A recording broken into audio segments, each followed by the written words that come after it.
Hello and welcome welcome each and every one. Welcome everyone. Welcome everyone. I'm currently rank 22. I'm level 884. And we're about to increase our score. Keep on moving on. Increase that rank, increase that level, do what we have to do. True.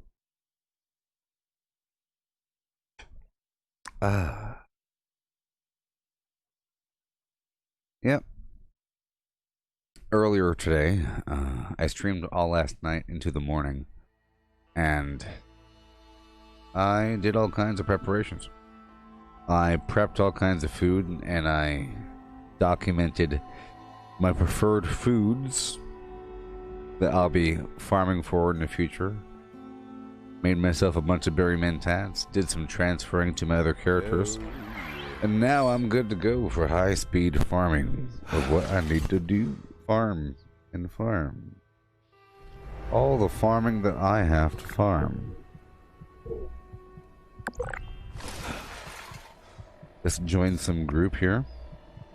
Full group, huh? Alright. I'm gonna start a building group just for a second. And let's check my current buffs.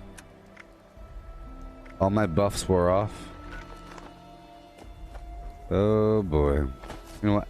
I'll set it to events. And we have to start at my camp. And we have to sleep. You know, we have to sleep.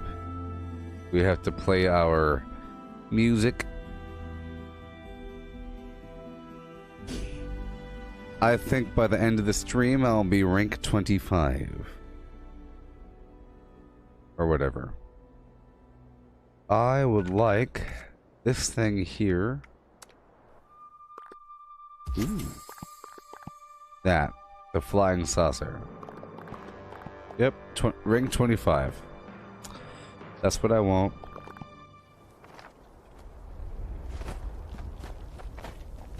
Let's start with a nap.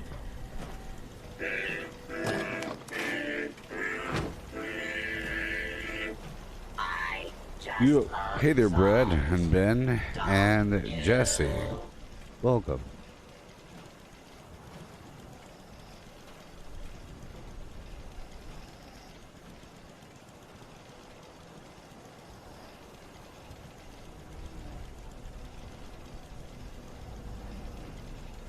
Oh, yes. Hey, teammate. Hey there, Tim.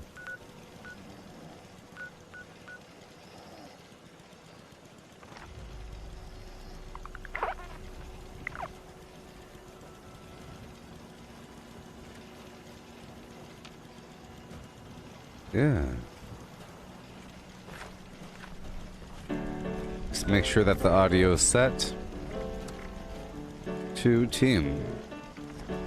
If you can hear my words, I plan on taking over all of the workshops on this map. I'll be taking over all these workshops. In the process, you shall reap the reward. Defense events will be present for you all across this crazy old map. Tons of XP. Tons of resources. For everyone. Yes.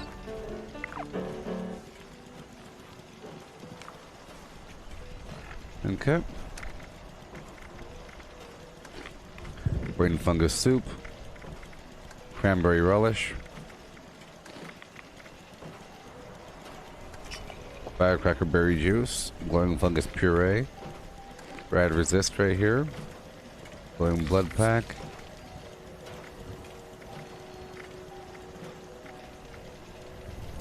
Max AP. I just can't shake these nightmares. Max HP. Floating in space forever.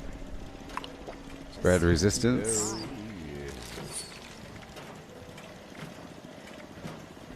Damage resistance. Endurance.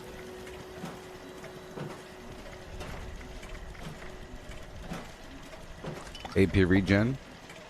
Strength. Ooh, critical damage 50%. Steeped thistle tea. That's important.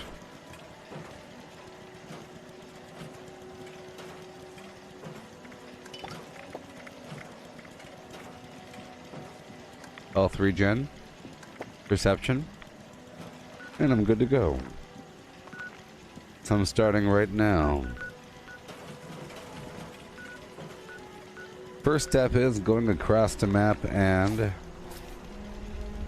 taking over all the workshops in the world, not building a darn thing. Besides my little box. Oh, my little box. That's locked. My locked box.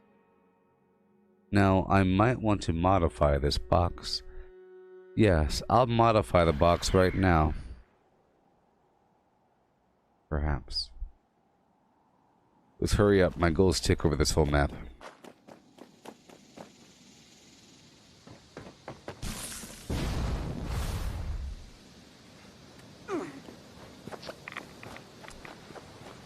All right.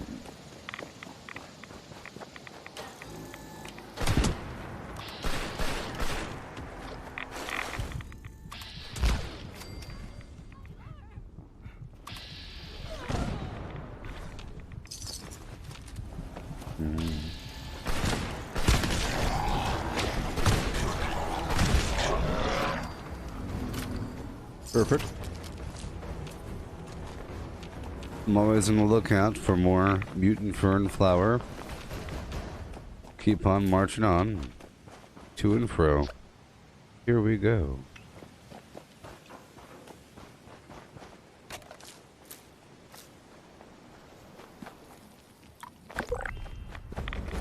Yeah.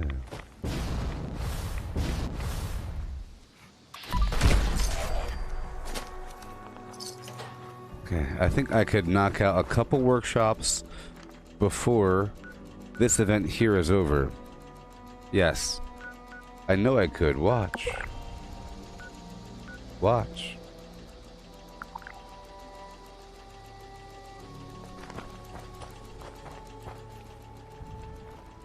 Three, two, one.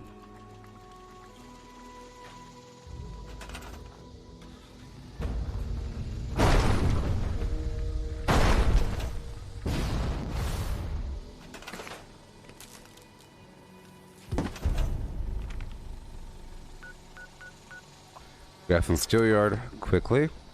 I said Grafton Steelyard quickly.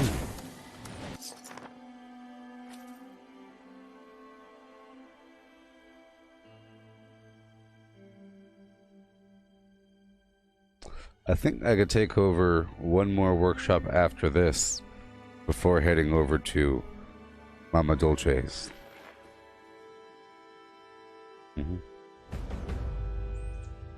That's my goal.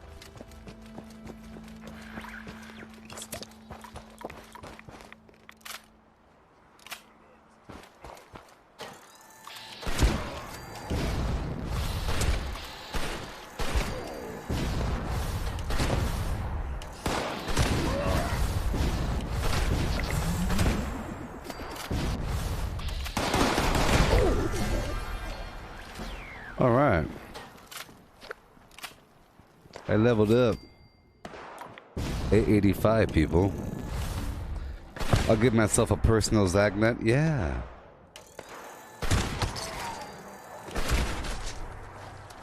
Oh boy, I have a lot of money.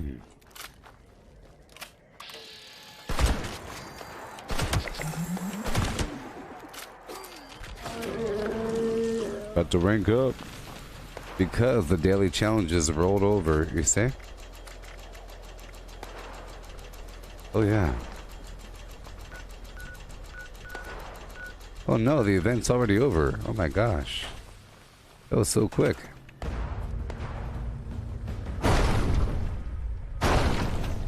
So I have to hurry up and do this, you know?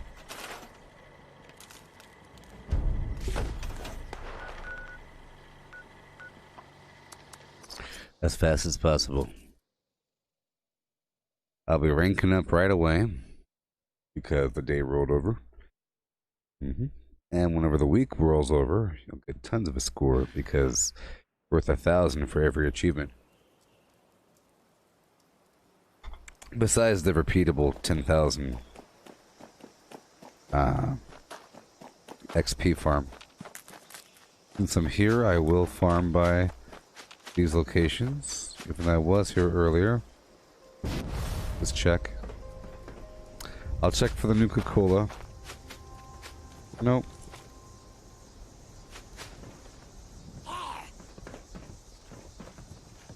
Berry.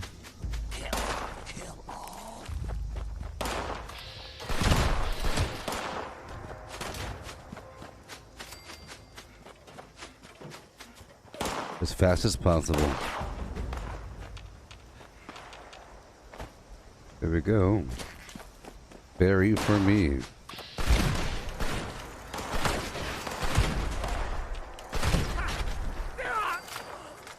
Sorry, friend.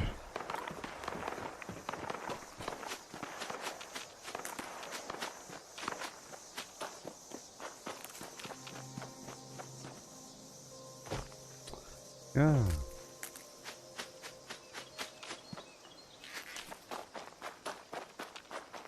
Just curving down to the end and back to get these berries. I'll be taking over the workshop right now.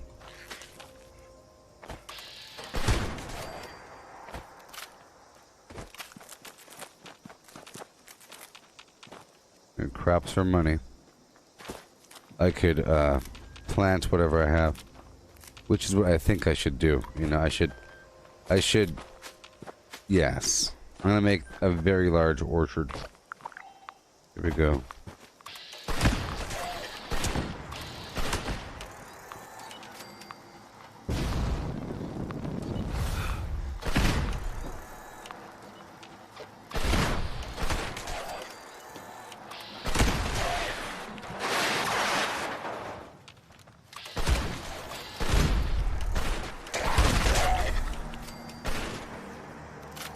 Hurry up.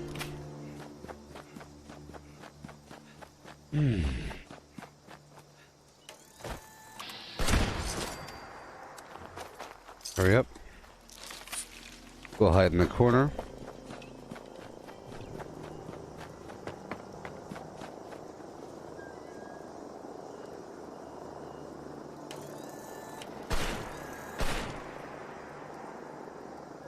A little bit too high.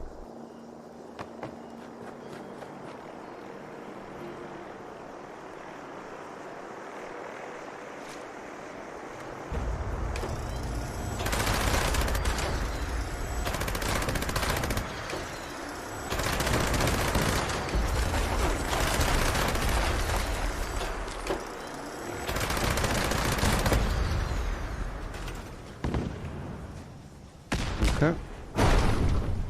Hello, Deborah. I hope you're doing swell.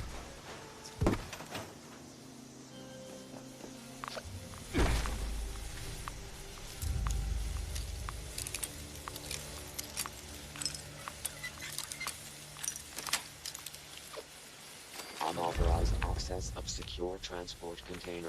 Okay. Starting the self-destruct countdown under... I'm trying to take over as many workshops as possible right now. I just started. Last session, I spent so much time getting ready, getting all kinds of foods, and figuring out what foods I really want to go for. I farmed quite a bit. Now I'm ready to commit.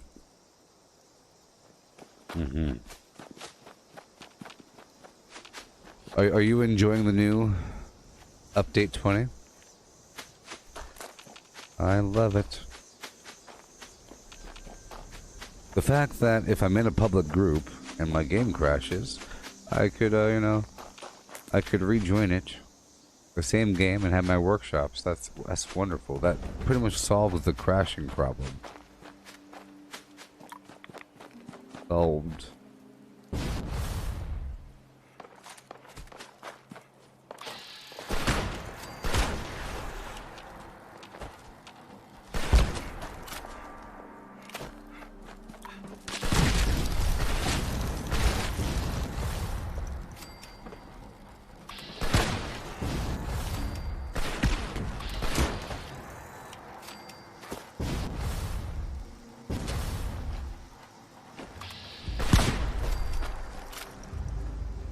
Faster. Let's take over this thing. Take over all these workshops quickly. Faster still. I love that objects are destructible at workshops. You can shoot down doors. Until you own it. That's how it used to be on survival mode.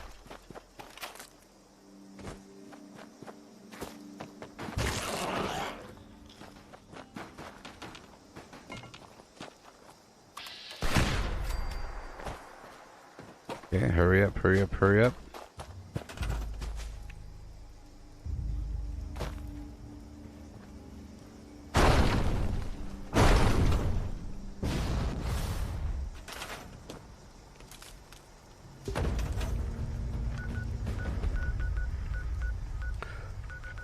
Okay.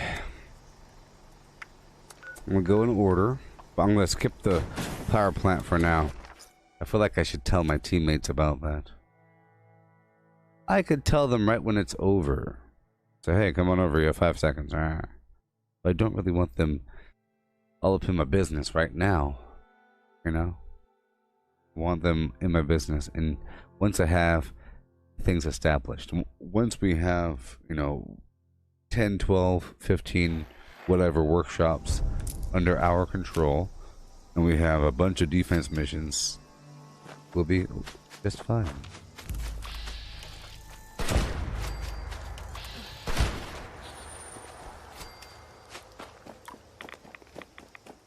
Let's try to conquer this map as quickly as possible.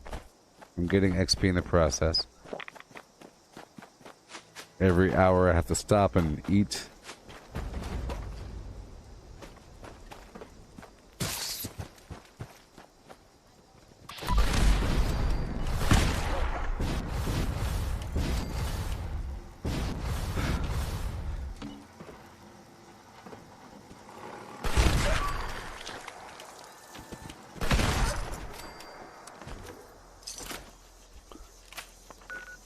Alright.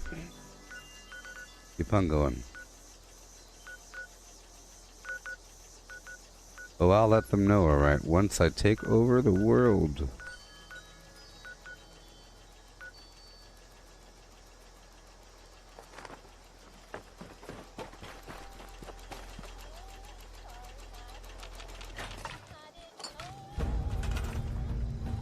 There we go.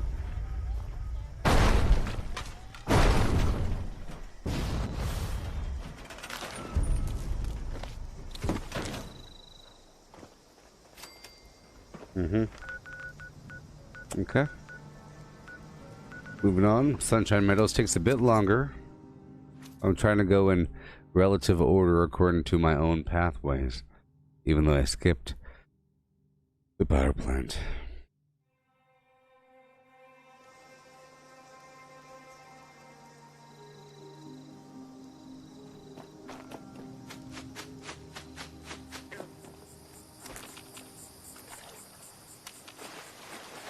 Scorched or the ferals don't get you as well. So what are my stats looking like? Ooh, I'm getting so strong, people. 6 people. My rad resistance is 634. 413 ballistic, 433 energy. 433, 413, and 633. It's gonna get better. I don't have the buttressed chest yet. That'll happen tomorrow or something.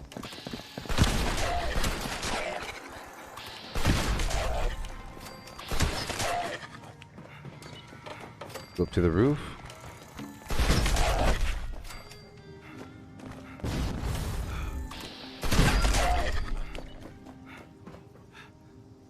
Go all the way into the back.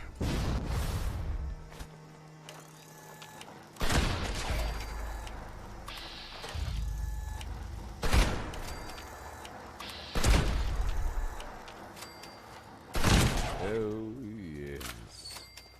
Hey there, Jared. How's it going?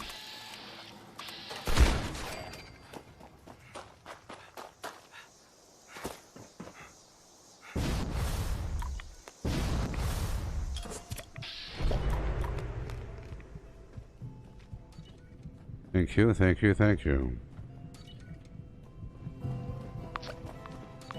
Oh, you're still up there? What? He's hiding. He was hiding out. Okay, here we go. Oh no. You don't want to go too high. Jump right out the field.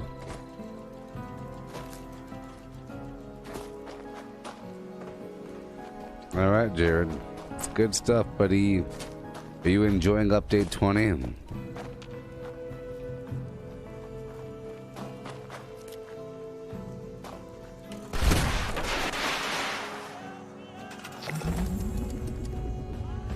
Diet Coke. Woohoo! I have fireworks. Gabba, hey, fireworks.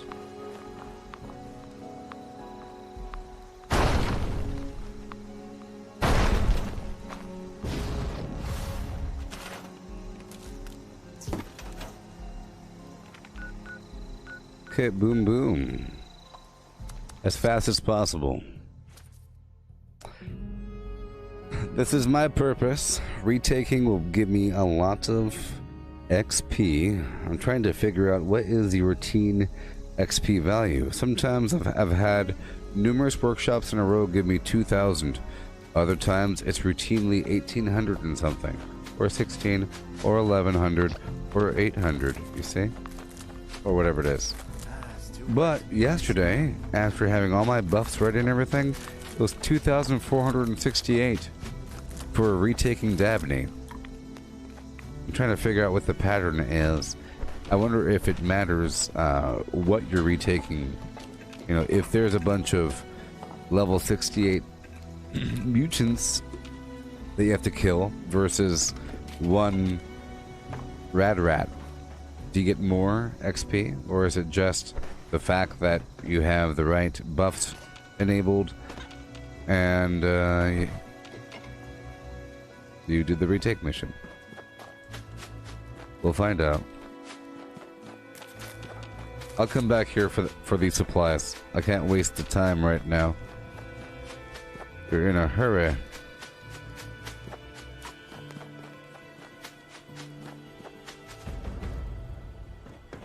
Right now, I'm sort of ignoring my team. Somebody built some stuff here before.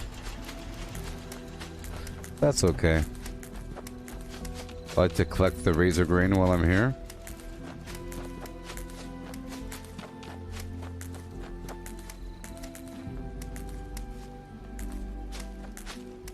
There we go. Wonderful. Set up our structures. I said. Oh boy. There we go.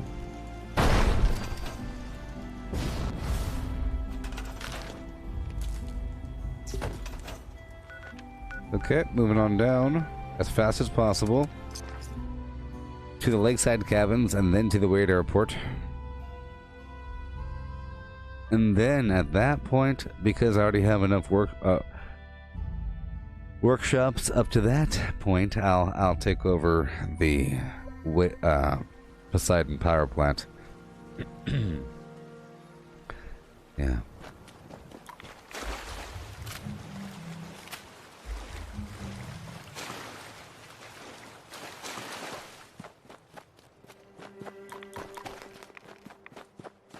Here we go.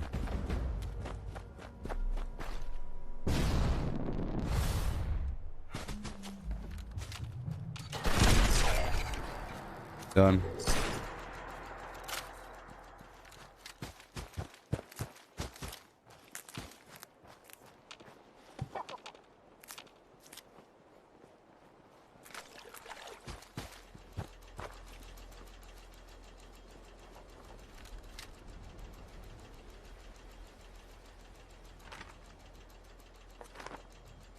And go.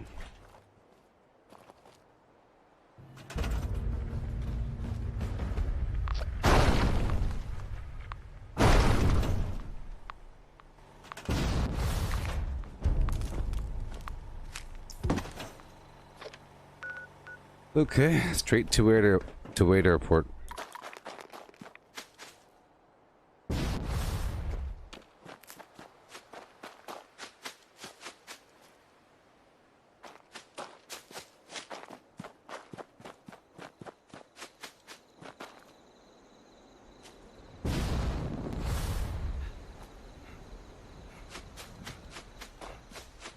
Oh yes, Dave.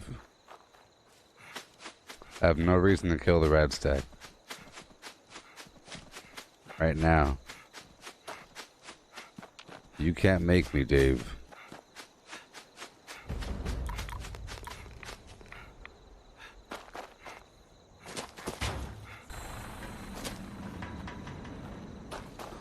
Here we go. Check the map. Good to go. Only a couple enemies remain. I really love Workshop Conquest, people. It's like my favorite game. It really is. I've liked many games in the past. Different styles of game. This is my favorite game.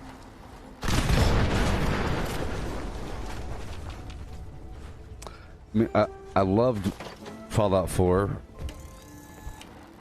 in a big part because of the settlements. People made fun of that Preston Garvey garbage. But I liked that. I liked it. Having to go out there, set up little forts and have humans populate it. But now it's the same thing. But it's actual people. And I think that's the coolest thing ever. It's not comparable to anything else.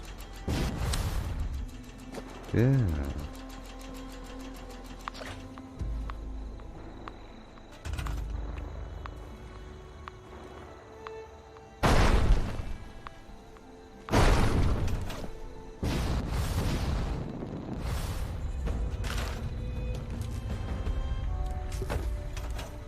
Alright, I'm doing Poseidon it now.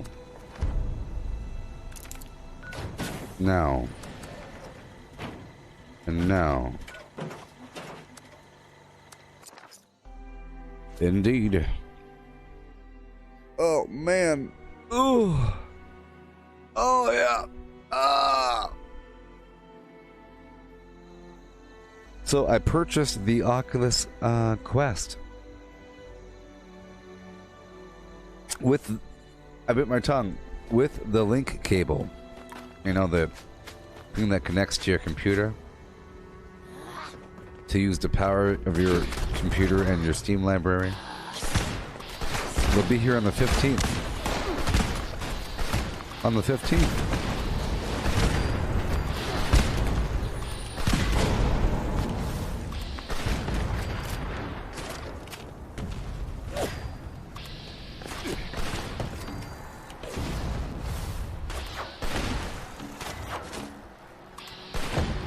Am I reclaiming all the workshops? Yes. I'm capturing all the workshops, setting up a few structures and then building more over time. But it's so much XP. I've always done this. This is what I've been doing. I've been preaching this concept for a while now, and now it's coming true. It'll become more true in the future. I've been saying that workshops are the way to go. You see? I have this many so far. Look at this. Boom, boom, boom. Look at all these workshops, baby. Look at all these workshops. Look at all these defense missions. You understand that each of these defense missions, these are events. And the retake mission, same thing for me. Retake's easier because you don't have to go through multiple waves. You know? Yeah. Hey, Rob, is it better to defend or retake it? It's, well... What I find is your teammates don't benefit. Okay, think of it like this. Because I believe I've mastered the concept, I think I understand it now, okay? I understand it now. I'm going to Minanga now. The way it works is like this. I have all these workshops. My teammates can choose to go do the defense mission if they want to. But the game does not want me to be there because, look, I'm the leader. I'm the one that built it. I don't have to be there. If they do the defense mission and I'm not there, I get full credit. Cool. They get no credit if I do the retake mission. Even if they're standing right there, they don't get credit for the retake event.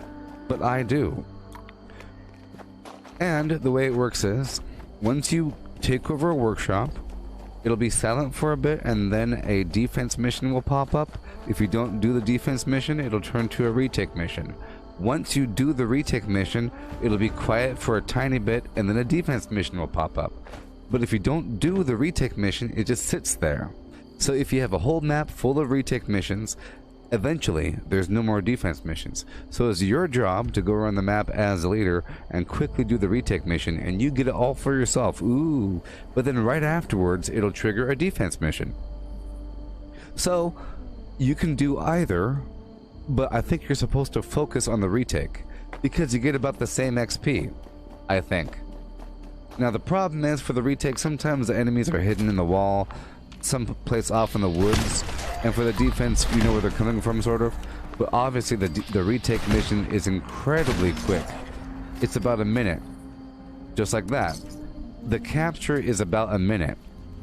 Okay, my chart over here, not this chart, but this chart right over here, shows you the part time right over here. 1 minute, 1 minute, 3 minutes, 2 minutes, and so forth. Mananga, I put 2 minutes to capture, and it's about the same thing for the retake.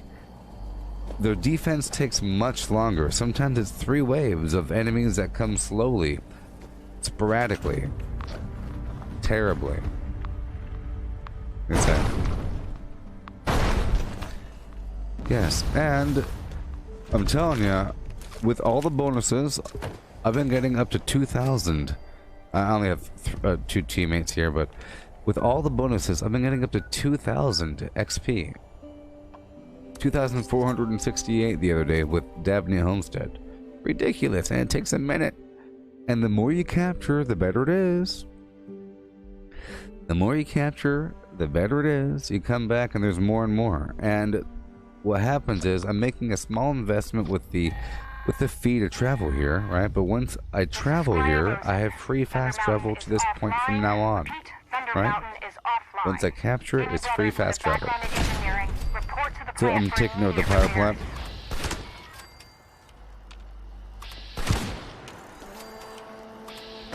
But I'm not going to capture the workshop just yet. Good. You see that bomb? That's a good thing. Because that means that everyone's going to be distracted. So I don't have to worry about them stepping on my toes. I'm always worried about other players. It hasn't been a problem recently. And my confidence has been boosting. I've been killing some players now and then during that Monster Mash mission. It's pretty fun. Yes. Oh, someone was asking me what my weapon was. Michael, my weapon is a Gauss shotgun. Explosive, electric, you know, bloodied. All Gauss shotguns are electric and explosive. Just to let you know what it is. But it's just a 1-star, but it's awesome.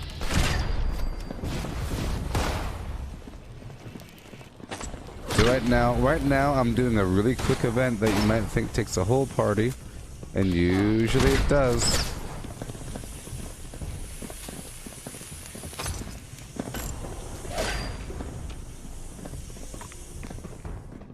I'm bringing this power plant online.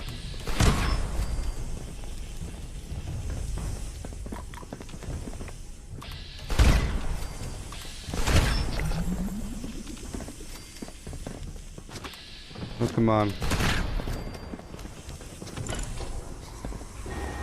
There we go. Generators are working again.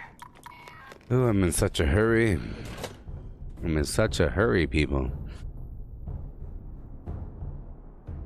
They give you an hour to bring this plant online. You have to repair all these parts of it in the coolant area, the generator system, the reactor, all that garbage.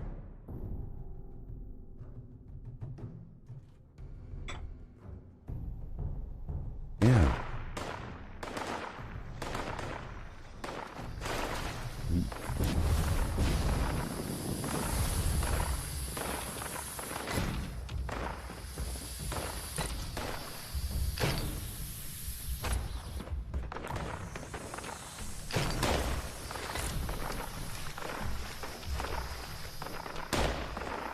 Oh, I gotta hurry, baby. Yeah.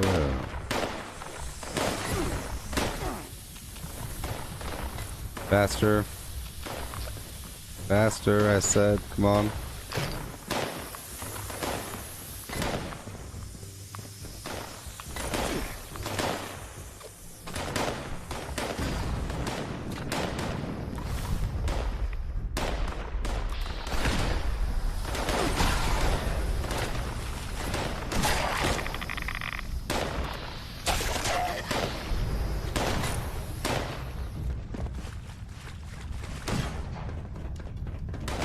Okay, moving to the other one.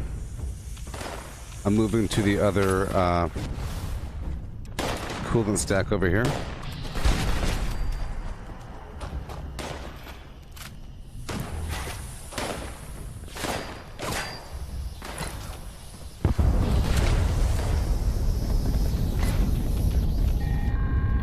There we go. Nope, moving on. Cooling systems back up. Awesome, goodbye. Whoa, wrong way.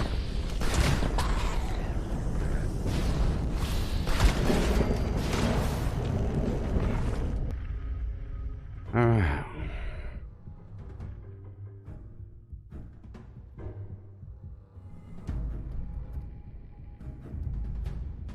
You see, these things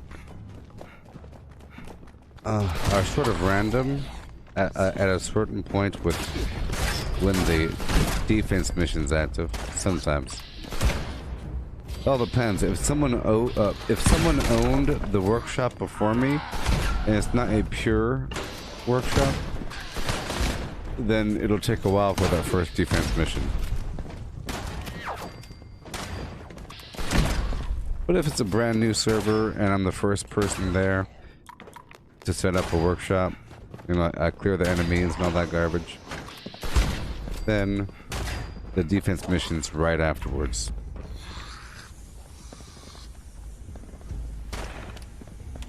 Hurry up.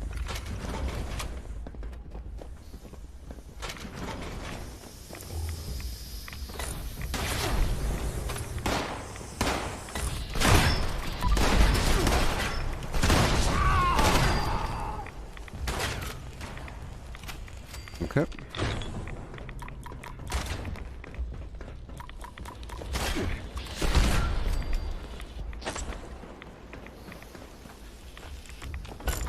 Okay.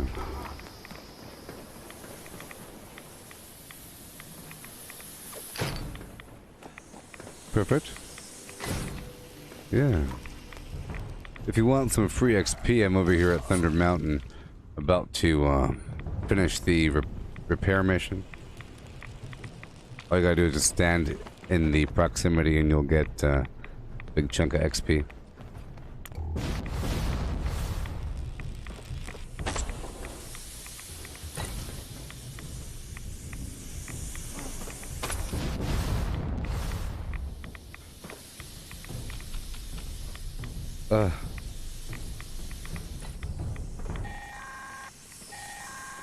Yep, about to repair it. All systems nominal.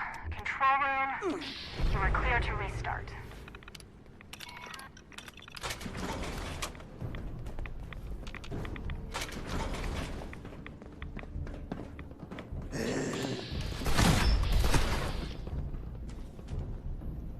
Come on. We started. Thunder Mountain is back online. Repeat, Thunder Mountain is online. Repair teams, you are clear to stand down. Ad Victorium. Sure. Hurry up. Hurry up. Going around the map, taking over all the workshops in a row. Yeah. That was a lot so far. A lot so far. We've taken over 1, 2, 3, 4, 5, 6, 7, 8, 9, 10, 11, and 12. Right about now. Setting us up for some awesome XP.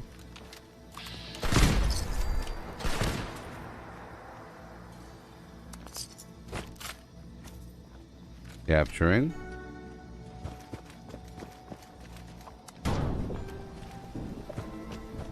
I'll put my billboard down and I'll bounce on to the next one.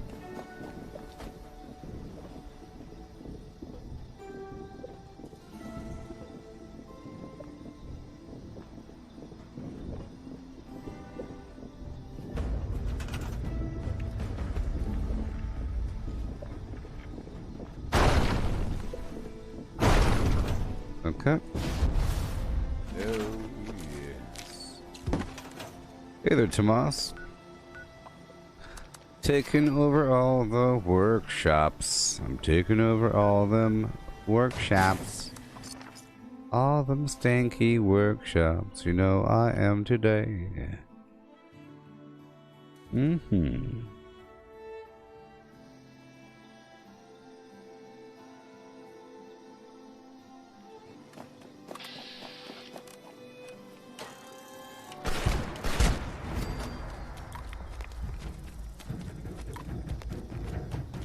Peter Dinklage, I am Peter Dinklage. Woohoo! I want that flying saucer. I'm gonna use it for my defenses! I'm gonna make a blueprint out of it and stuff like that. Put some lights in that bad boy. Oh man. There's a flying saucer object I gotta have at the camp. You know? It's gonna be wonderful. Take over all these workshops, baby. One by Pataquan. Okay.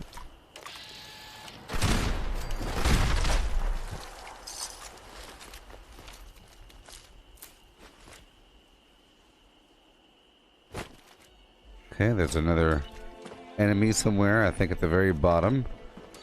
We have to do this as fast as possible, people. Once I'm done with the whole route, then I could more casually play and introduce more events. I just want to knock out as many as possible before someone starts stepping on my toes. Yes. Time is money, friend. Rob. As the goblins of Stranglethorn Vale once said in a pirate's cove. Yeah.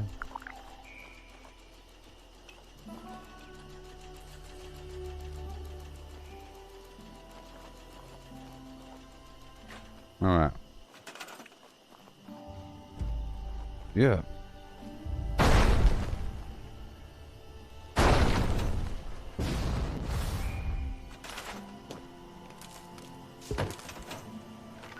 Okay, moving on up. I don't think anybody owns this workshop. You see, it said that somebody owned it, but the bar was black, indicating they haven't built anything. If they did build stuff, it has all been destroyed by the creatures. Or that they're just not there right now. So many pumpkins. It shows the last owner. So little time. As I get closer, it might erase their name. Let's get some pumpkin as I pass on through. I make that pumpkin pie from time to time.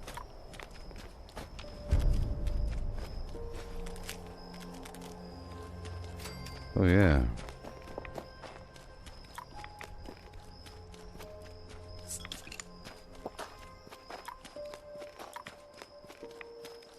Once I'm closer, I'll see what's up.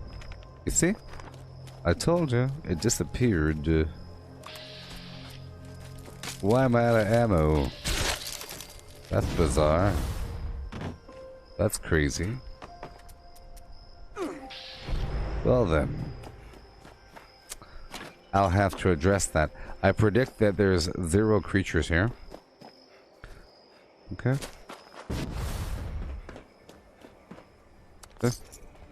Because somebody else owned it before. And that's fine. Let's go check out the Nuka-Cola spots. Mm-hmm. And there's some salt and pepper.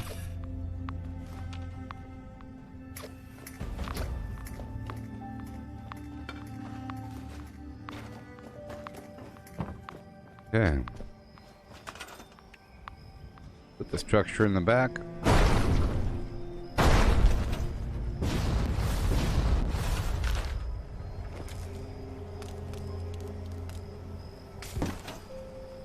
Okay, we're heading over to the munitions factory. I don't have any ammo. I'm trying to do this stuff as fast as possible. I have all kinds of options. I'm plenty melee. I'll be fine. And I have my bow here. I don't want to change out any perks, but I would do the bow before me perk instead of the skeet shooter. If I had a magic button just to swap it out. One day we will, in a couple updates. Update 22 or something. In the winter time. Everyone's leaving.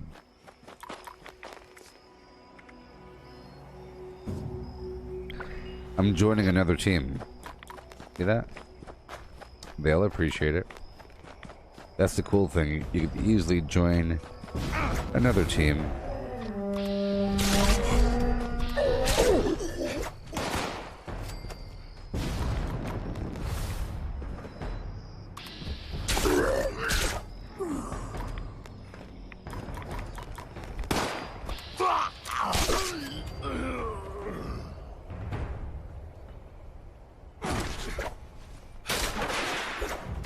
I love breaking open doors.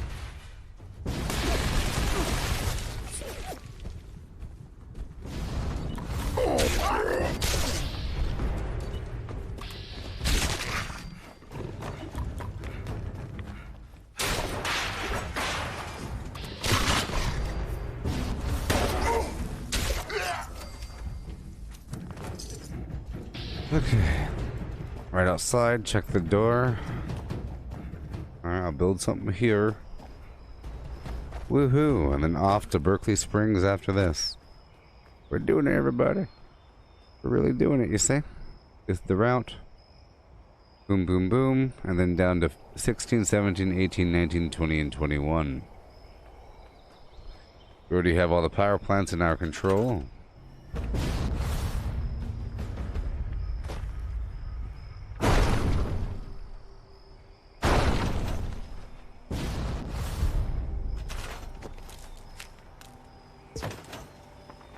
Alright.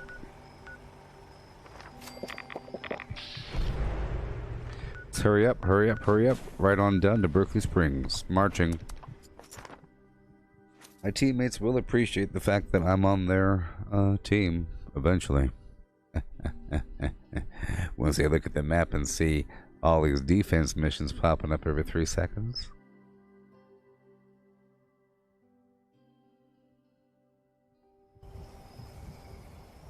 It's all about that second rotation. Once I do the retake mission rotation.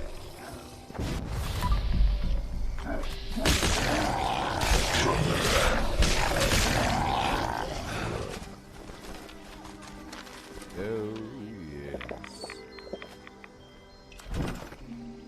Hey there, Aiden West. How's it going? Welcome. Here we go.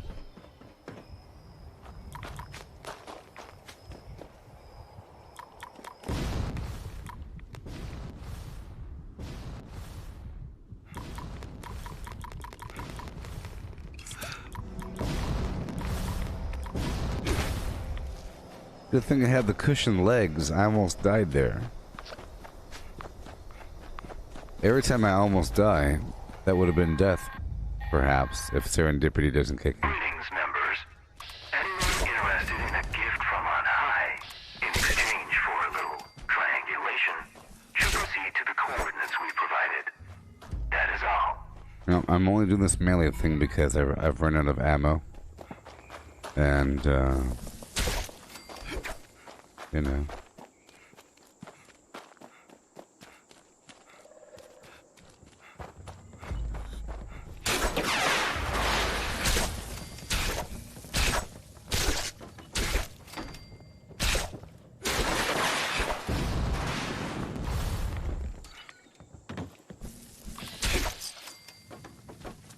Done.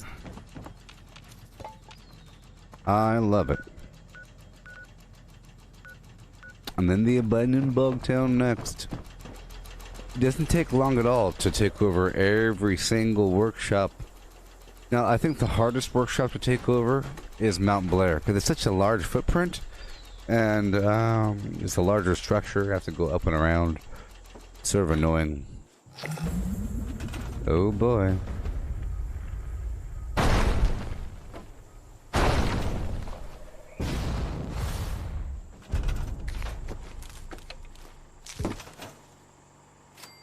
Alright, here we go. A Dabney homestead. Yeah. Sure. Right over here, number 17. See, I put 3 minutes for Berkeley Springs because you have to kind of go up to go down.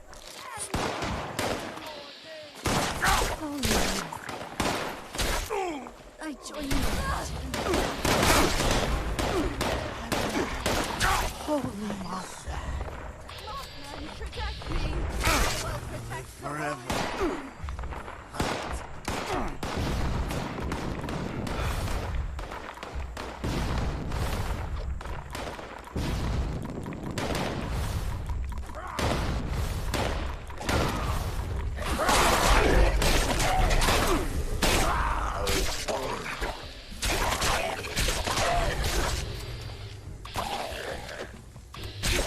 There you go. Take over Dabney as fast as possible. Hey there, Colbert. Or Colbert? Colbert. We've been through this. How's it been? I'll tell you one thing. I don't know if you oh, you said you haven't played. Yeah. The game has changed a bit. Quite a bit since Wastelanders. But since Update 20, it's changed even more. Now they have this public group situation where you have the option of joining a public group, right, themed with certain themed bonuses. Right now, this group is set to events. You see how it says ×4 bonus down there in the corner with these blue bars? You join a team. Over time, that blue bar fills up. You have a bond. After 4 bonds, you have the ×4 bonus. So right now, I'm getting plus 100% XP from events. And it just so happens that retake and defense missions or events for workshops are events. You see it says event, defend Berkeley Springs. So I'm getting all kinds of XP. Plus, they have this amazing situation where you're earning rank over time by earning points. And you're moving through this virtual board game called the Legendary Run, playing as Captain Cosmos, trying to beat the evil Dr. Zorbo, is what you're trying to do. Piece by piece, moving through this board. Along the way, every spot you're unlocking cosmetics, little flims and flams. It's pretty cool. Gives you motivation, and it gives me a way to actually do something with my XP. Every 10,000 XP, I earn 100 points, and it takes a certain amount. So check this out. Legendary Run. Whoa, crazy! What? Boom. Claim. Fireworks, yeah. How many? 10? I'm never going to use them. Oh boy. Uh-oh. Oh no! Okay, I thought the game was about to crash. Well, this might be rough, people, because I don't have any ammo. So let's see what happens. And there's a behemoth over here.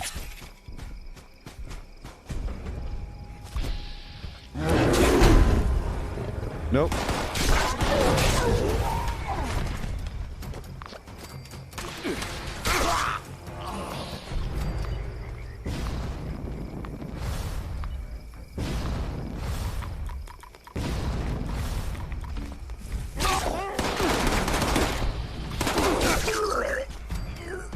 Yeah. Hide in the corner.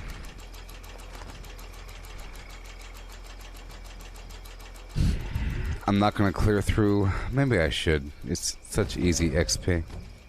Yeah, I will. I'm gonna clear through this area. These enemies, you know. I'm gonna put them a flim flam. Attention, citizens. No, I'm not going to. Nuclear strike. Exit the area at your earliest Good. convenience. That means that everyone's going to be Thank you distracted. for your cooperation. Let's go. Well, that means I can clear through it. Clear, clear, clear. Get the heck out of here. I'll build more next time I show up. Yeah. Who's there?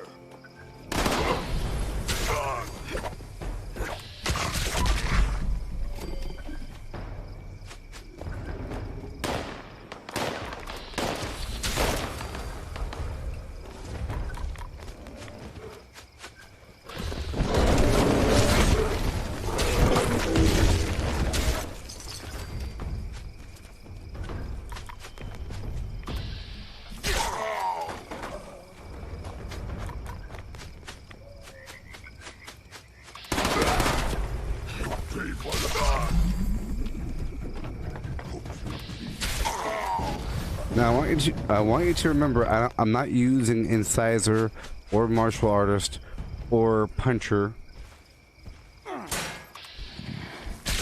or any of the melee damage foods.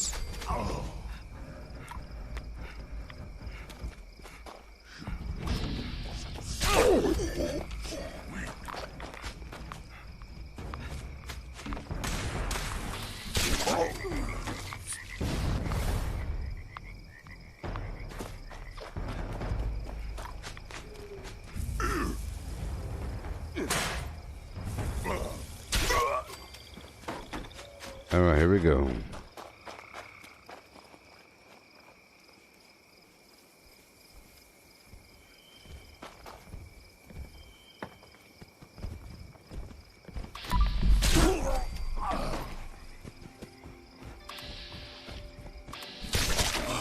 Oh yeah.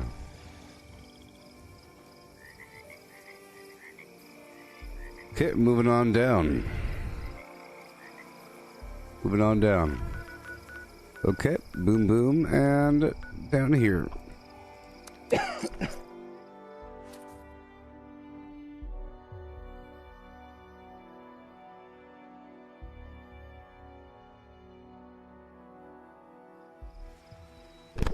Oh boy.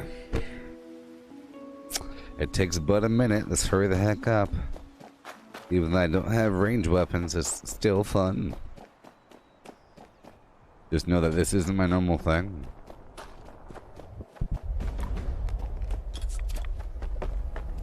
It's now officially been an hour, so my food will be wearing off pretty soon.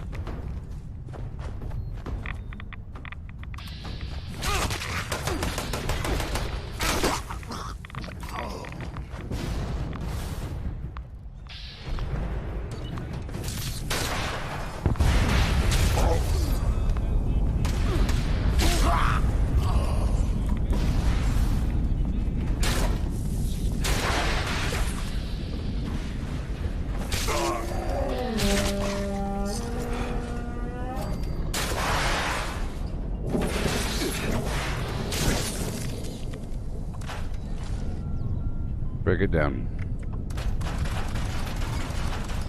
Okay.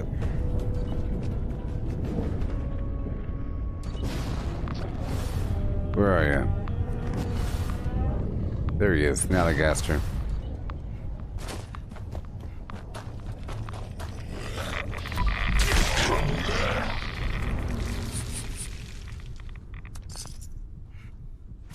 All right, here we go. 2 more workshops left, people. Isn't that crazy? Look, the entire map. Woohoo! It's not a problem. All the workshops are under my control. Yeah. And now there's no more problem about crashing because I'm always in a public group.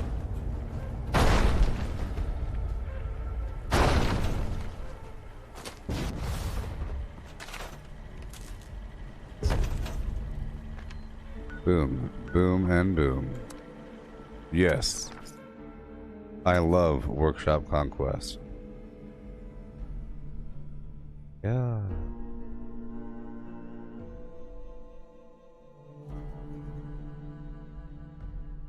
Why, thank you, Jared. You get yourself a golden Zagnut.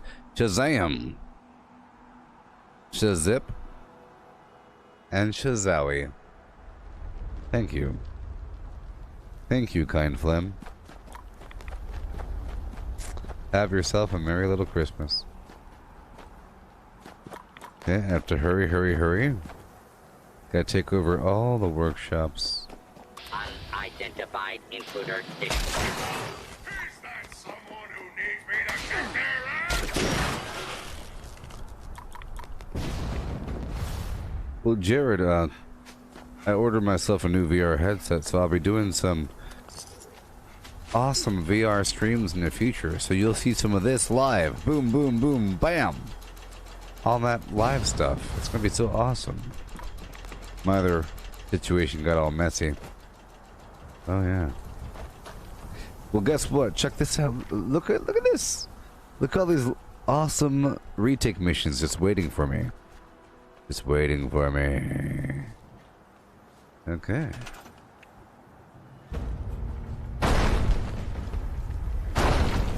Come on down. Spend your money. So here's the hard part. Or here's the hard one. Mount Blair is the hard one. Let's go. Mount Blair's the hard one, people. It's the difficult one. Oh, so large. Lots of real estate to travel over. Well, I have Barry Mintan, so it'll help out a little bit. Let's go.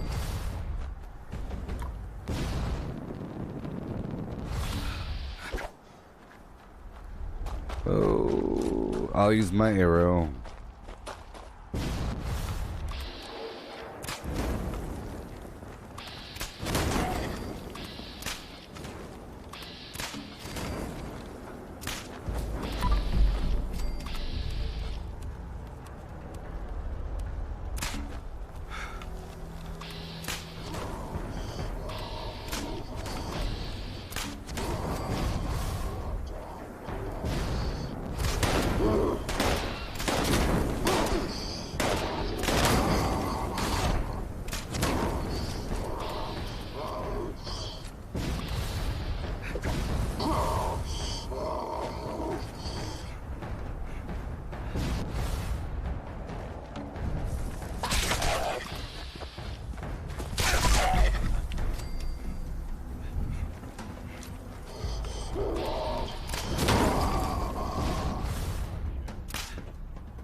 Yeah.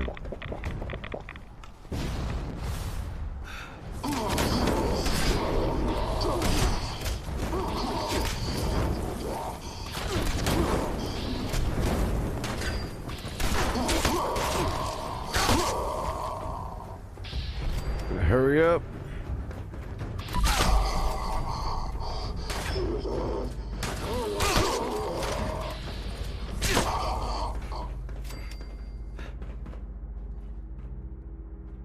Okay, let's go up top.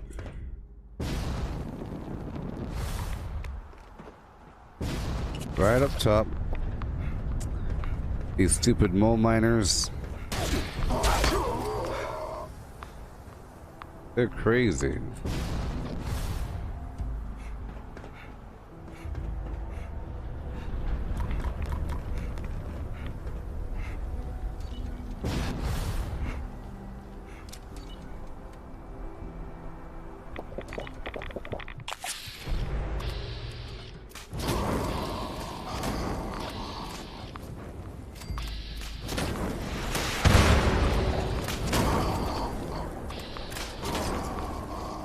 Done. Woohoo! Rob, well, I already have the Oculus Rift and the HTC Vive, but it's just all nasty with the USB ports and everything. So I was going to upgrade to the Rift S, but I got the Oculus Quest instead with the link cable, so I could play my current library of games. So I went with the Oculus Rift. Sorry, the Oculus Quest with the link cable.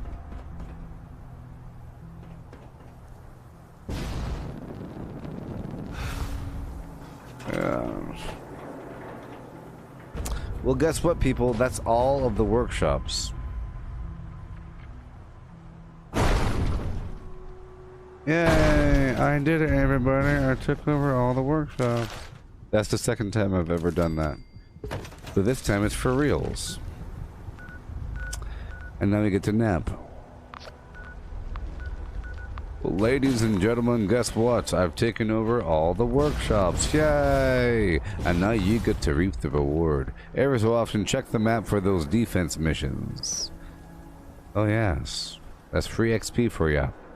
There's 21 workshops across the map, and they're all captured in our team's name. Aha! Alright, done. All the workshops. How about that one? I control all the workshops. Took me an hour.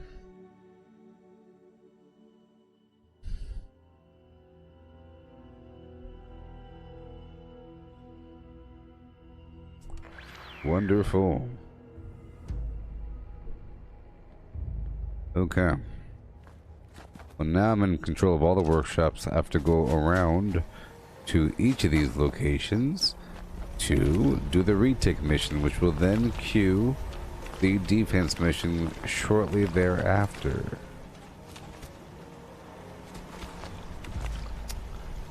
We have ourselves Athena, so I'll put on hard bargain, drop that rate, take ourselves a grape mentat, get that vendor how we want it. Put the...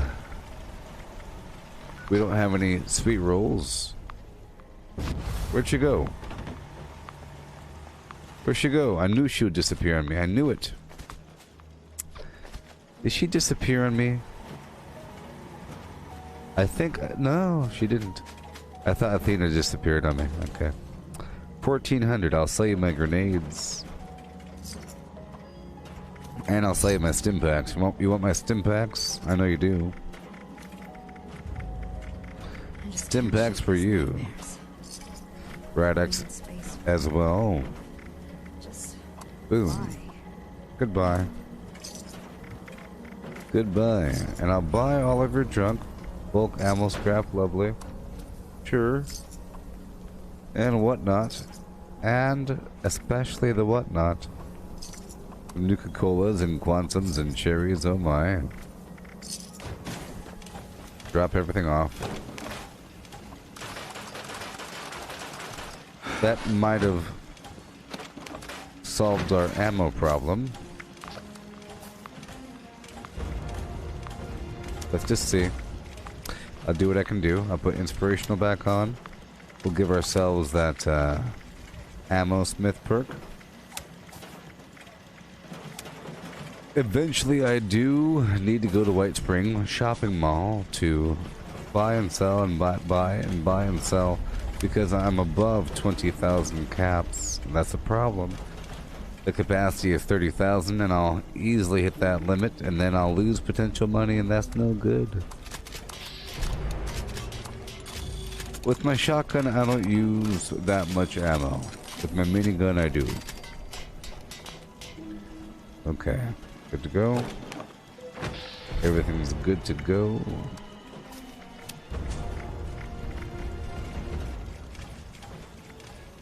Serendipity. Action boy. Done. And done. Let's head on back down to the Foundation. I'm kind of curious to see if the gold vendor has reset. The daily quests have reset. I'll see if the gold has. And if it has, I'll purchase the buttressed mod for the torso. Upgrade that. Give myself... I think it's just 13, 13, 13. But it adds up. Oh yes, it adds up. It might not seem like much, but oh boy. It is. Now we have 85 quintillion retake missions. Finally! Someone with the guts to help. believe I lost my Nuka Tapper saves. Okay, it has not. It has not. Afternoon. Afternoon, Go on pal. downstairs. Paige wants you. No, Paige doesn't. Don't you lie to me. Hey, look, salt and pepper. Any more salt and pepper? Where's your kitchen? I bet you there's salt and pepper over here in this house. You know what? I'm gonna sleep in your Ward house. has more drawing paper I can have. I don't care about your Sometimes drawing I like paper. I to chase care the chickens. about... Don't tell anyone. They'll get mad. I'm gonna sleep in your parents' bed. Right over here. Boom. My bed now. This is my bedroom. Everyone stay out. What's that, John? Yeah.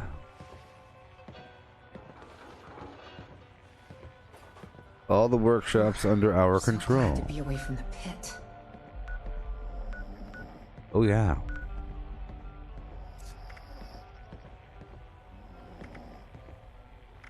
So I'm gonna join this other group. Wonder if Sonny has You any see, ice cream now that he has a because refrigerator. they have 3 people and now 4 people. You see? Derek and I can finally settle down here. Oh, it's so funny. Put down my guns and work the land now. They got some good perks being shared. That person sharing covert operative. I've always wanted to do this team stuff because of the Maybe perk Ward has sharing, more you know? drawing paper I can I have. can't Pretty complain. important. All right. Take it easy. See ya. Great. That's all we need. It's kind of strange what you found in that vault. Okay, so now I'll be playing music. We'll be heading back out there. It's best if I eat the foods first. You see, the foods last for an hour just about. Is not. Every hour we have to stop and eat and drink. Rotate through all these foods. They are very important. Earlier I did this. I created this document here. Sort of. Not really. I'm beginning to create a document. Cranberry relish, brain fungus, soup, all these different foods here, you see? Pumpkin pie, all these different items. See that? Just recording the items I go for. It's quite a bit. It's a big, long, crazy list. Cranberry relish. Is only Cure my diseases. Glowing blood pack. Glowing fungus puree for the 88 energy resistance. That is a lot, people. Whenever an assaultron zaps me with the laser beam for a couple seconds, it's a big difference between having... That's a lot. Do you understand how much 88 is? It's crazy. Energy resistance is sort of an issue. Get a dog to help me guard the house. It's sort of an issue in this game. Okay, max AP 50, which is also an insane amount of max AP. It really is. It completely negates the loss from scaly skin mutation. Pumpkin pie, max HP. Radix diluted, lovely. Rad shield, I like to have these things stacked, people. I like to have them stacked up. I'll get that royal jelly taffy on my hotbar later on, but not right now. It's too good. Silt beam puree for the damage resistance 38. It's pretty good stuff. Endurance 5 from the silt bean soup. Steeped fern flower tea, strength 5. Steeped fern blossom tea, AP regen 13. Health regen, sweet potato stew. And that's what we have so far in our bellies. A bunch of lovely stats to help round out our character. With my buffs like this and like that and like that, I now have max AP of 447, max health of 368, defense 453, energy defense 433, radiation 459. It could be higher though, that's fine. My special 36, 31, 18 for endurance, because unyielding, you know, doesn't give you plus endurance. Charisma 22, intelligence 46, agility 32, and luck 31. If this was Dungeons and Dragons with a 20 die roll being like godlike, I'd be a very, very powerful character. I'd be some weird grand wizard of the interdimensional council. Very powerful. And that's how I feel sometimes in this game. But you have to work for it. You know, spend many hours gathering resources, AP, and everything. Hey there, Josh. How's it going? Play that mouth harp. Attention, citizens. Oh yeah. Nuclear strike imminent. Right now, I'm in control of all of the workshops across the map. I'm about to do my sweep through. Thank you for your cooperation. Yes, sir. Yeah. Yep. Every hour on the Flim Flam hour. Yep. That's right.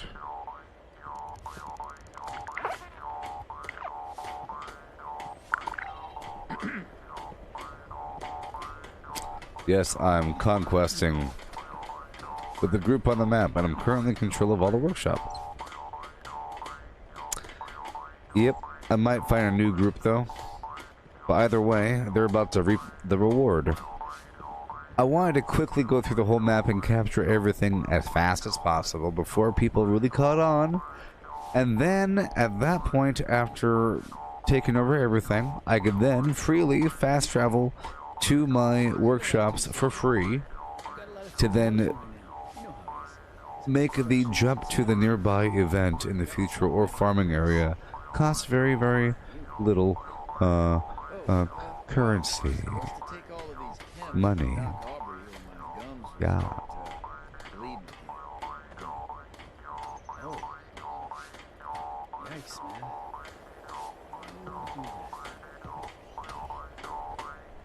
How's it going?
Okay. Here we go. Now I have to document to see how long it'll take and all that other garbage.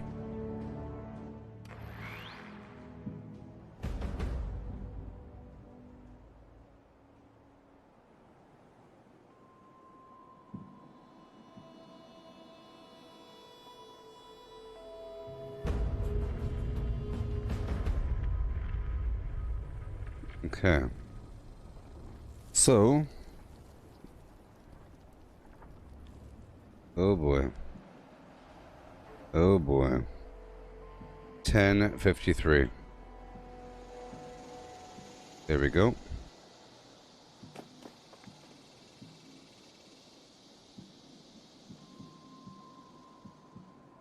One second. 1 second. 1 second, people.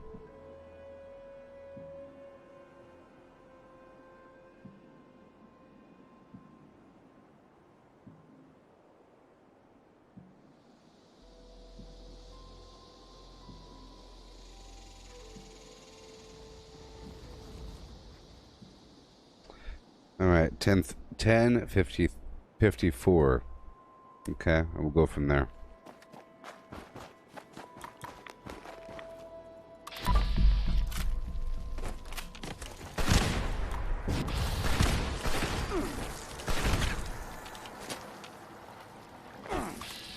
You replacing the pins in your NES? Awesome, buddy. I used to have an NES.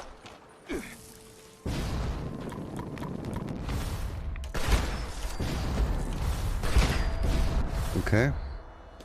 10:54 and the XP.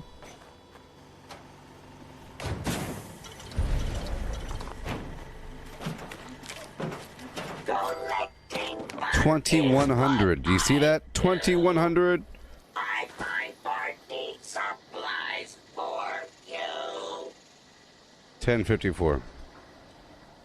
All right. I'm trying to prove to you how beneficial this is. I'm trying to write down how much XP. I got 2100 XP just now for retaking Hemlock Holes.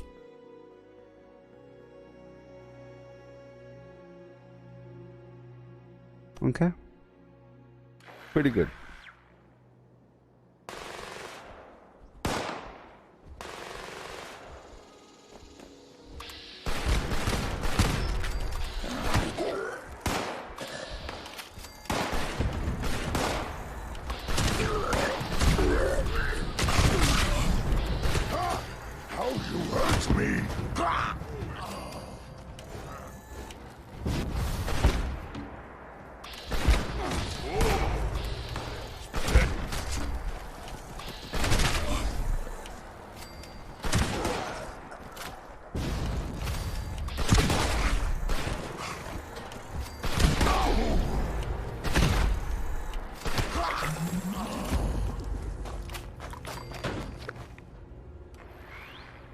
Are we done? Okay. 10:56 and 2100. 10:56.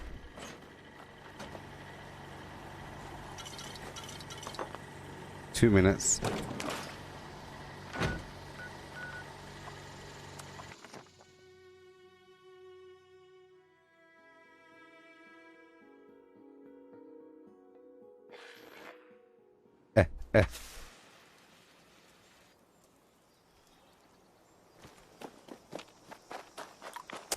Yeah, Nintendo, NES, playing Mario Brothers 3.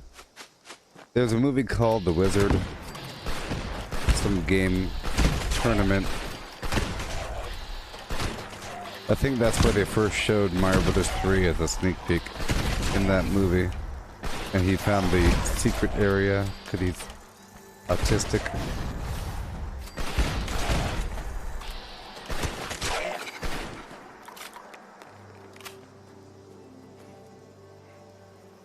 Pretty much the plot of Rain Man, but for kids. Here we go. This way.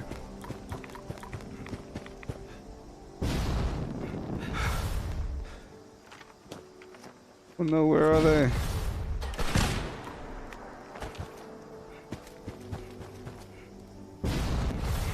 Good.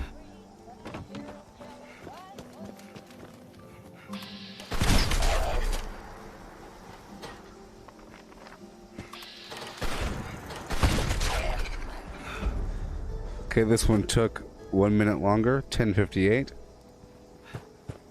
Yeah, Mario 3 was pretty awesome. Mario 2 was what the heck is happening? 21.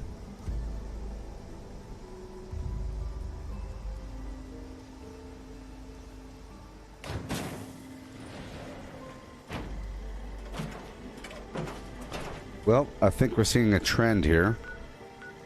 Oh my gosh. Let the beat drop, baby. 2100. I feel like I can get it higher than that, because I don't know. But that's pretty good, though. Pretty good, though.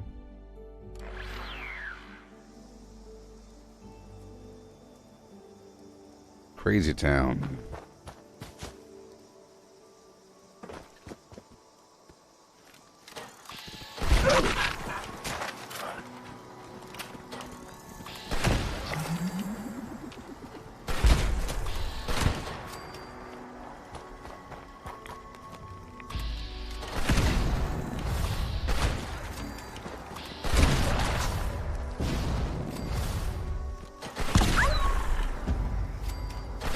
Okay, we're at 10:59.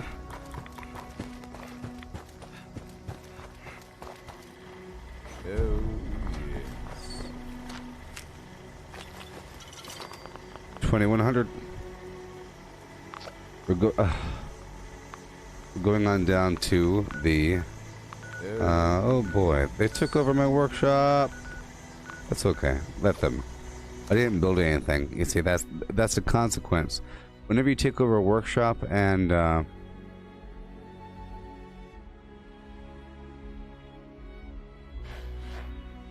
you don't build anything, that's not good. I expected a little bit of it. They'll leave. As you might notice, I'm in control of all the workshops across the map right now. You'll have your occasional, besides the power plant, someone just took it from me. There's defense missions popping up from time to time.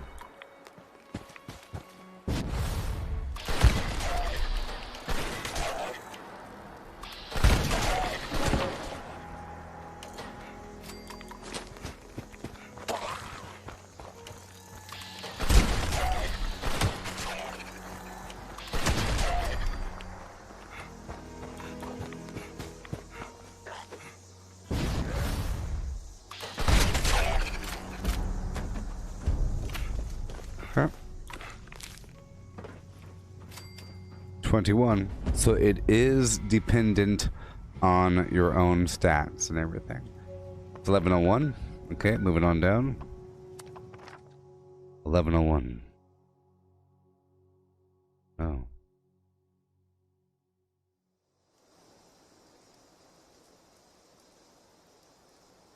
Okay. Let's find these bad guys, huh?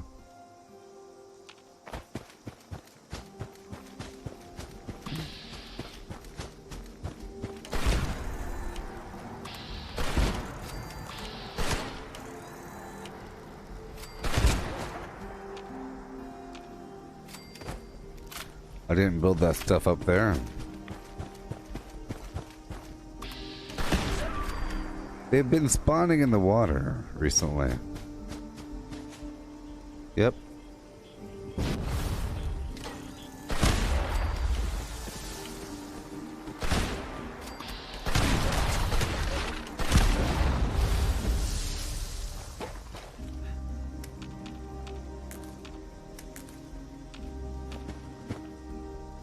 Okay.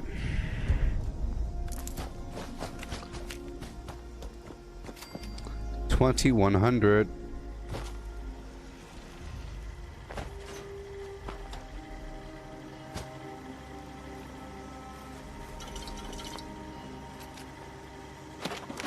$1102.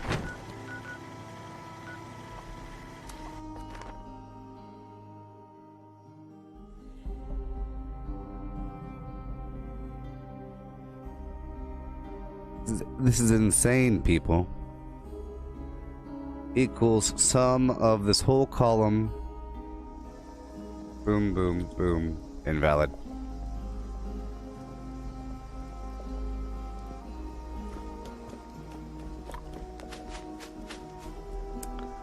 Yeah.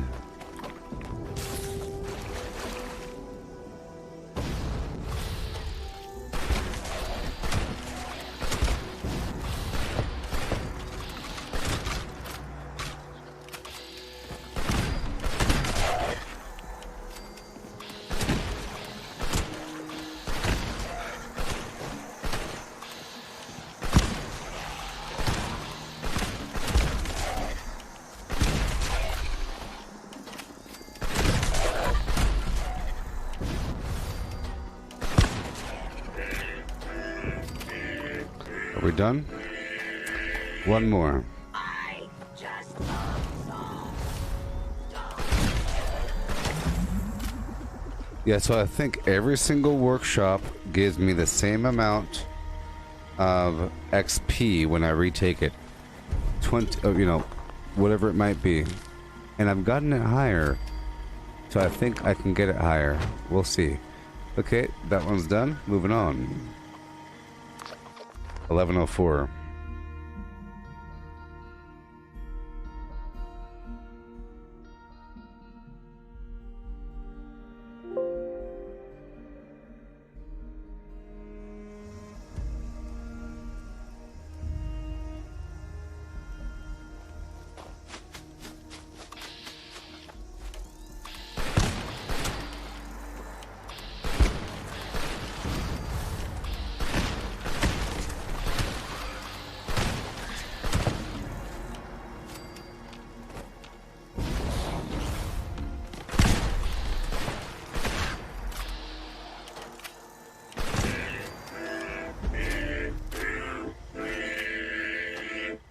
I just love songs.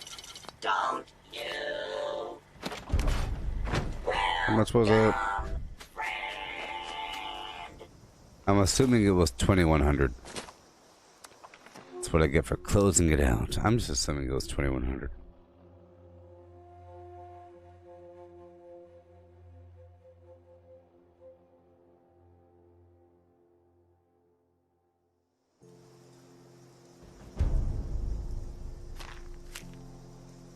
Oh yeah. Yep, 21. At 11:05, let's say.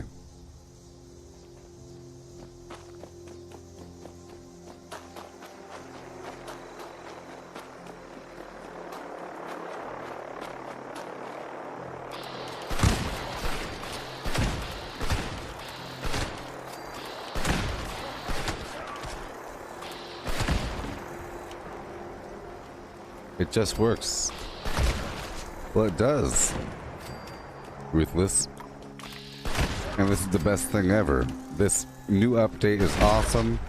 And I'm really happy that the thing that I've been doing the whole time, that I've been preaching, is now the best thing you can do. Workshop Conquest, baby.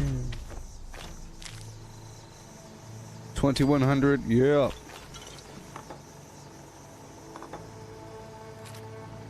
Okay, moving on.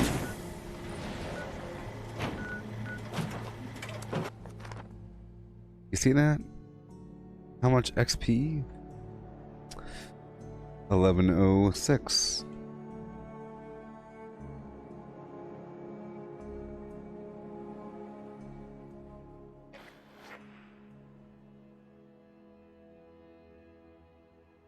Yes.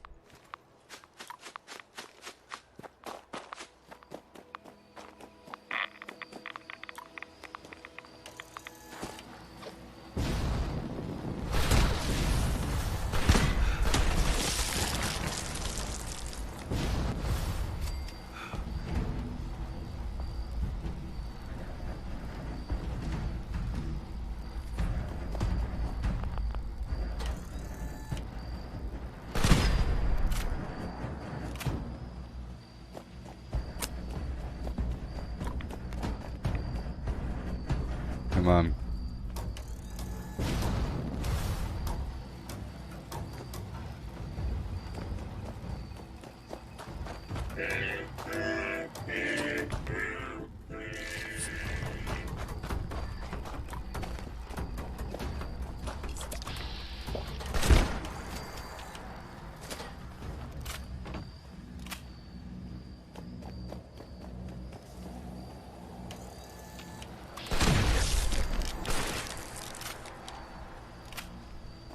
And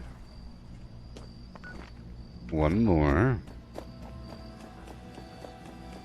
One more scorpion. I'll make a little wide arc.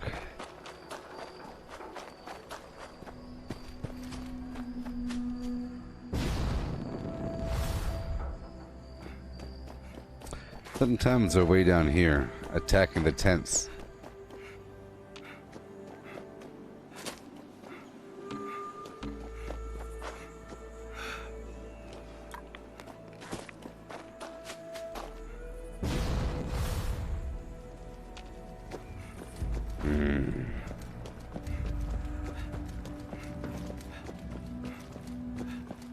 I don't like when this happens. Let's go up top.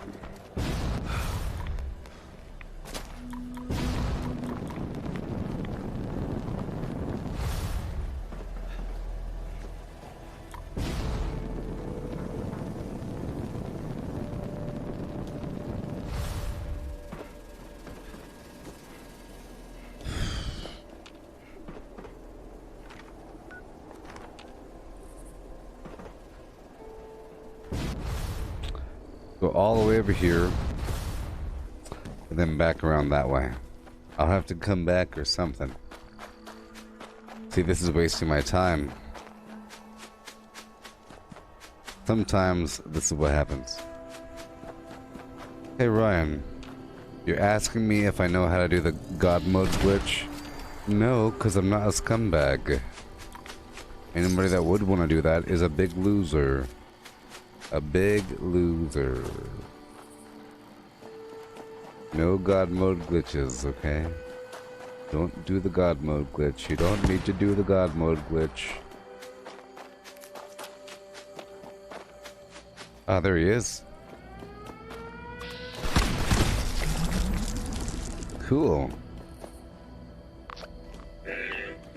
That took longer.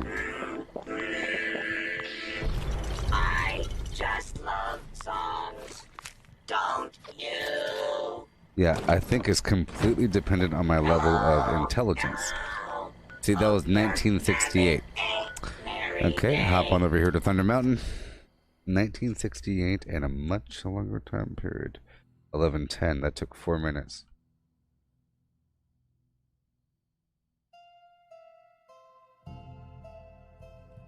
My life was a bit higher at that time. Okay.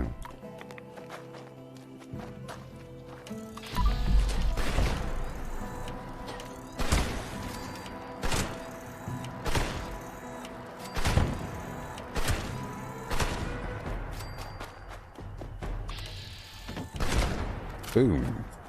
These anglers have adhesive on them, so they're always a nice kill. Yes. Done. It's now 11:11. We'll see. We'll see. Yeah.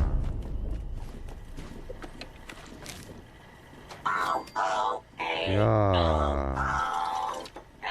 Cool. All done. Did it tell me? I don't know. Let's keep on going down to Dolly Sods. I'm going to assume maybe perhaps it was whatever it was. 11:12. Okay, and let's just put 1968 until otherwise corrected.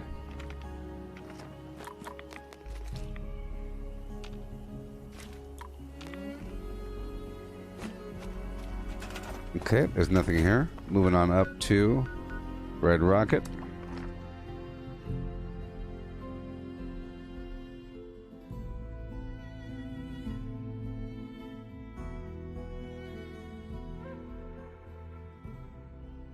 Poseidon. Okay. Hurry up. You gotta hurry up, baby.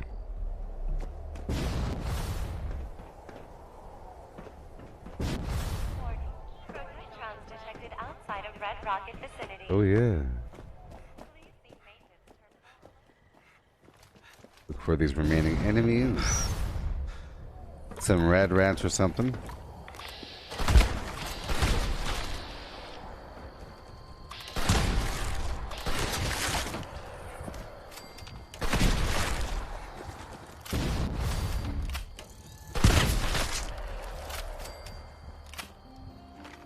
Okay.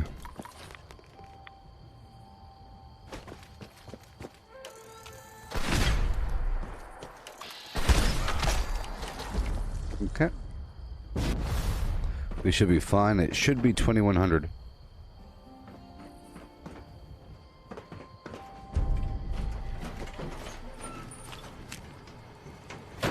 Yeah. It's completely about your level of intelligence. Awesome. Moving on up here. 1114. 2100.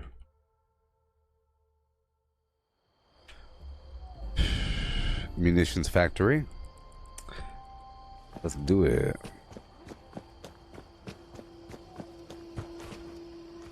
Alright. We're still in possession of this workshop. It's not in a retake state. Perfect. Perfect.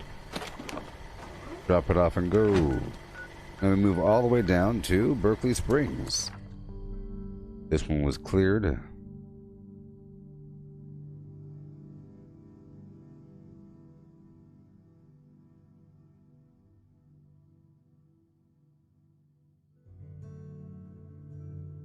Yeah. I'm just trying to time myself for these retakes on the cycle here because I did own the whole thing before someone took over my workshop. But that's okay. That's okay. Clear through.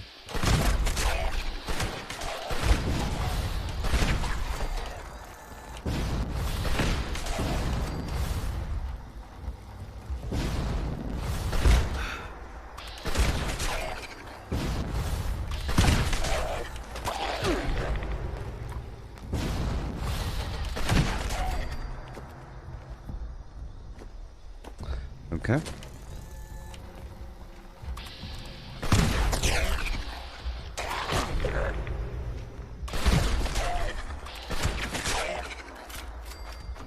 Okay, hurry up.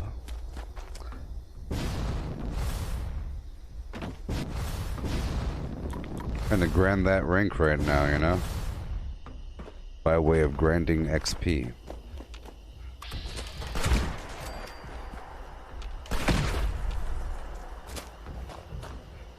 Hurry up. Okay.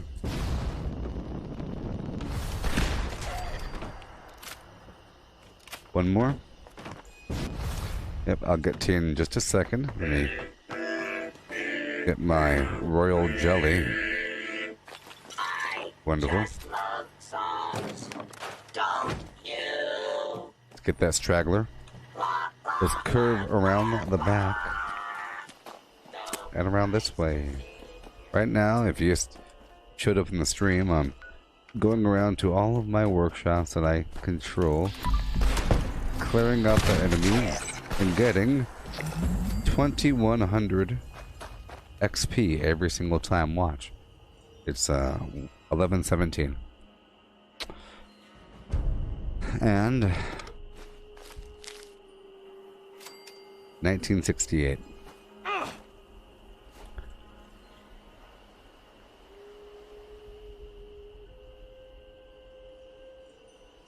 Okay, we'll see what happens. Okay. Oh, yes. Something wore off, I think. It's a small difference between 1968 and 2100. Very interesting. The same value as before. My life is low enough. We'll see.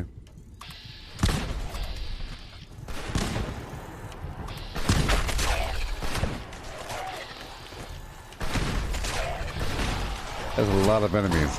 That's a lot of XP.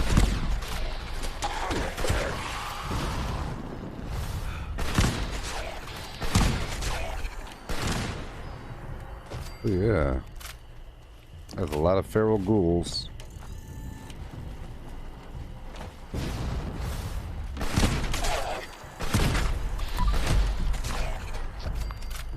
One more. Let's get that ginseng while I'm here. I'm not really building anything right now. Let's take 5 plants here. There we go. Drop everything off. Pick up our royal jelly to make that taffy. And carry on to the abandoned bog town.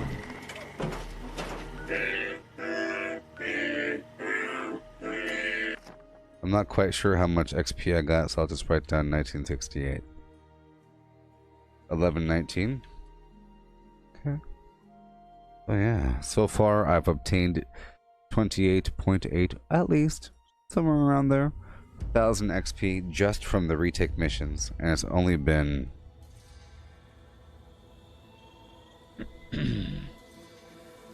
about 24 minutes.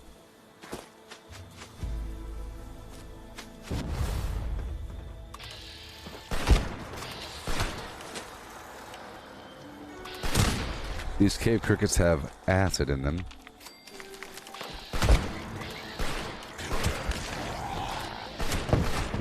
Now the gas goes. Get that code piece right here in the back. Get that code piece. Lovely. Make sure it's cleared. I don't think it is.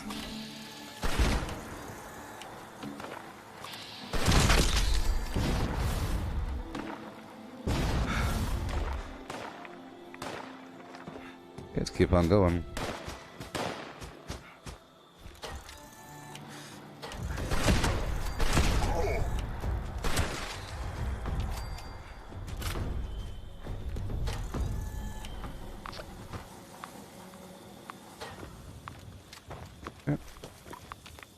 More in the front.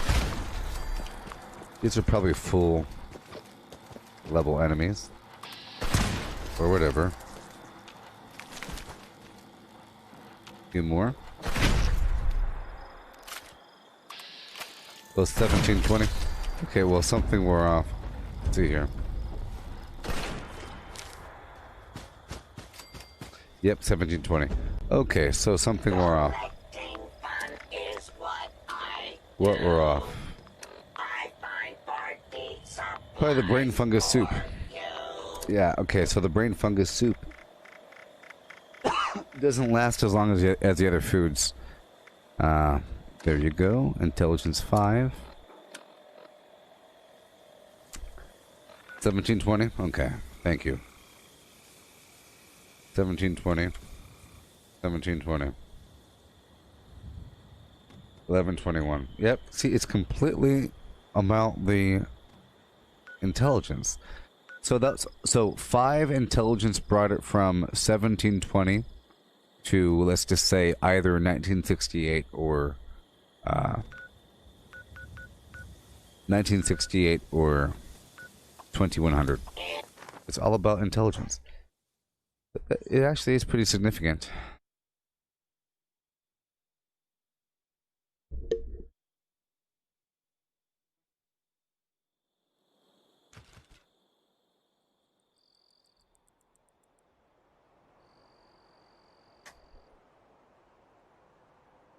Oh yeah. So here we go.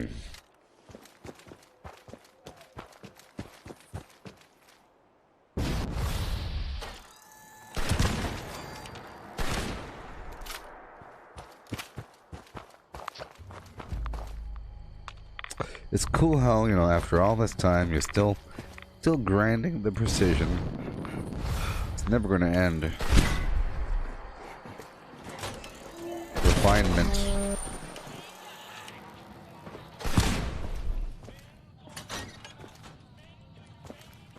Hey, Garrett. What are you talking about? What are you talking about? The face in the chat. What face in the chat? It didn't show me anything. Interesting. I don't think it said, good job, you've retaken. So I'm not gonna write it. Exactly mine.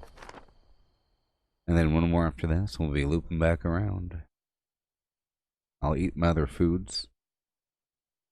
The XP buff from sleeping lasts a long time. Hours and hours and hours if you sleep at your own camp with your companion out. 3 hours. Something like that. Yeah.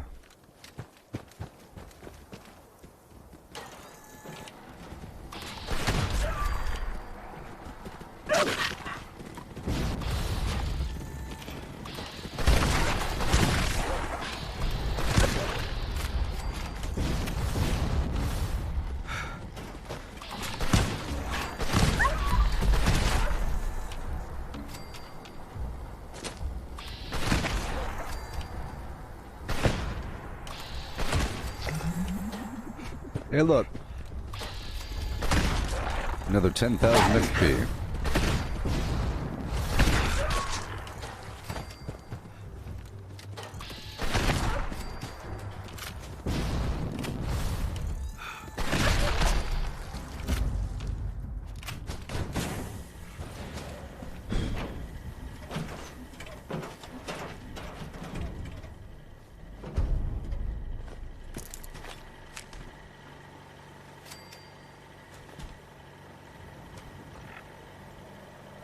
Oh, well.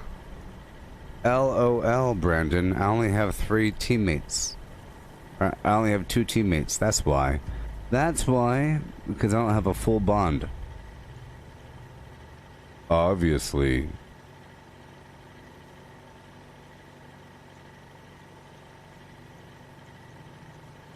$11.25. And then Mount Blair. Let's hurry up.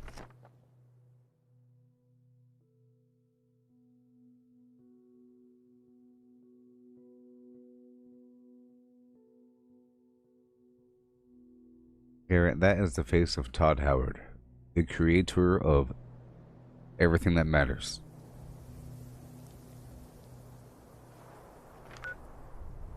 Todd Howard.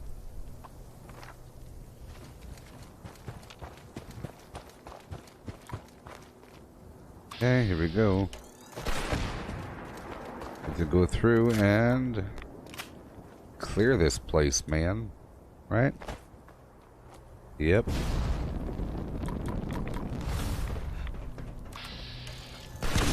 Unfortunately, it's robots, so I can't use my very mint test to find them. Once I do a little sweep around, they will present themselves.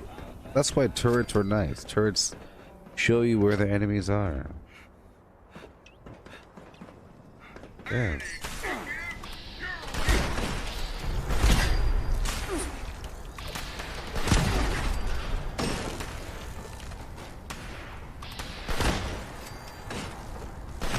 Oh yes, and I'm getting a fair amount of XP from these enemies.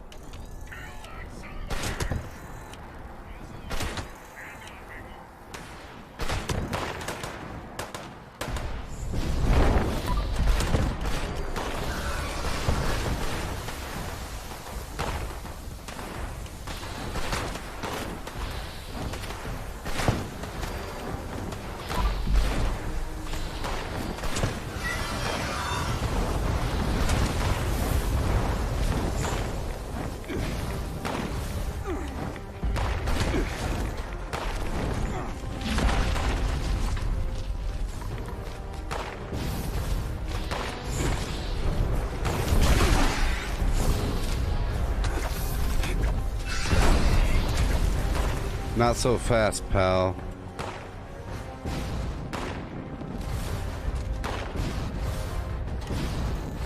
Not so fast, pal. Scorched beast in the air. You see, I was targeting the wing to bring it down. Target the wing. It doesn't take very long. For a long time, I didn't believe that you could bring down the scorched beast by crippling the wing. I think maybe it needs a new animation or something. Maybe it should scream when you cripple it. It's not entirely obvious, you know? But it is what it is. And that's okay. Let's go find this last robot. Wherever it might be. Too bad I can't use my berry mint test to find it. It should be right here somewhere. Oh boy. Well, that's annoying, isn't it? Hello, Mr. Flim Flam. Oh, you know what? He's definitely above me. Yep. He's above me, people. That's what the problem is. Let's just climb the ladders. Here at Mount Blair. Historic Mount Blair of West Virginia. The Battle of Mount Blair. Look it up. there's all kinds of books on it. Wikipedia. Go for it. Make a book report. Pretty cool stuff. Boom. And we're done.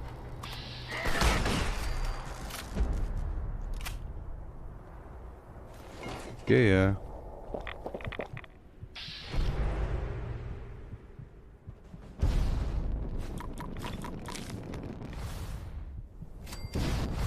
1604. What is going on? Oh, because I wasn't using my Berry Mentats.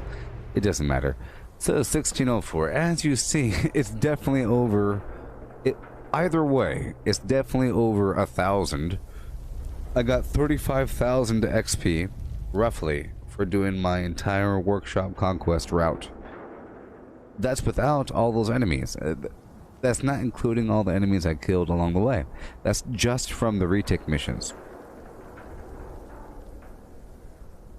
Think about that one, which is rough. Yeah, that's 300 points, and I need 1,400 points or so to hit the next rank.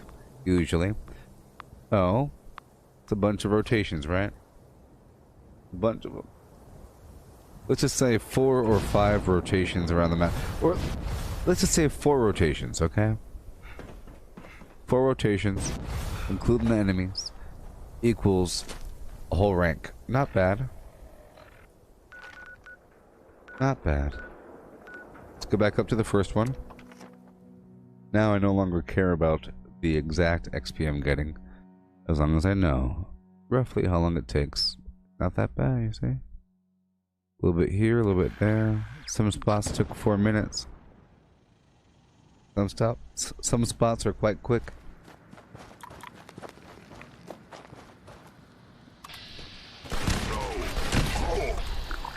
Just got a ×4 bonus. So now we're about to see if my cranberry relish is still active. Let's make sure it is. For 15 more minutes.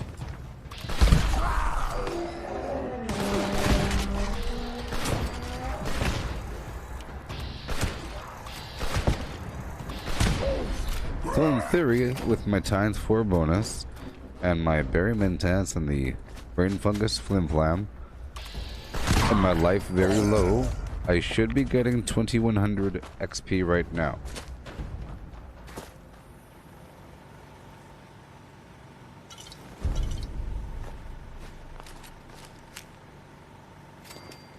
$1968.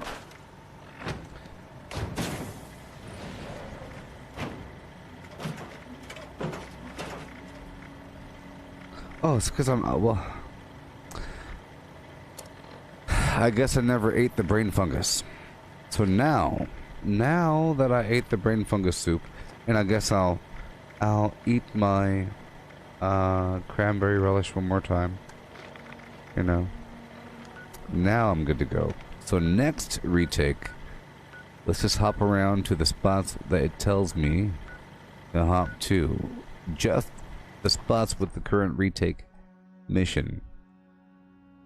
Once you do the retake, there's a time delay before the next defense. I'll be hopping around doing the retake as they come, you see?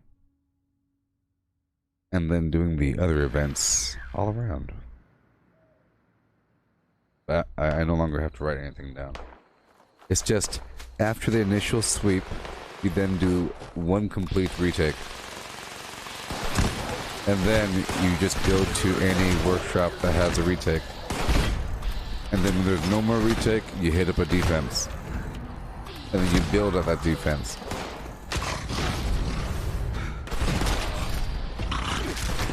And you tell your teammates, hey, there's a defense. Hey, look. Woohoo! Again and again. I did it, everybody. I did it. Cool. Thank you for the royal jelly. Bye. Okay. Knock out these retake missions. You see, they're sort of randomly scattered around the map here, which is great. It's all free. No, Steven, pretty sure it was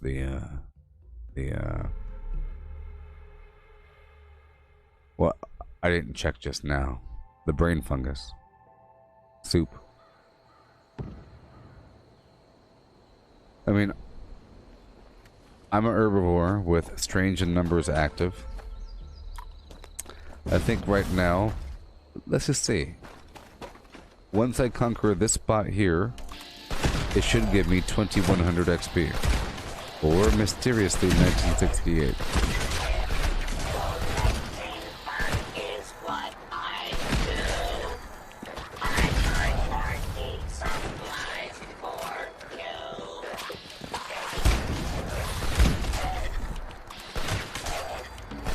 10 million ghouls. No problem. Yeah. Are we good? There we go. My life is low. Berry mentats. Cranberry relish. Brain fungus soup. And 2100. There it is, you see? Yay. I like to have a certain level of predictability. There it is. Brain fungus soup. Cranberry relish. Low life. All this flim flam equals 2100 XP. A full bond. I could probably raise it higher, and I have raised it higher. Come on, man. We're having a poor load here. Let's get out of here for a second. Move this way. There we go.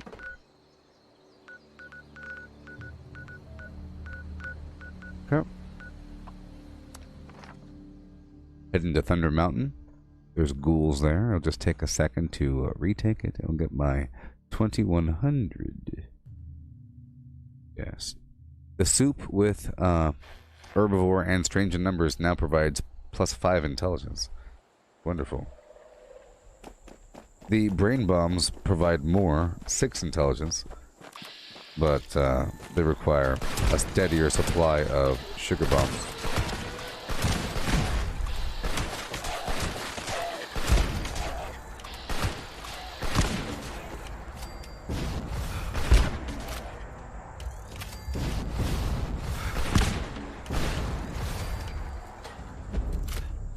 Okay, so predictably, we should be getting 2100.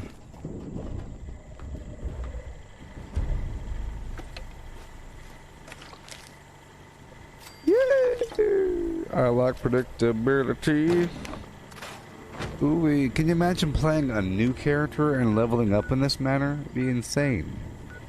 It'll be insane in the brain.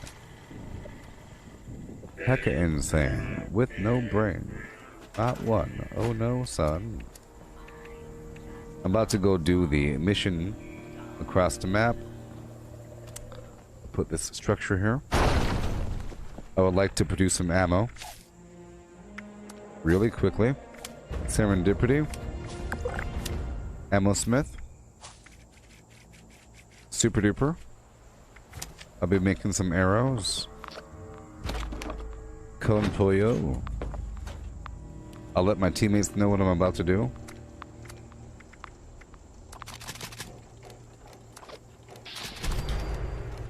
Tons of arrows. Tons and tons and tons. Boom, boom, boom. And done. Revert my perks. Serendipity. See how fast I'm leveling up? Look, I have 10 levels reserved. After all this time, Ammo Smith is gone. Action Boy is on. Okay, we're moving up and across.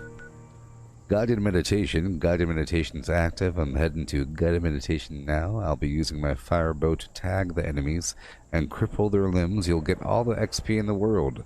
Just make sure to shoot the ones that are walking slow. which is going to be all of them. Palace of the Winding Path, north by northwest. Savage Divide. Come on down.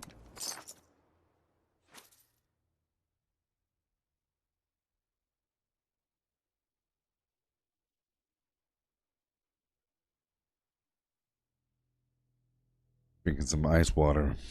Watered ice. Melted ice.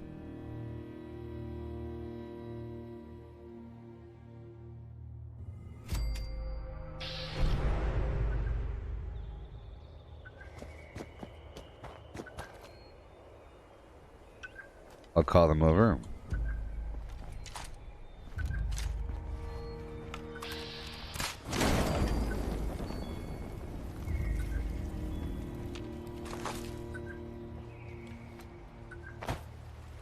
Again, I'll be targeting their leg. Okay, I'll be calling out left or right if you're facing away from the temple. If you're facing the water here. Left is left, right is towards the bridge.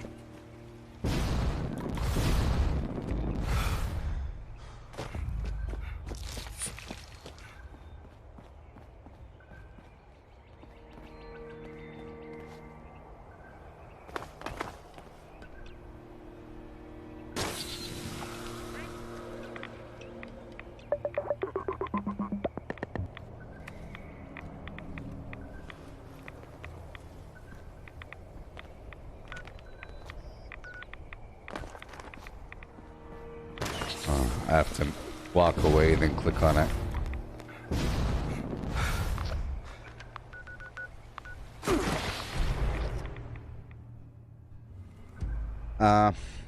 No, the Todd face has not always been there. Okay, here we go. Pleasant greetings. Please gather at the Tranquility Sanctum for today's guided meditation, taking you on a spiritual journey toward uncharted time. Take a moment to appreciate your surroundings. And remember, your generous and donations make this spiritual journey possible. Are you ready? Close your eyes. Take a deep breath.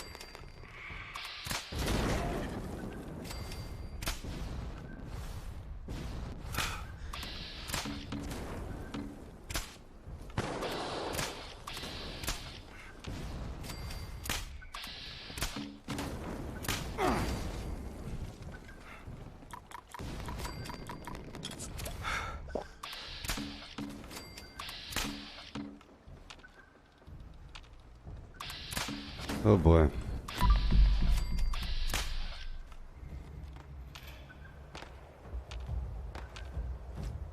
Oh boy.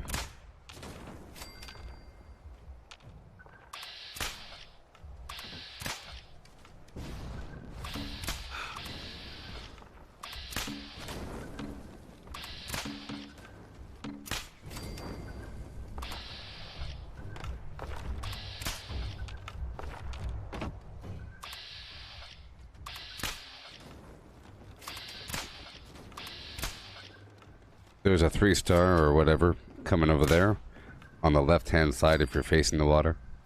In the very back. He's on fire. On my way.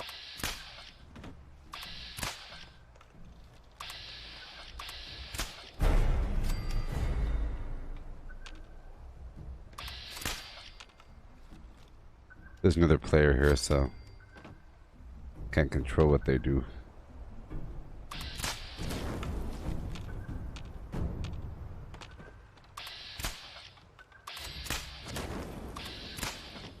I'm just trying to cripple them.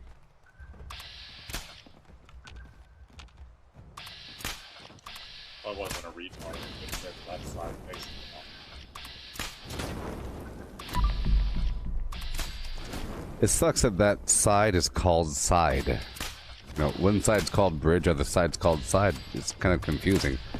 It'd be nice if it was called pavilion or something.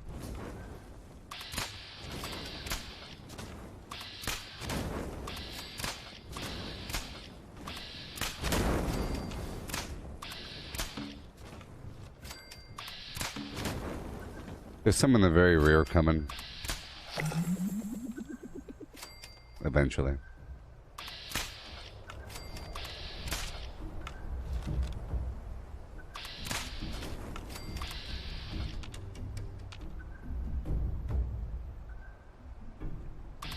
But this car is still alive?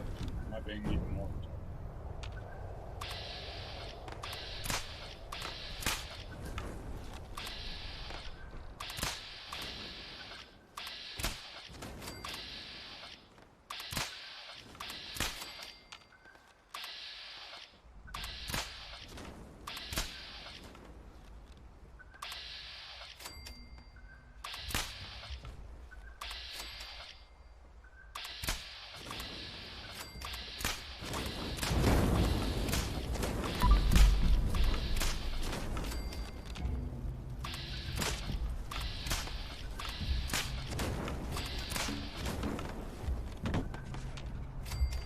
I do like this event, you know.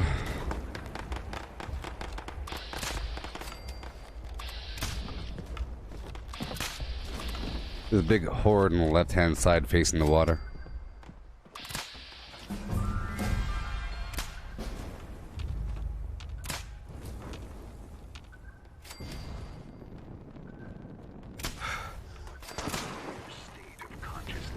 I'll repair it. Oh, you got it. Here.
This is the best thing ever for XP. That's why I made those arrows. Good thing I did that, huh?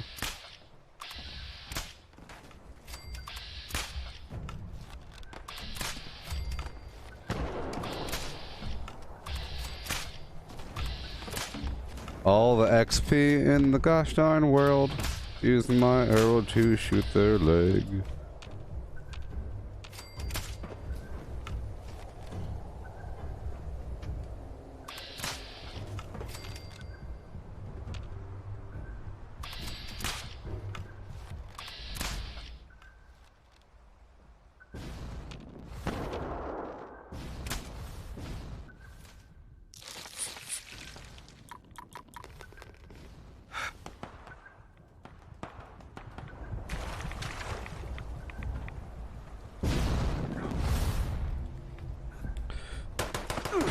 Come on, man. I got the repair here.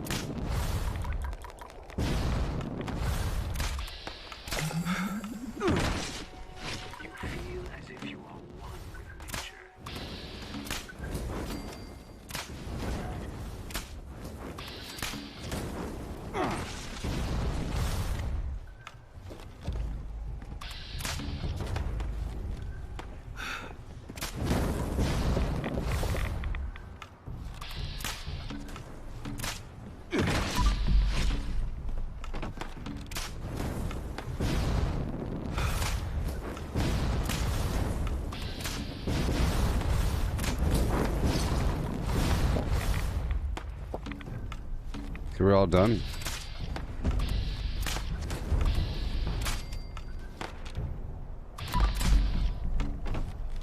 Cool.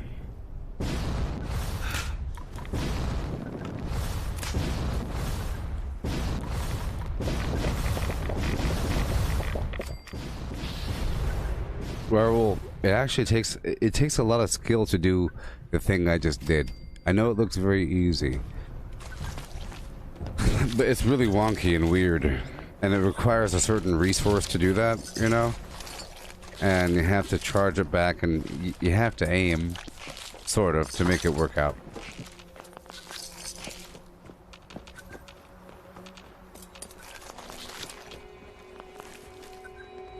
I was aiming at their leg. I was targeting their leg, you know, otherwise I'll just, you know, just aim at them.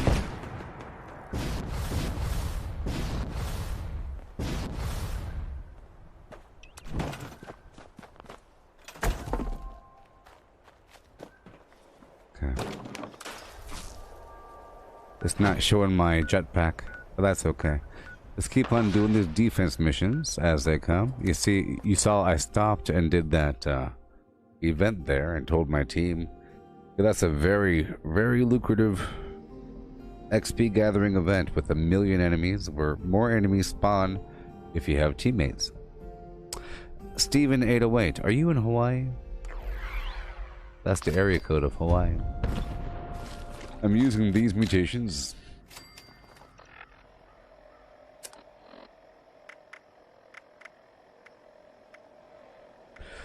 Adrenal reaction, bird bones, eagle eyes, egghead, herbivore, herd mentality, marsupial, plague walker, scaly skin, speed demon, talons, and twisted muscles.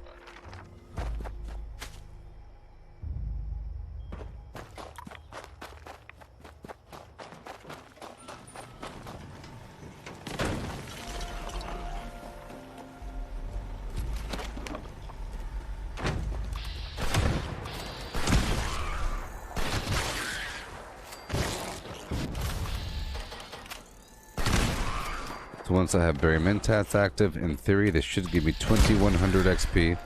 I don't see why it wouldn't. Brain Fungus is still active, or the Brain Fungus Soup is still active, and the Cranberry Soup is, or Cranberry Relish is still active. Couple enemies left. Are we done here? Let's see here. 2100 XP. Here I come. Perhaps. What do we got? 21. 2100. I love it. Let's look for another one. There it is. You see? That's all we have to do. We just have to hop around looking for these random workshops that have a retake a mission. So there is a cycle to it, and there is a flow. Capture.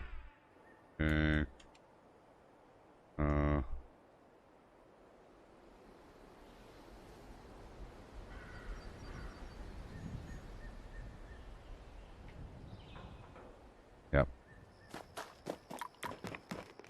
So you go around the map and you capture every single workshop, and you don't stop building, and you build just enough. Okay. You want at least the Collectron, so you come back for some resources.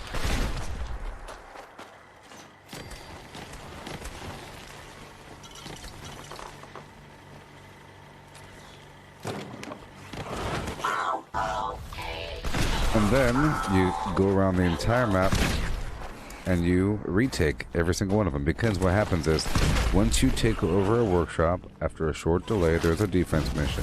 If you don't defend during that mission, the creatures quote unquote take over, and it becomes a retake mission. You have to retake it from the mutants or the ghouls or the rats.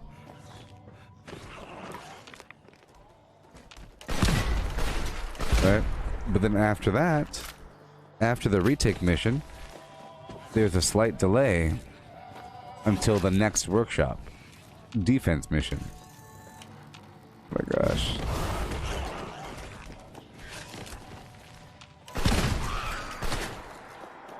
So it's sporadic around the map.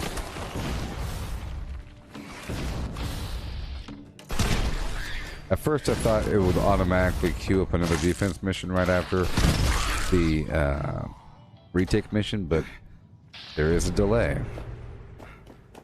And that's why it helps to have many workshops. Many is the word. Not just a couple or a few. Many. Steven, you're asking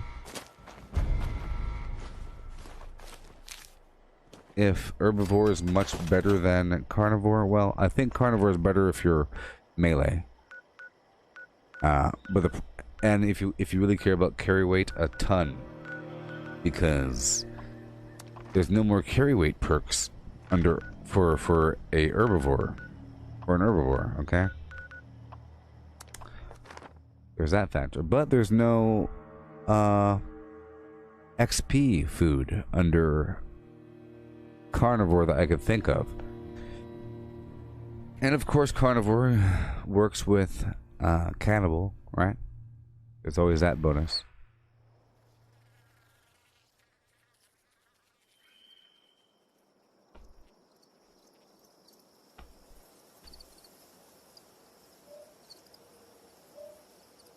The first person to say "Hail" on Facebook gets a free golden Zagnut, and you want them while they're free. Oh, you want them while they're free. I haven't been looting for a bit.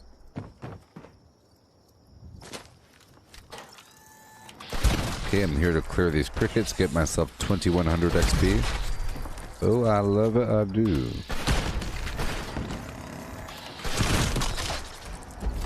Look, everybody, 2100 XP. Again and again and again.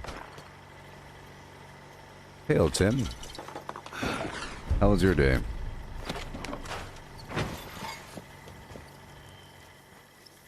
Alright, cool.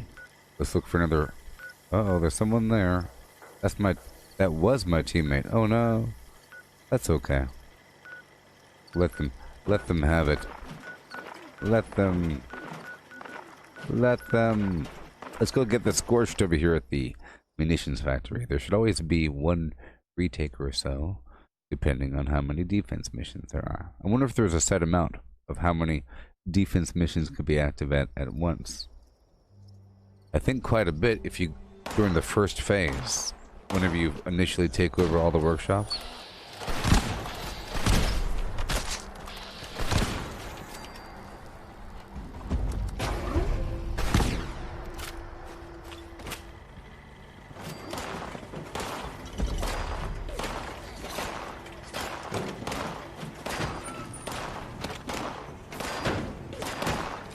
Yeah.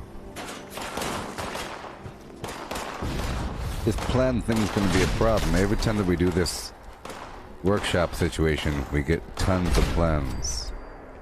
Every time we defend. Oh boy, they're up in the hills.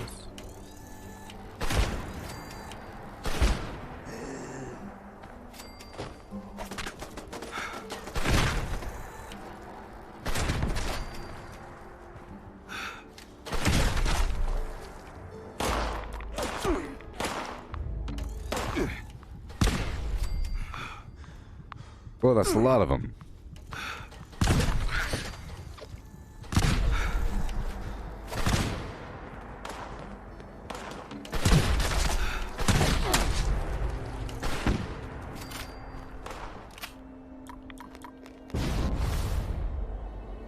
Okay. Let's go get these remaining scorched.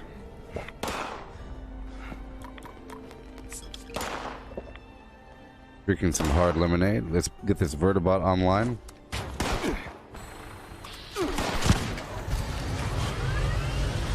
Get these remaining enemies under our control. Navigate right on through the building. And dispatch these bad guys.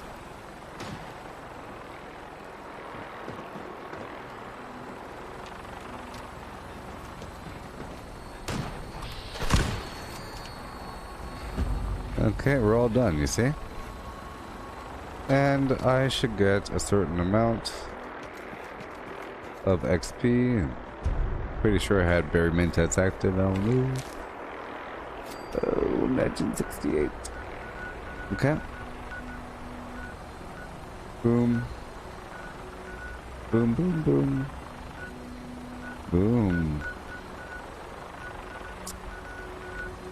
That person did not take my stuff. Let's go over here to Monanga and defeat the Yaogwai. You see, it's not telling me it's a retake mission, but it is. Oh, it is.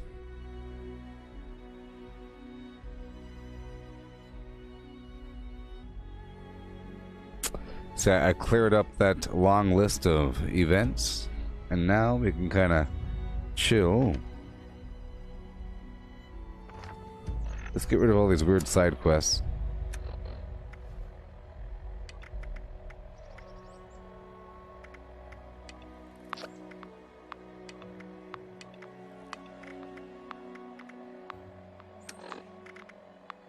But I do want to see all the defense missions and all that. Defense mission starting in the Wade Airport.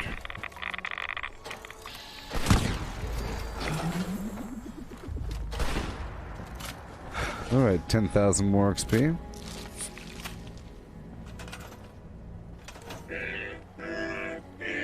Okay, radiation rumble starting, but I'm not going to do that initially. I might jump in towards the end. We are definitely getting over encumbered from these plans. Let's drop about 20 pounds of plans, huh?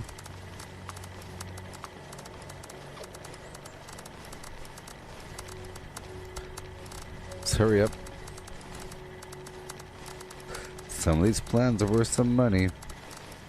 Some. Cool. Check out. Oh boy. Okay, let's do the Mount Blair area again to clear these enemies. And now look for another event. We have that radiation rumble, but oh boy. I'll hold up on that for a second. Later on today, I'll be able to purchase another mod for my armor. Increase my defenses.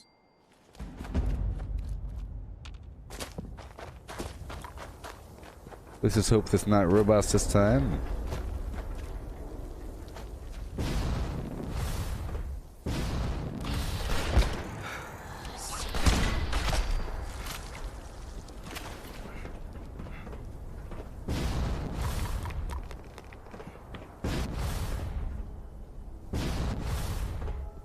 It's scorched. So we'll see what's up. I'll go up and around.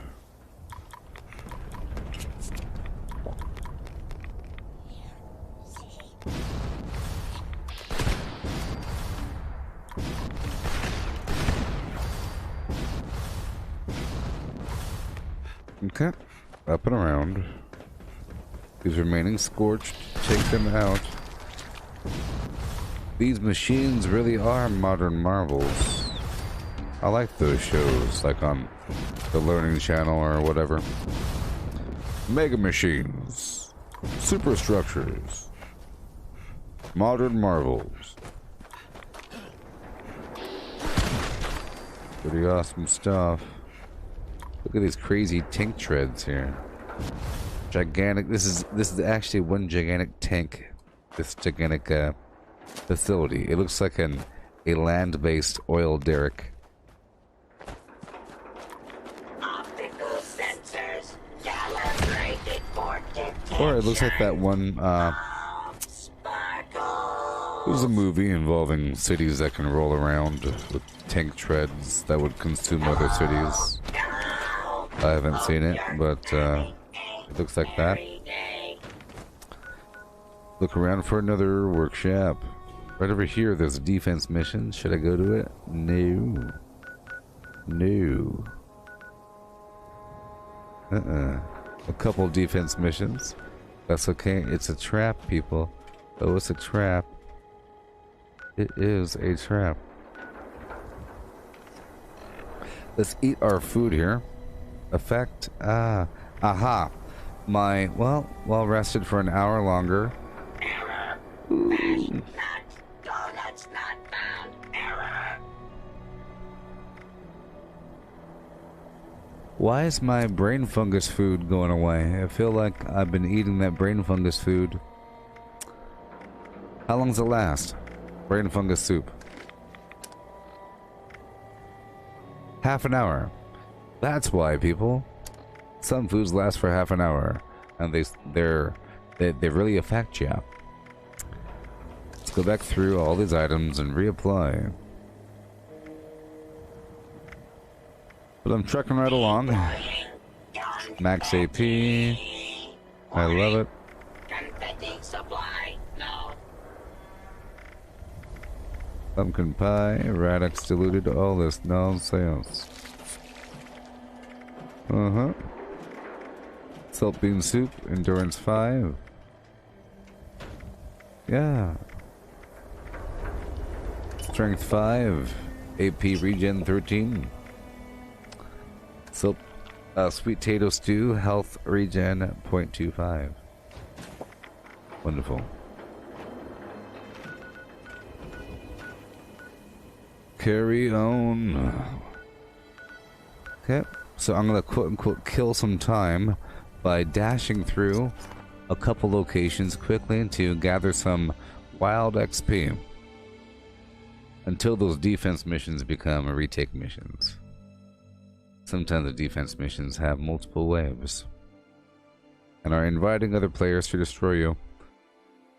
But if other players are participating for my own team, at that point I build defenses and all that. I'm not going to kill that Grafton monster. Oh, my ammo's running low. This might be a good time to do the lucky hole mine, but... Or actually, this is a good time to go do... yes. After here, I'll go down to the White Spring Golf Club, and after there, I'll curve on through the rest of the rest of White Spring. Clear that whole thing, get the brain fungus from the back. The glowing fungus from up on the hill, perhaps, so I can make some vodka. And curve on into the main shopping mall to purchase some lead. I don't want to do the lucky hole situation too soon. I want to go through this place and farm as much as possible.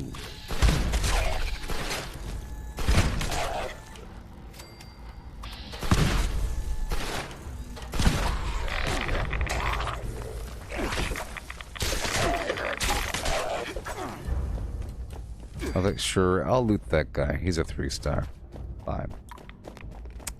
I'm gonna go all the way up to the very top floor.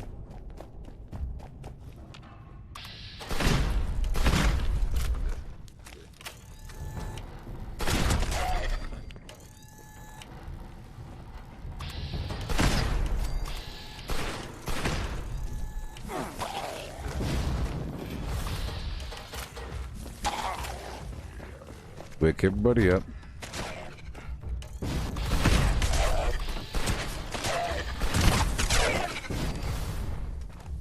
So much XP.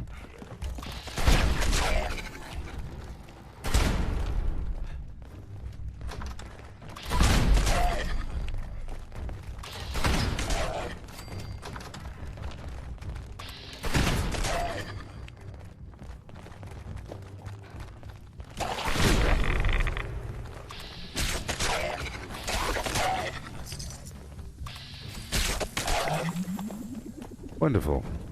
10,000 more XP. That's 775.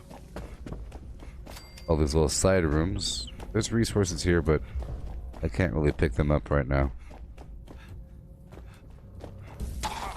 Okay, we'll go through the back room. A couple of sleeping bad guys over here.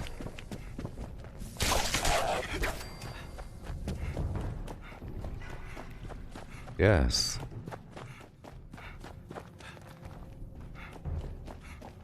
Okay, someone down in the basement. Squat and teleport. Right now to White Spring. There's a person there right now though, so that's not gonna work out.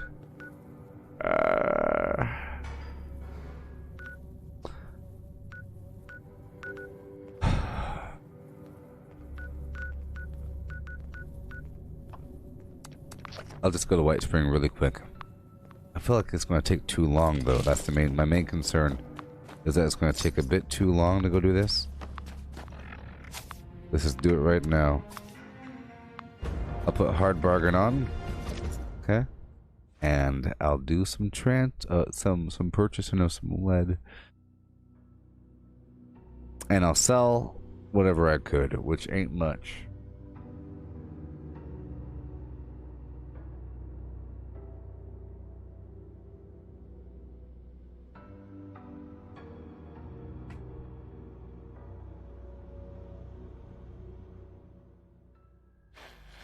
Yeah.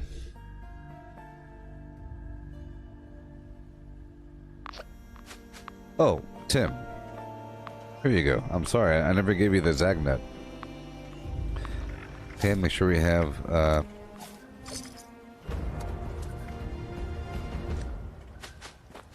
yeah, let's just do it. Let's just do it.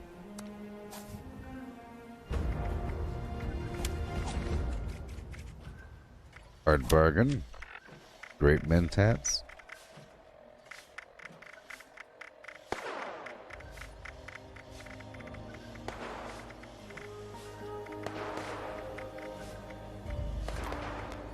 And I'll put super duper on so we could make some marine tactical helmets and sell them for 30 caps each. Remember, you have to give the vendor some garbage if you want to buy more from the vendor. If you want to sell stuff, you have to buy stuff, and vice versa. The vendor has a limit for how much money they could hold, you know?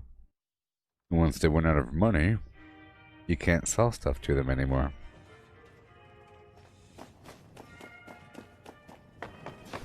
I'm not purchasing the Nuka-Colas. Couple items I want. I should make the helmets first. We'll see. I'll sell the stim packs.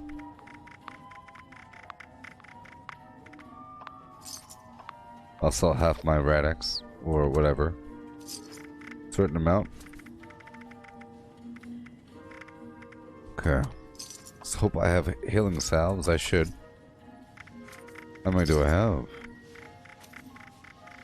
Healing salves, I have 180. Okay, what do you have for me? You have 5 bulk lead. Lovely. That's all I want right now. And your Nuka-Cola for later. For another character. I'm hitting up all these vendors with the signs on them and talking to these protectrons. They sell a couple things. Okay, all I want is the lead and your Nuka-Colas. Cherry. Goodbye. Boom. Junk. Lead. 5. You see that? Yeah. Until they hit 1,400 caps, they have to sell more. That's what it's all about. Good stuff. Right here. The Free States Fender. Junk. No lead for me. Okay. That's it. I'll buy the dog food. I'll buy the dog food. It's overpriced. Any of the spa suites in the back. Someone should It's be with overpriced. you eventually.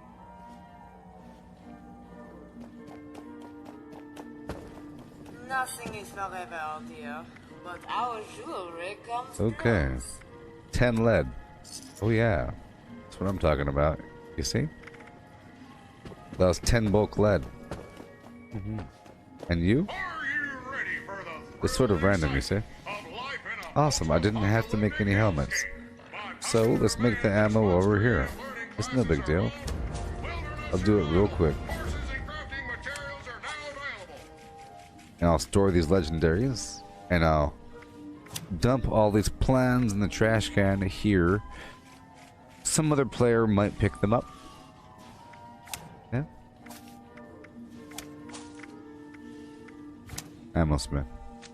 Or I could do it at the cooler by my base, but I figure if I do it by my base, players won't buy anything from me because it's got a bunch of free plans, so it's not good.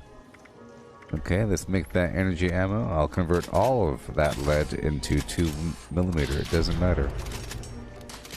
Doesn't matter if it weighs too much. I could always transfer some stuff around. I could always use batteries included, you know. After I do my workshop conquest, after I've built what I had to build, there's no need to have contractor on at all times. Batteries included lowers the weight of energy ammo to be used. It's always awesome having fully repaired weapons and tons of ammo and backup weapons.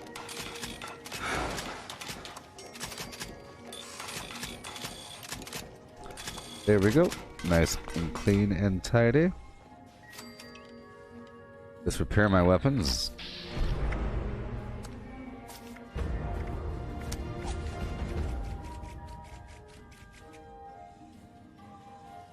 You can't tell right away how your armor looks unless you look at your Pip-Boy. Repair my shotgun. I have my stash access here, but I don't have my infinite scrap box access. Check on my armor. Guess you can't. Why? That's just your limbs. Over here, under items and armor. Can't really tell right. Oh, I guess I need to repair a couple things. It looks like somebody aggroed the robots. So fix it good. And we will repair. Yeah.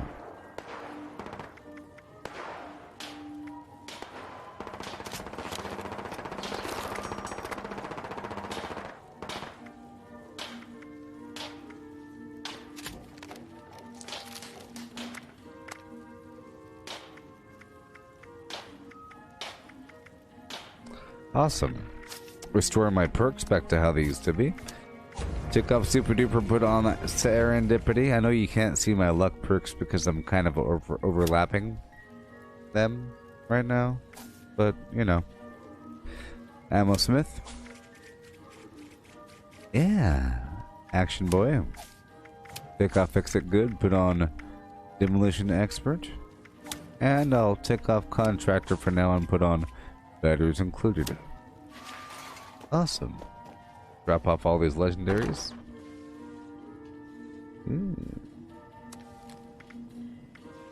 Woo, look, Trail Fireworks Mine. Cool. Can't wait. One day I'll use it. Oh, hey, I have to use it on 4th of July. So your goal, everybody, is to get the first fireworks package before 4th of July. Right? Okay.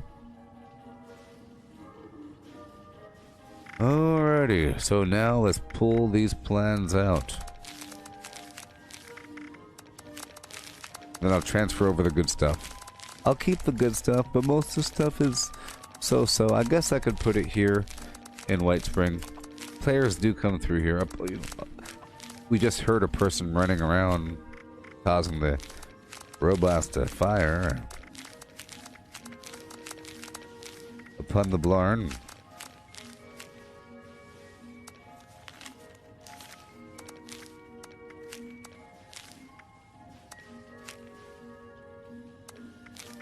Okay, so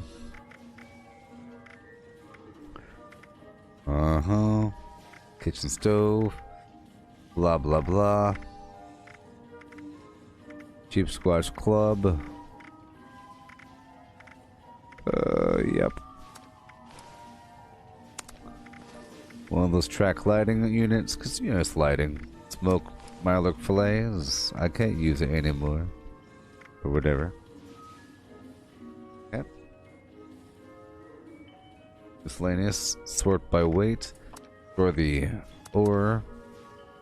Nuclear key card. All this ore, the claim tokens, the gunpowder. Awesome, all the stupid meat. Goodbye, meat.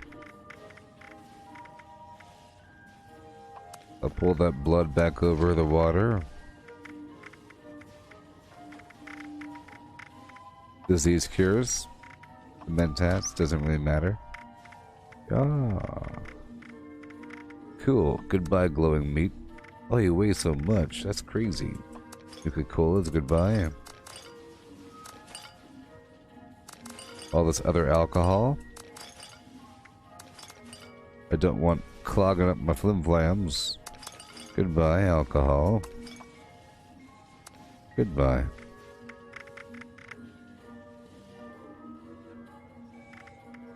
Okay. All these items. So many crazy, funky old items. I have these legendaries I want to transfer back over.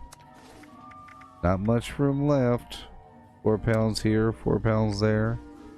Oh my, oh mare. Okay.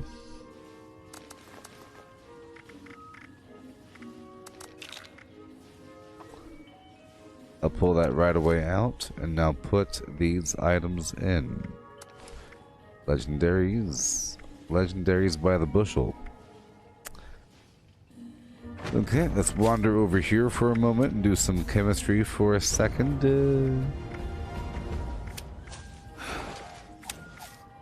To get rid of these spoiled vegetables and all that, we have to smelt a few items to reduce some weight in our stash. Hopefully, after all this, we can do more retakes.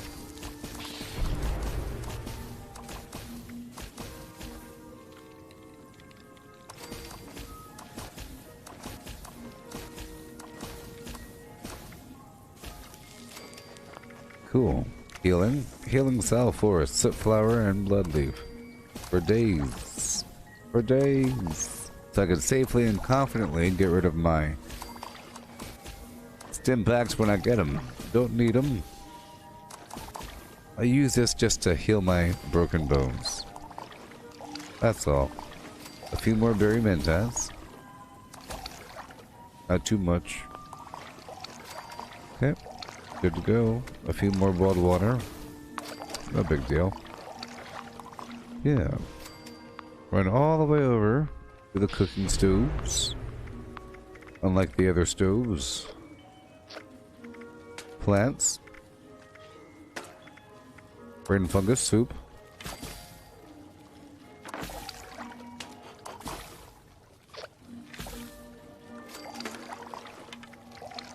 Okay, more relish for a second. Ooh, I've run out of gourd. I've run out of gourd, people. Oh boy, that sucks. That's okay. Max AP 50. That's the flower tea. Gotta keep on keeping on. This does reduce my carry weight a little bit. Keeping all these items in their different states, you know? Just hanging out. Big old pile of flim flam. Silk bean puree. Gotta love it. There's Tato up in there. Silk bean soup.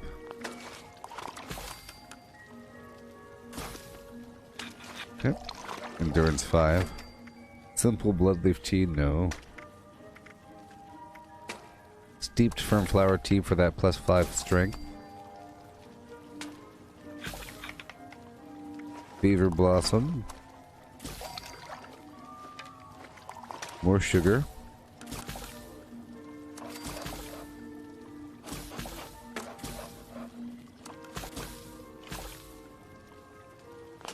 Alright.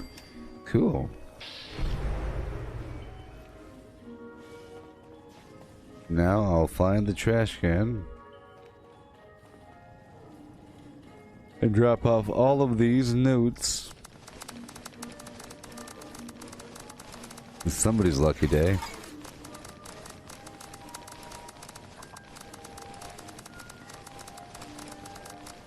We'll put the ammo in here as well. Or not. This does have a capacity.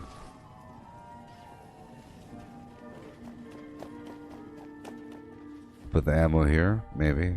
It's gonna fill it quickly.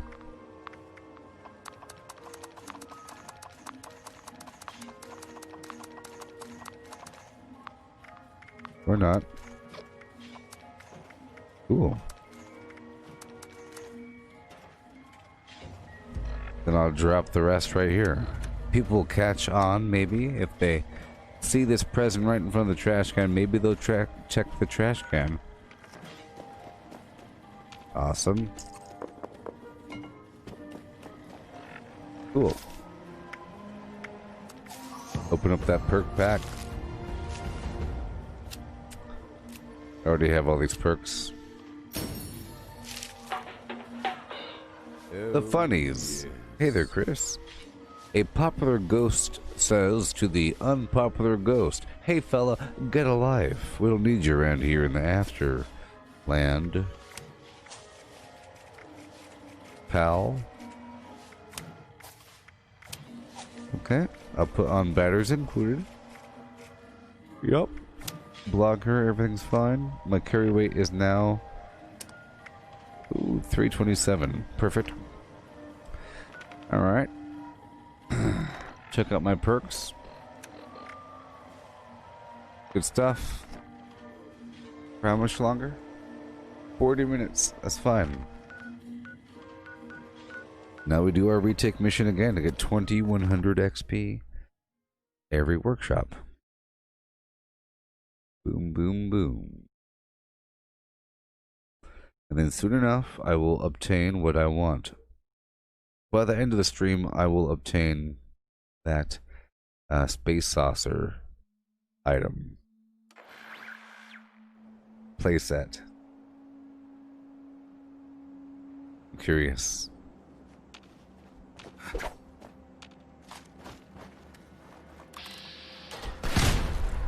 Oh boy.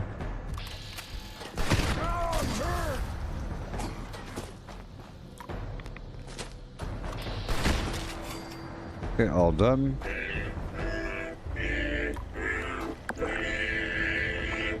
Prepare. Just love songs. ×2 bonus. Oh no. Only a ×2 bonus. Hello. It definitely matters. Hope you're having It's sort of a big deal. merry day. Let's see if I can find another team. Nope. The other person from that other team needs to join my team. Or whatever. Look for the Grafton monster.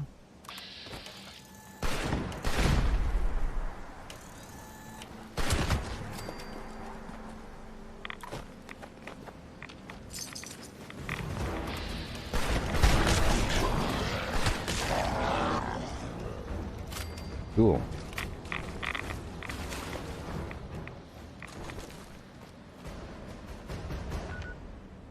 Alright. Clear these workshops.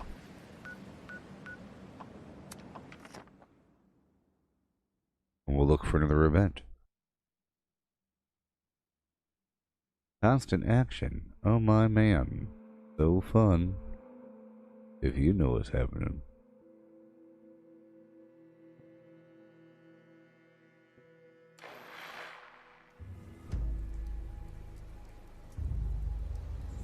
Okay, here we go.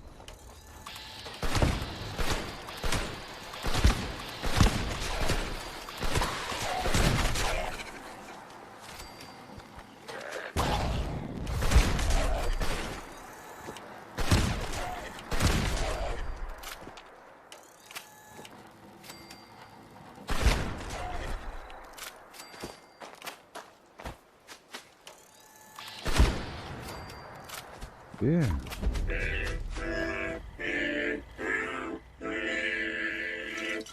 I just love songs. Don't you? Alright, way to report. I'm gonna quickly clear everything. I'll put down the welcome mat if I could remember. As I pass on through. Yep. Hope you're having a merry day. Merry and fine day.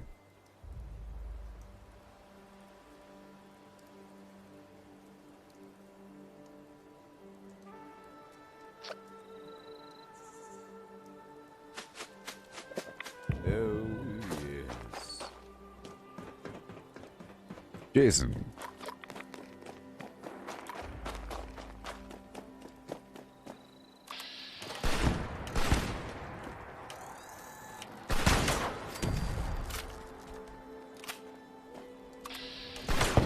Okay. No big deal. Tons of royal jelly.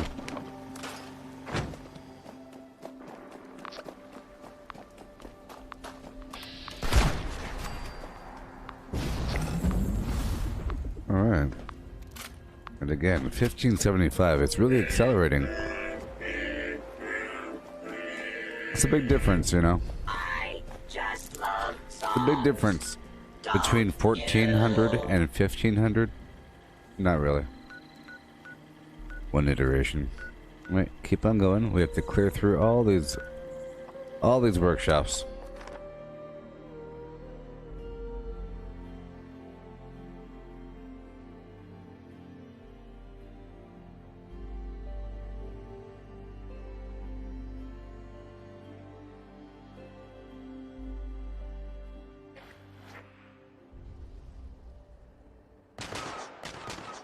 Hey there, Cameron. You remember you were here when I was level 500? I just love songs.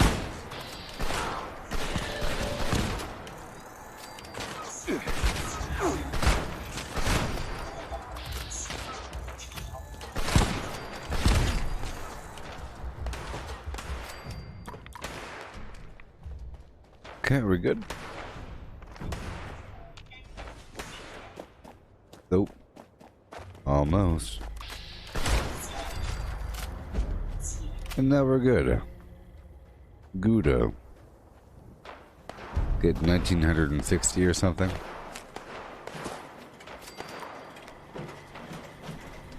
1640. Fine. Perfectly fine.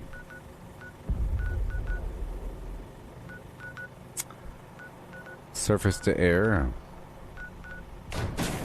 Or yeah. Graph and steel yarn. Take care of these bad guys hanging out over here. Big old pile of them. A couple of them.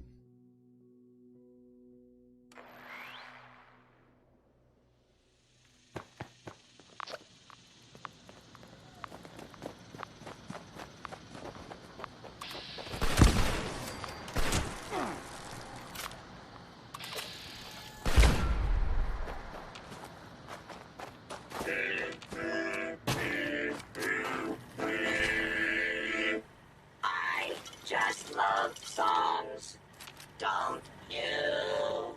Yeah.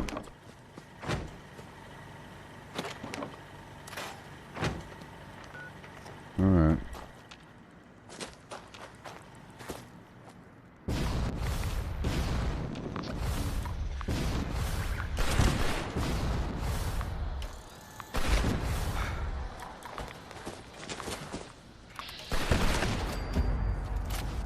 All done.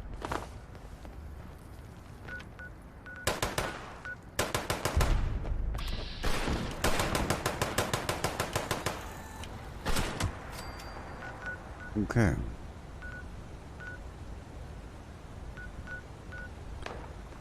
Gonna move on. All these defense missions. All these defense missions, baby. Heading down to the bog town. Let's see what happens. Depending on how many waves there are, you know. It's okay. Bunch of enemies. XP behind it, you know.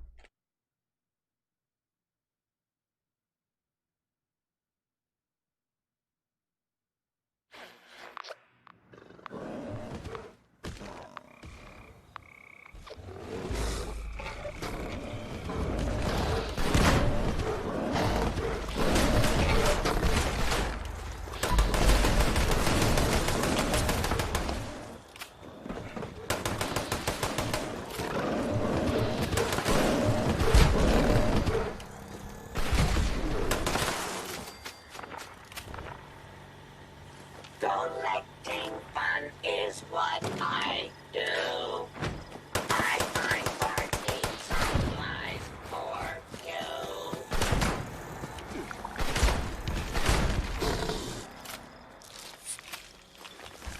Oh boy.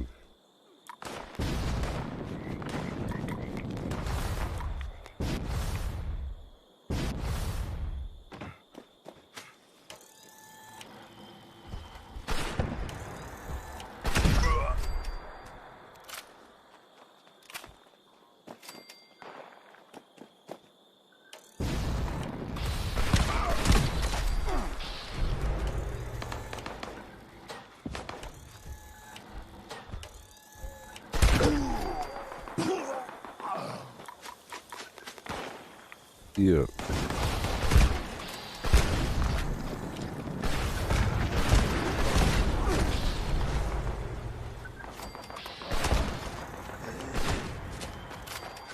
Cool.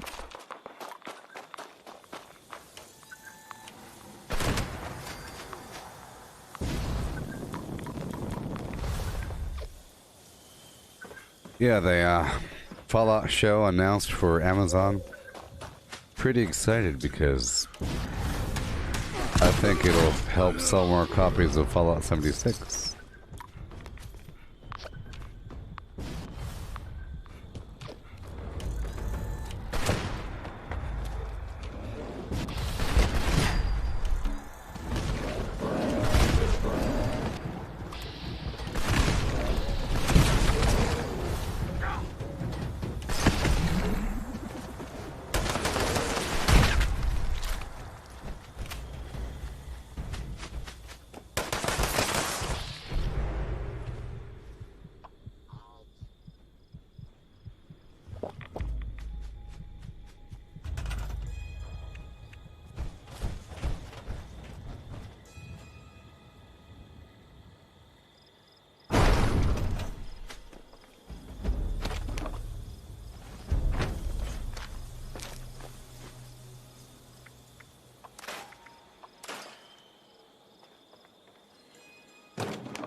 Alright.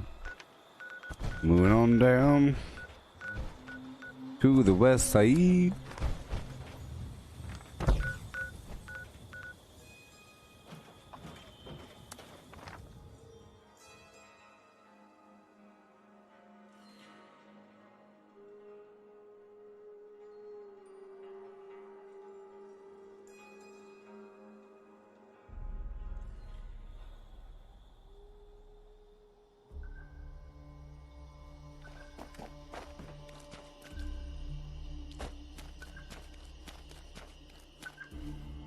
All right.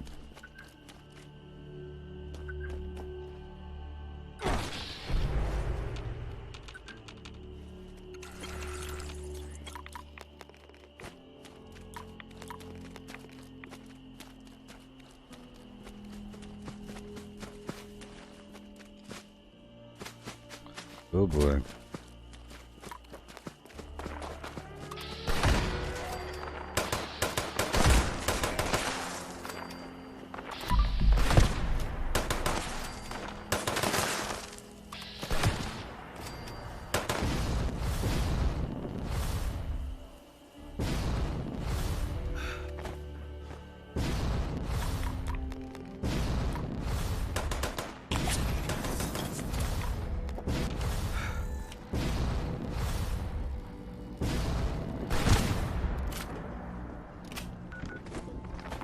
Okay.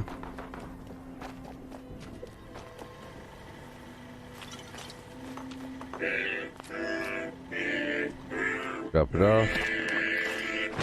I just love songs, don't you?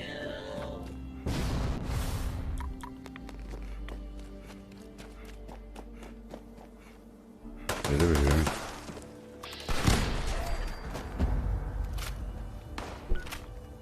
Alright. Hop along, Mr. Cassidy. Hop along with the you and me.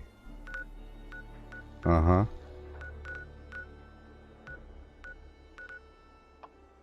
I'm heading to Monongah Power Plant. Okay, I'm watching you on the left. I see. On my way.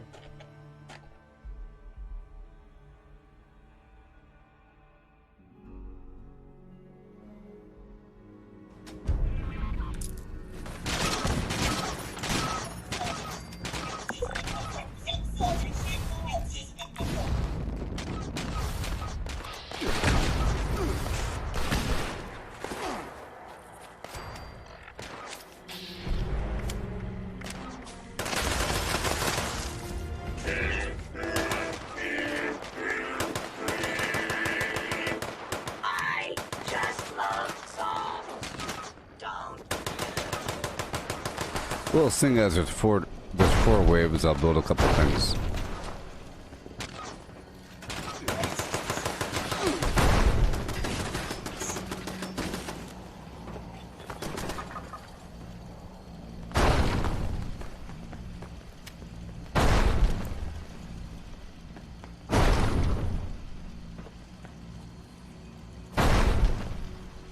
Yeah.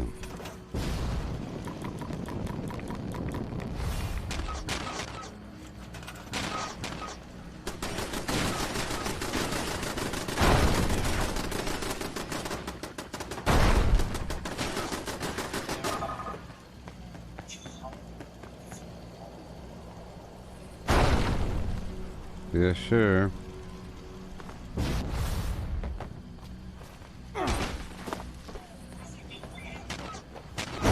Oh boy.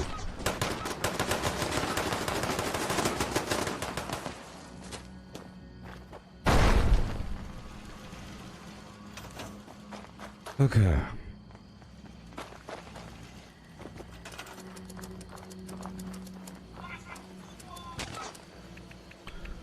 Water purifiers.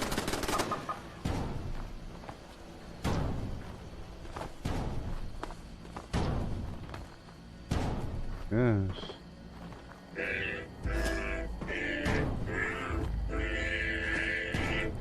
I just love songs, don't you?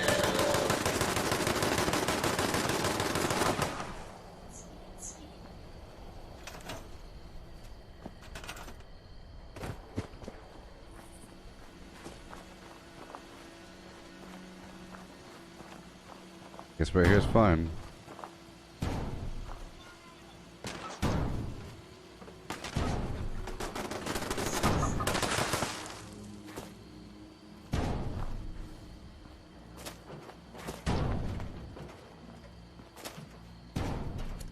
All right.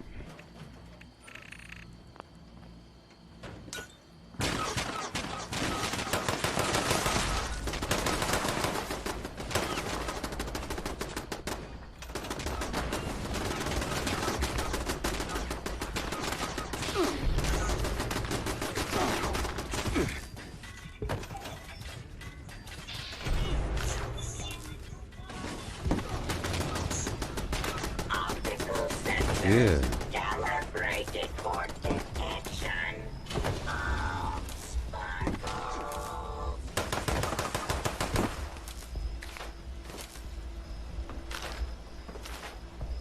Come on. Come on.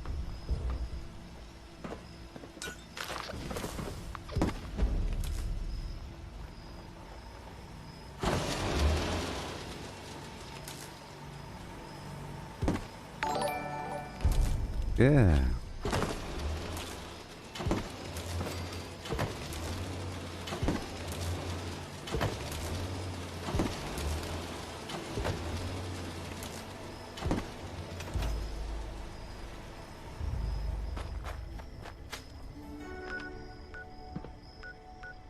Heading to the Dabney homestead to go defend that place and build it up.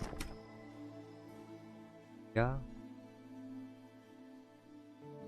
Yes, Workshop Conquest is the best thing ever. Tyler, I'm currently in control of all except for one of the workshops. Someone took it from me. But still. The tea time event is up too. I'll head there in a second.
through.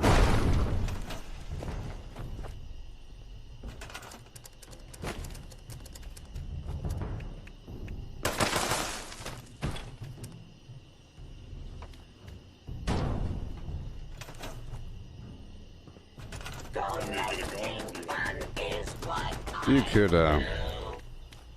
do whatever you want to do. I'll show up probably. Maybe. Maybe. Maybe.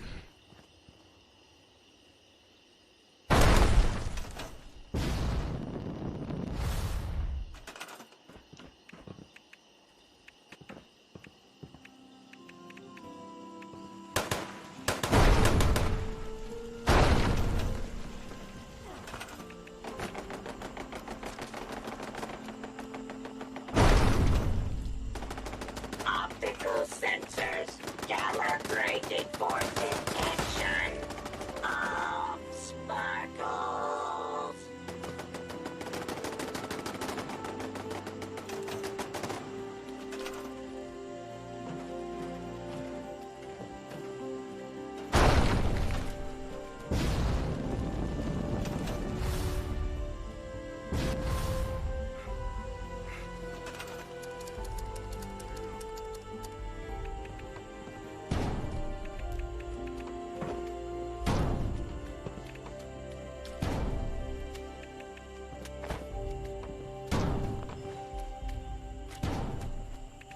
Yep.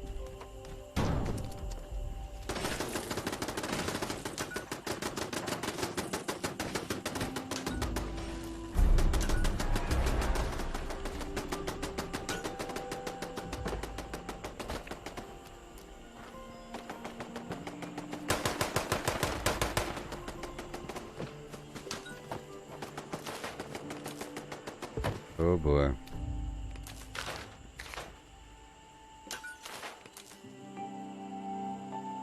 Oh boy. Here we go.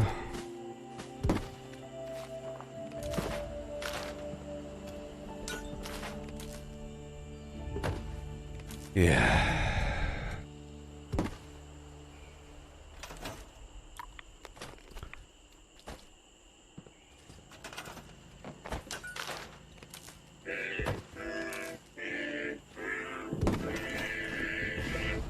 I just love songs, don't you? Oh boy.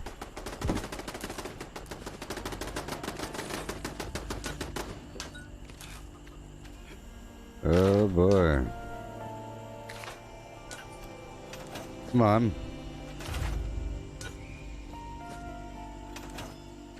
Oh, so annoying.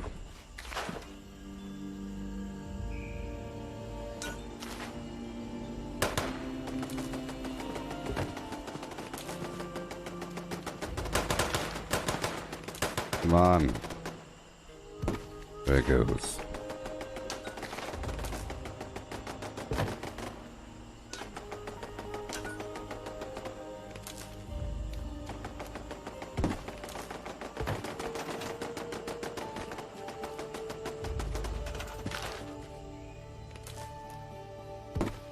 Okay.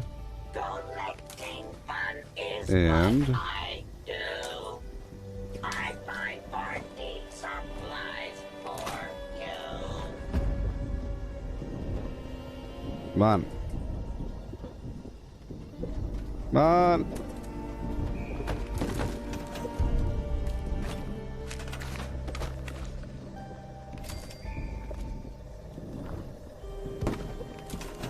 All done.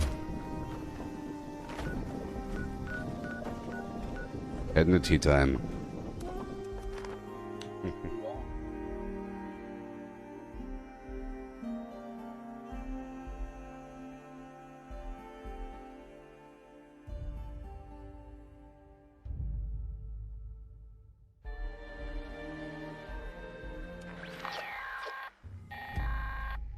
Hello again, friends. I am so pleased to announce that the boilers here at the Giant Teapot are full again.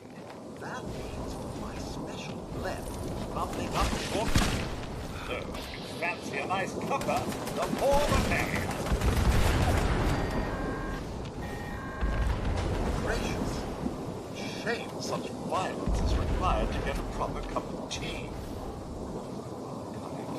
Water temperature in the boilers is now 100. Yeah, so workshops are the best thing in the world. They always have been, and I've always been preaching their praises, praising their preaches. But now, for sure, best thing ever. People discredit them. If you take over a workshop, it gives you a certain amount. If you retake, it gives you a lot. Right now, with all my buffs and everything, I get, on average, 2100 XP for retaking a workshop, and it takes usually a minute. The defense missions take a bit longer, but you guys don't get credit for the retake, just the defense. But the defense doesn't come unless I do the retake. The more workshops I have, the more defense missions are available. If I take the time during the defense mission to build, it makes the next wave or the next iteration better. Then if I play for many, many hours, it's good. Tons of resources, water, crops, and other nonsense. And tons of XP.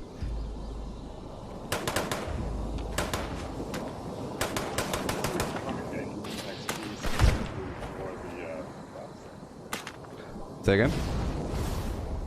Are you doing that XP specifically for the repeatable on the Yes. Legend of Season?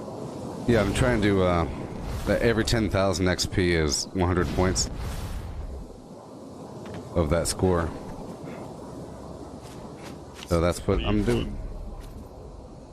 What do you find on an average day you're grinding? How much do I get on average day? Yeah. A whole lot.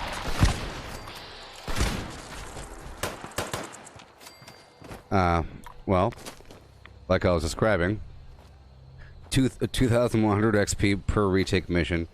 It only takes 1 to 4 minutes to capture a workshop and to retake a workshop. Defense takes longer.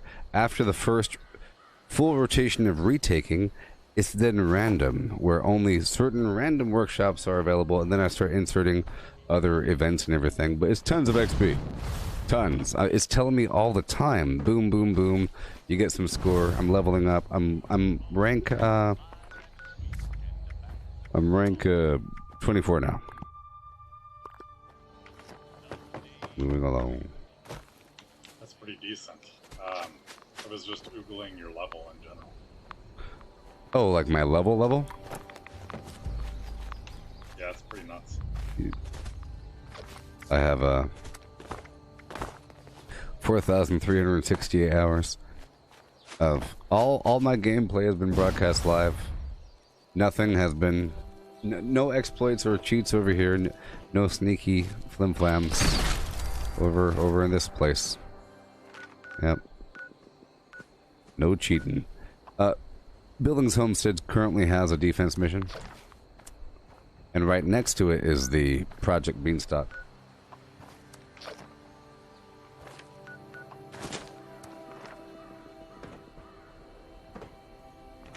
I'm heading to Billings.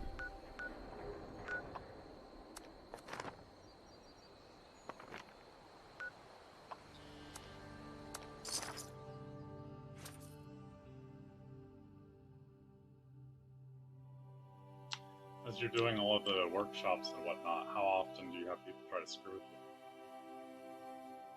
you? Well, surprisingly, hardly ever. On this map, only one person took over one of my workshops. It was Poseidon. They did it earlier, and I'm pretty sure they're no longer playing. Sometimes I let them do it, you know, because I figure I'll be outplaying them in terms of length of time. I'll just come back through and take it afterwards. You know, but it's hardly never, because most people think that workshops are stupid.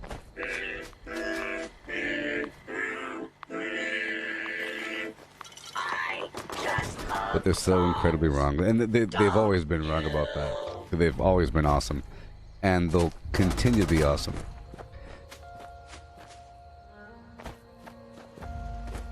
I didn't build those defenses, so don't judge that garbage. I was just about to do a quick cap run.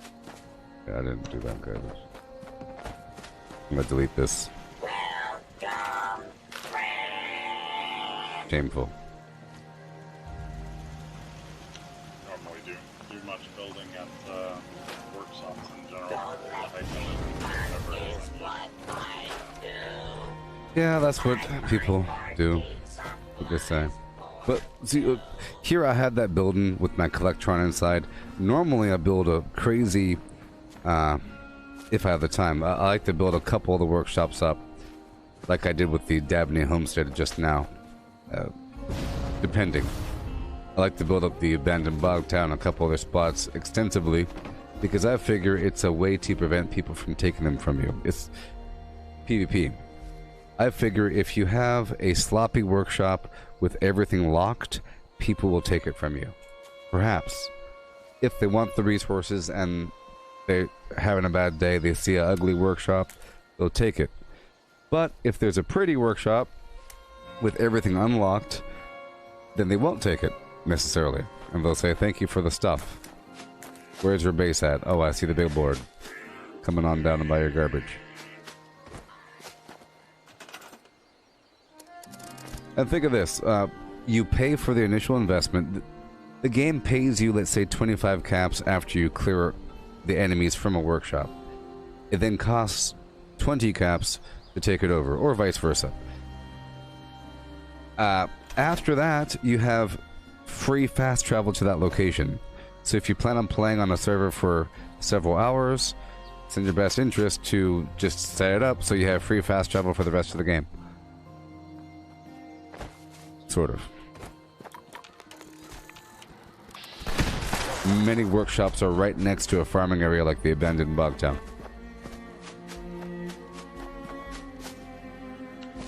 Do you play on private server very much just to prevent that? Or you Well, find that it's not that big a deal? It's not that big of a deal.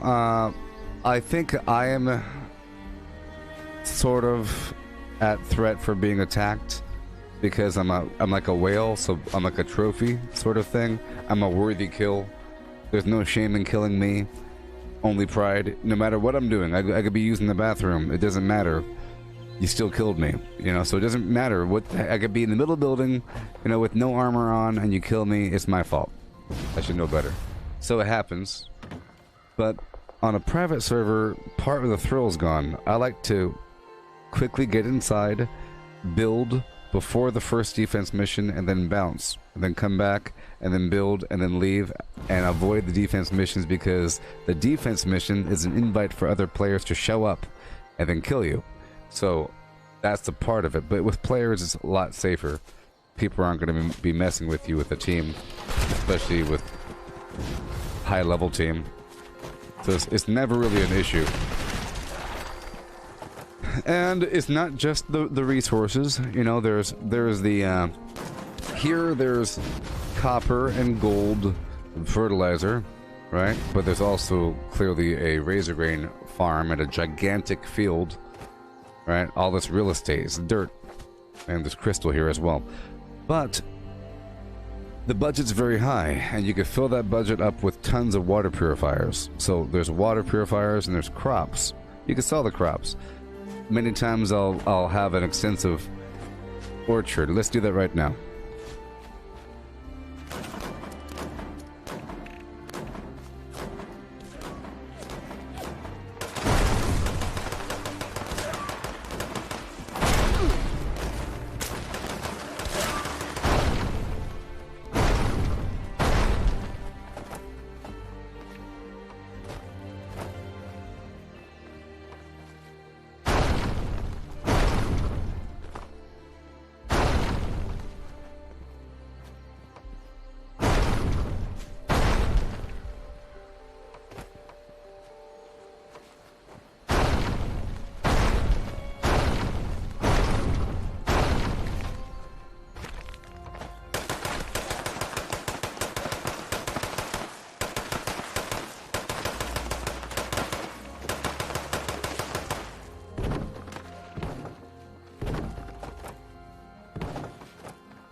Whoops.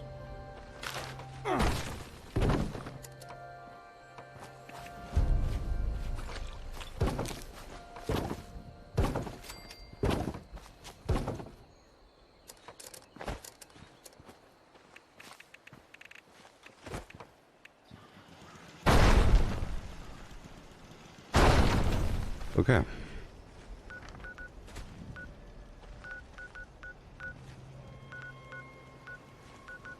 Line in the sand's active if y'all want to do it. A lot of enemies there. I'm not going to do it right now.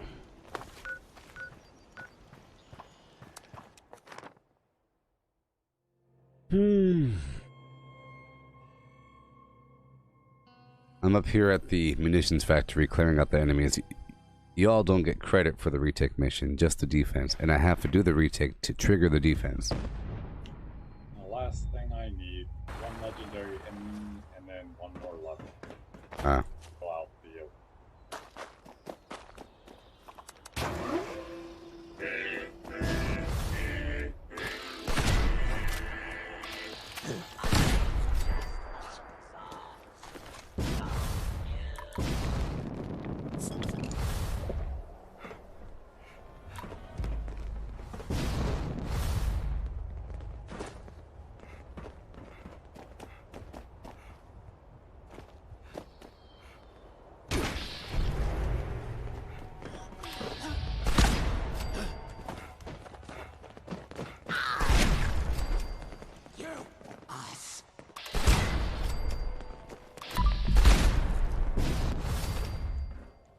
Oh, yes.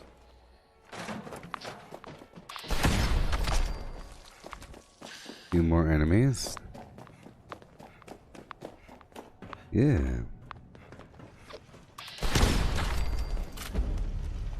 Yep.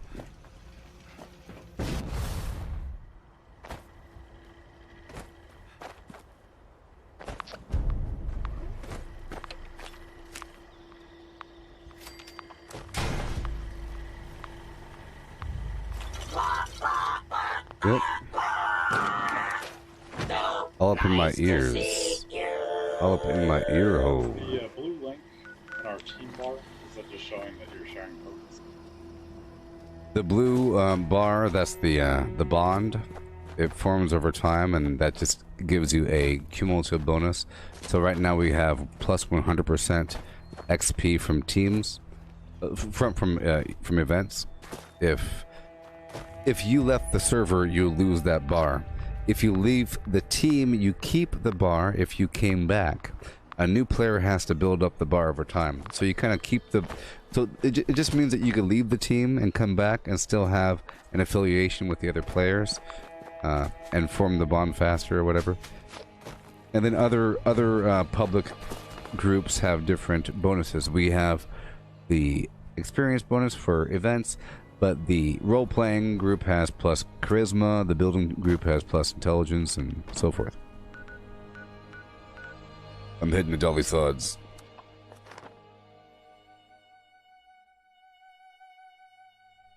Interesting, and all this is new as of update 20. Yes, the public groups and the legendary run thing. The scoreboard thing.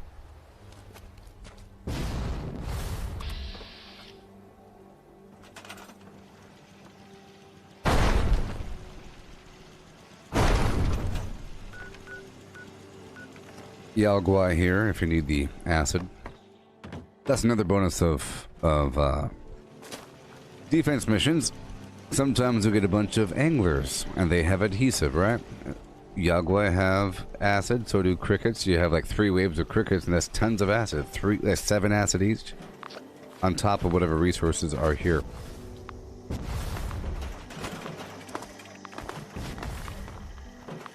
And during the defense mission I get to build more.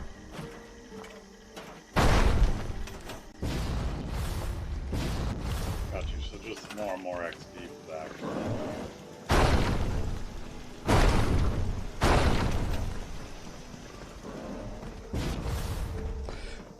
The cool thing is, if I own, let's say I own 7 workshops and there's 2 defense missions active, and then some random person goes in there and kills the last bad guy, and I'm not there, I still get credit for the defense mission.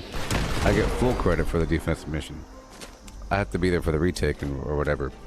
Or maybe even not. If I own the workshop, I get credit. It's pretty awesome.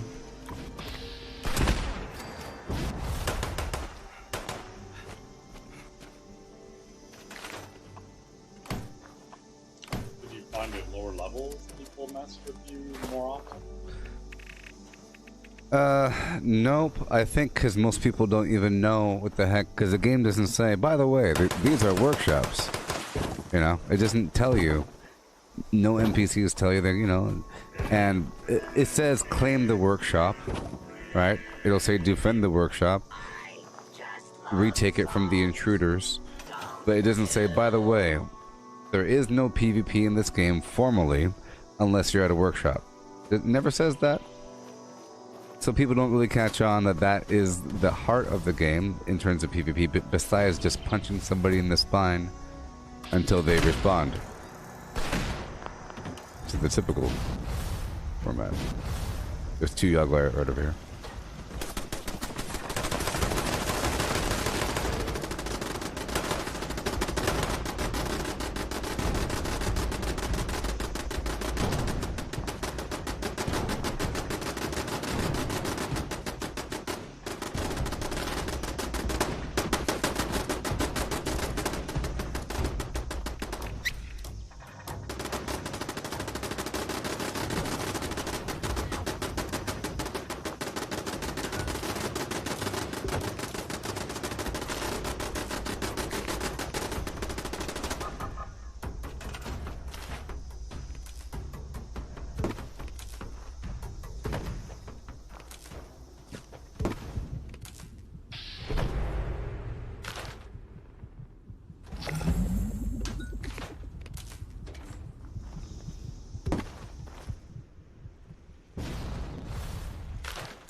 Gotta build one more thing.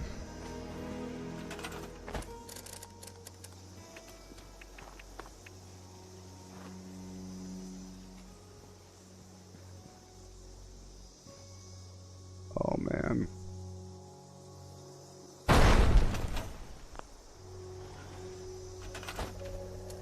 And again.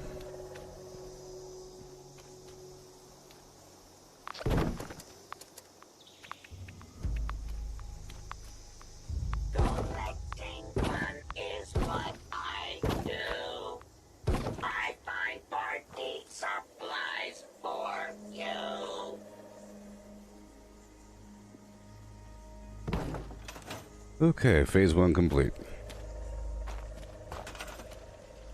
I'm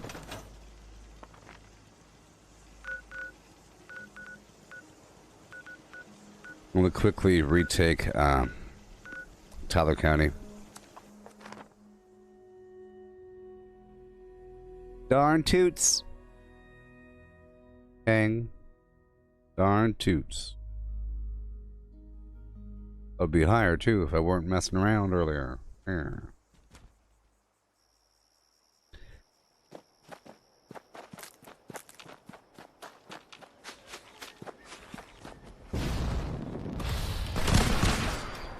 Collecting fun is what I do.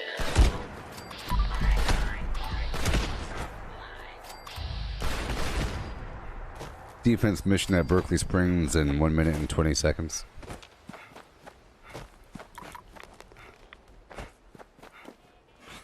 That's usually a good one because it's a higher level spot, higher level enemies, more XP.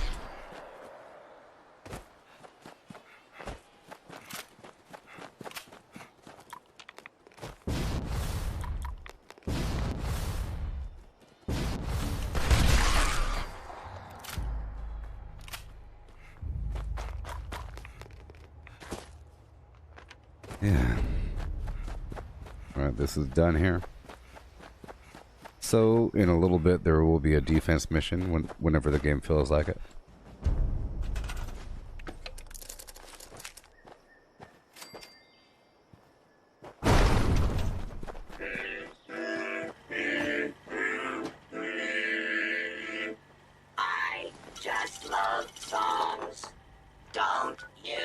I'll build this place up during the retake mission, during the defense mission. I'm heading to Berkeley Springs.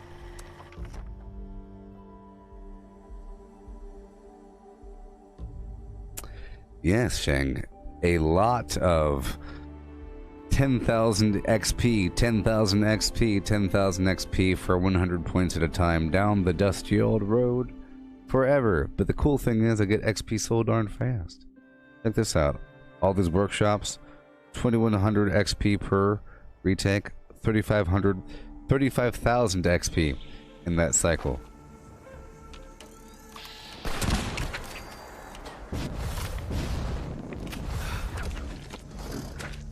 Red toads.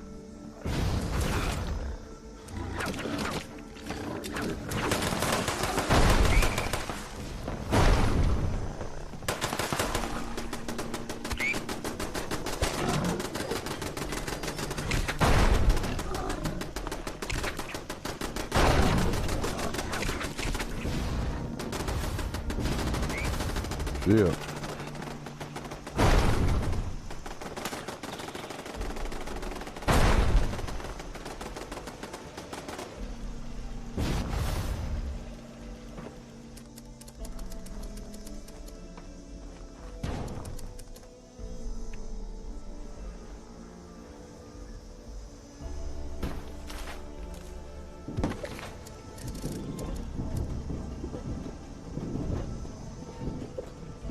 Come on. Yep.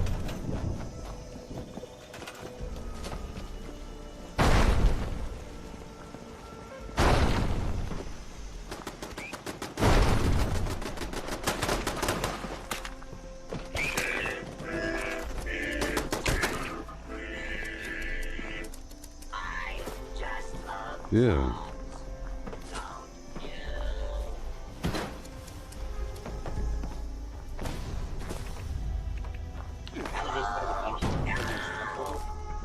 Say again? Yes. I've been refining it over time. And I went through them all before the last update and renumbered them, got rid of redundancies.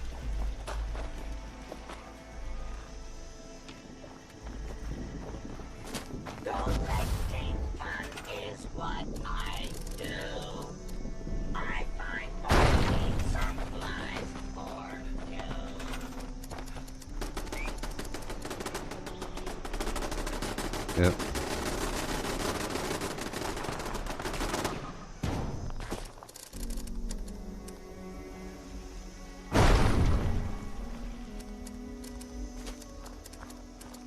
Looks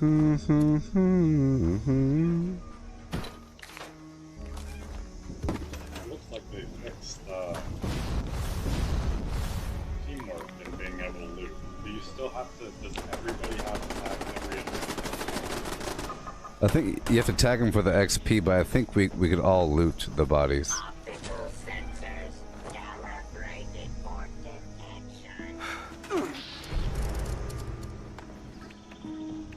All home.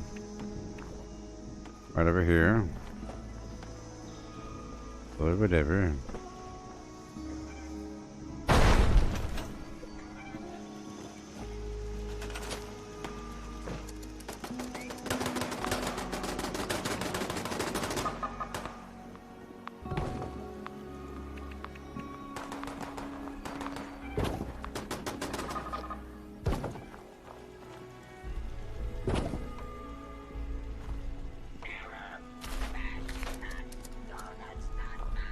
Sure. Why not?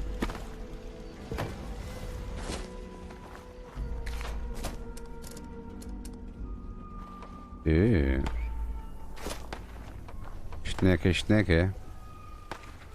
What about here? Wonderful. And wonderful.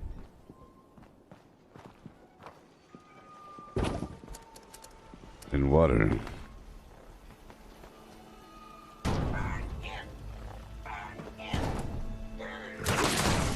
I hear him over here.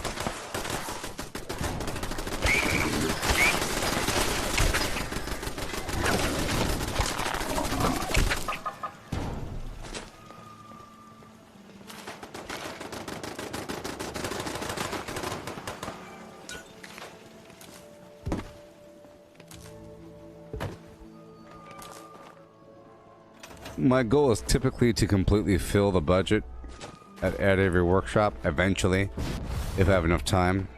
And then I do sometimes, which is awesome because I think there's a certain I'm trying to lead by example for a player to say, huh, this is interesting. What's up with all this garbage you got going on here? I want them to think that somehow they stumbled into some weird sort of development server. You know, like some new content with a whole city being made. It really does help. Like, it's mainly like line of sight breaks and water and other nonsense. And the more stuff you have, the more enemies move forward. Otherwise, they stay out there in the boonies. If you don't have anything built, they'll just be out there behind a rock. If you have objects built, they move forward. Some people just build a bunch of little water pumps on the ground randomly as their strategy, which is trash.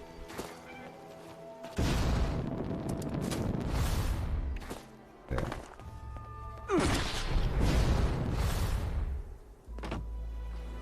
Yeah, have to, We thought about trying to put barriers in such a way that it funnels the enemies into turrets. well, they sort of spawn everywhere. You know? And it all depends. Well, I'm usually pretty mindful about the flow of them, but they really do come from all directions here and everywhere else. So not like Fallout 4 with 3 spawn points per settlement. Yeah, they come from all over. They come from this side, like between these houses right here, you know? And they come from down that hill that way, and they come from this way, and they come from that direction, from the castle this direction, and the last two are in that barn in the back. I can see them. Way over yonder.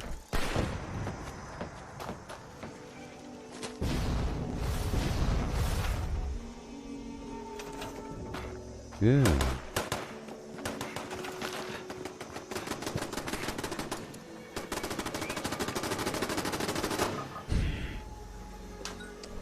But yes, I used to have a blueprint called Kabunker or Bunkabin, like bunker, cabin, bunker.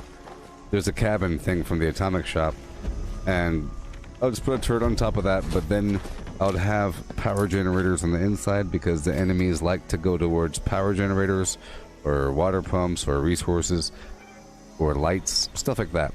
So I would put that inside the building and then put a bunch of shotgun turrets facing the door and some spike traps. It'll be very effective. It was wonderful, but I got rid of it. I'm trying to keep it nice and trim. And the enemies would go into that room and die. But, you know.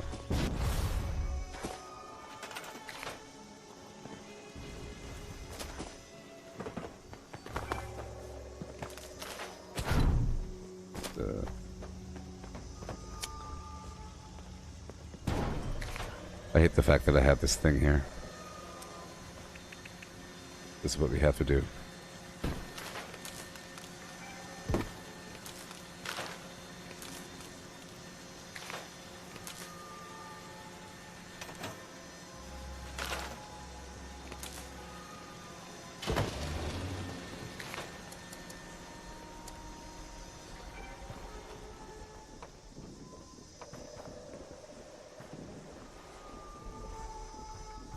Okay, all done. Alright, I'm gonna go clear, I'm just clearing Beckley. Mine exhibit.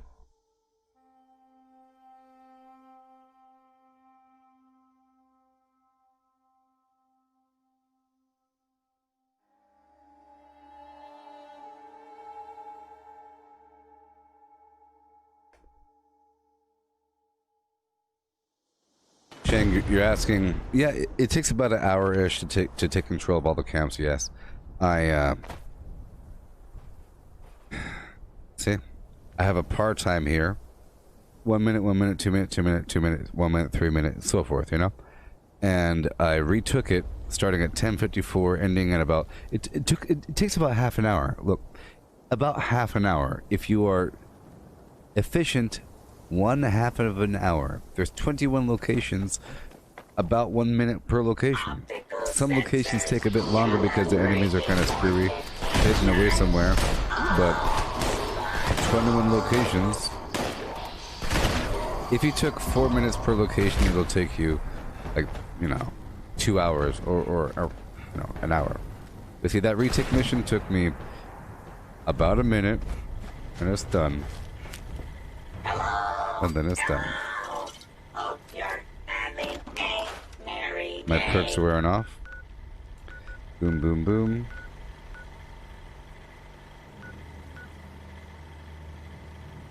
Part of the swamp is active if you want to do it, but I'm not doing it right now.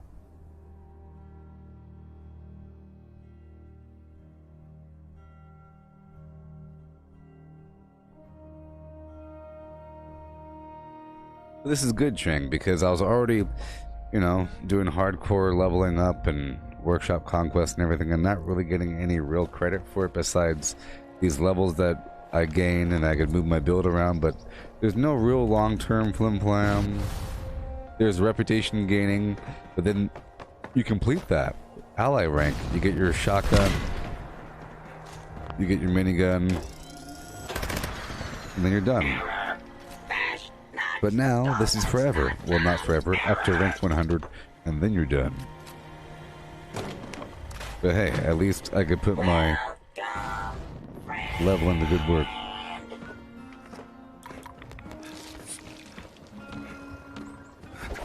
Right now, all my buffs and bonuses are worn off. I should probably take a nap.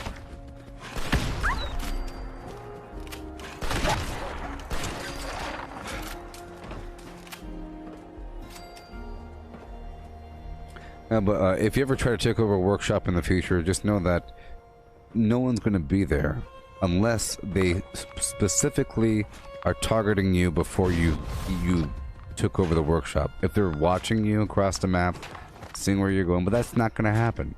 If you go to the workshop, you just got to keep looking at the map because you have a huge head start.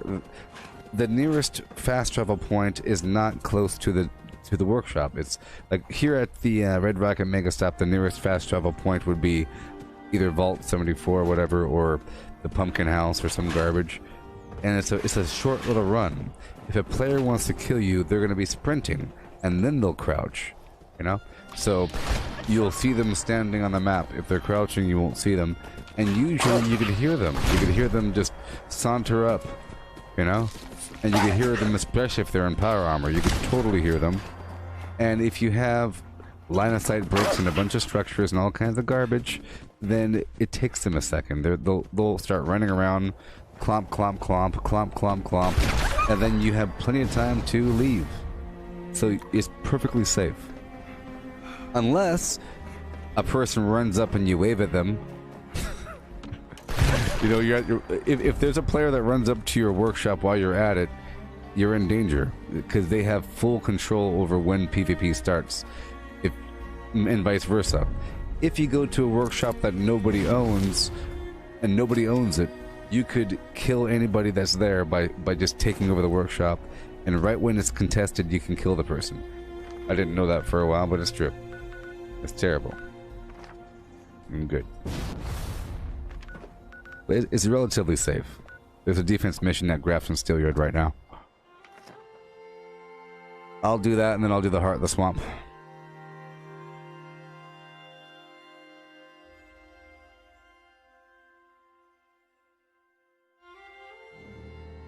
Yeah. So if you want this map here, there, everywhere. Good old map, you're Rooney. Do this defense mission.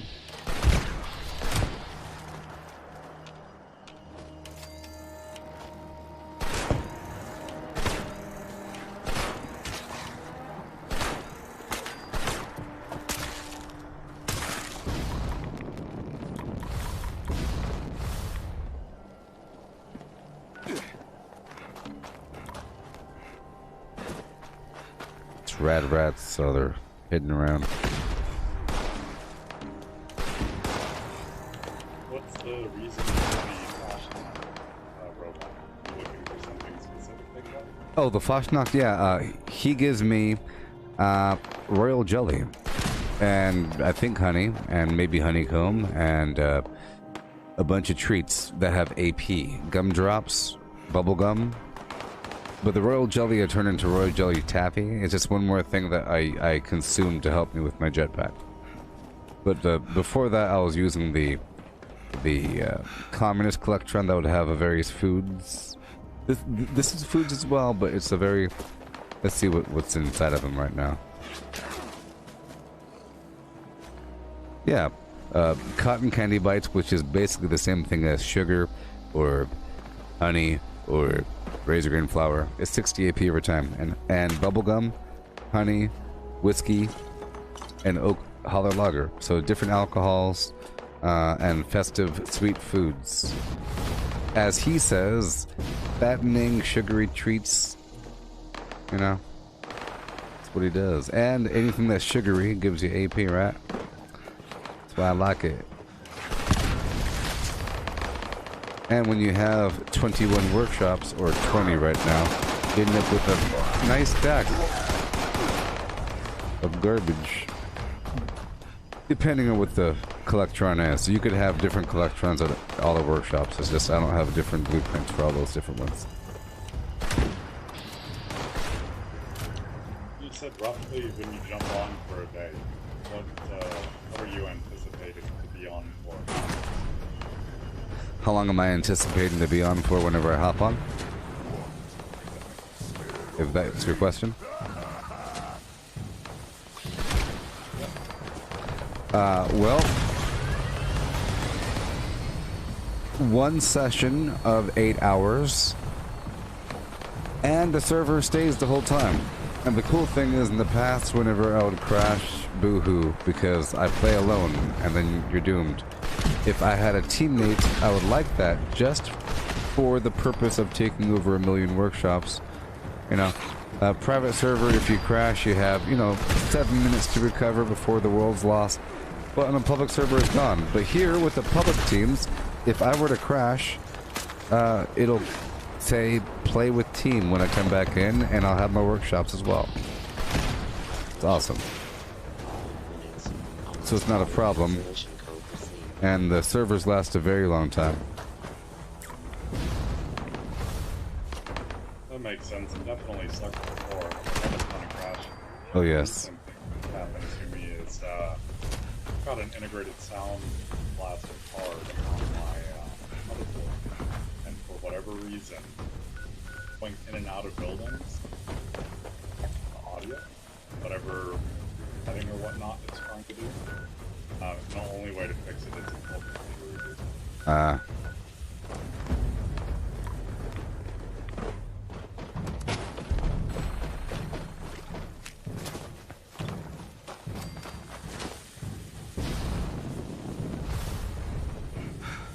See, it doesn't take much to make this place look completely built in, or built up, whatever.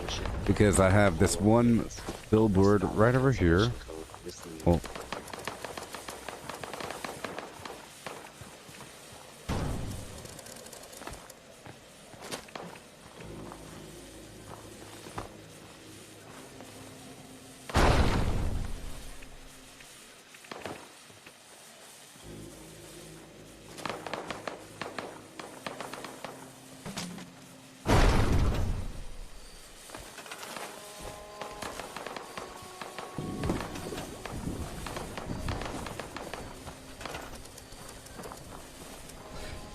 it's pretty cool if you, let's say you plan on playing for 8 hours, right?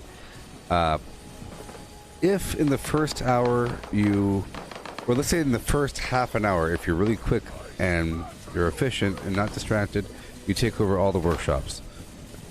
Or whatever, let's just first hour or whatever. Let's say in the first hour and a half, you do the first rotation and the first retake. And now you're going through and you're building them up over time. So within the first 3 hours, which is a long time, you eventually have a bunch of them built up to be respectable. And then eventually, after like 5 hours, all of them are built up. And then after that, for 3 more hours, which is a very long time, you're going around reaping. Reaping and reaping and reaping. So much water. So much purified water. Because, you know, like with 100 power, with 100 power, you could have 12 water purifiers. And some of these workshops, like this one right here, has free power on the wall with this Poseidon power box. And, you know, just seeing as Poseidon's online, you build 12 water purifiers. It's awesome. That sort of thing. And it adds up. 5 caps per water per purified water. Detonation being 2 minutes unless valid cancellation is received.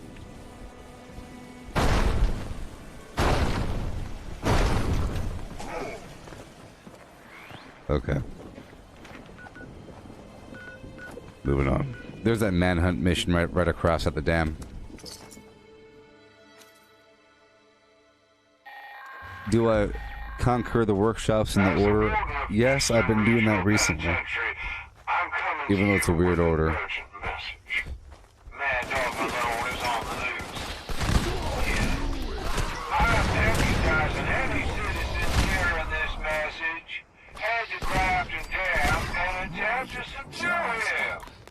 I need him taken alive. I will make an example of him to all the other prisoners. My marshals will take care of transporting him back. Oh, would y'all like any mutations or anything? I can make all the mutations and all that.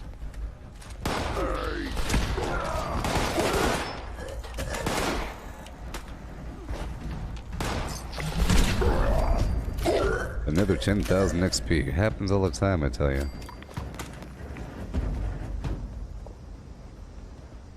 Alright. That was a nice chunk of XP for that event. That was 2,200 and whatever.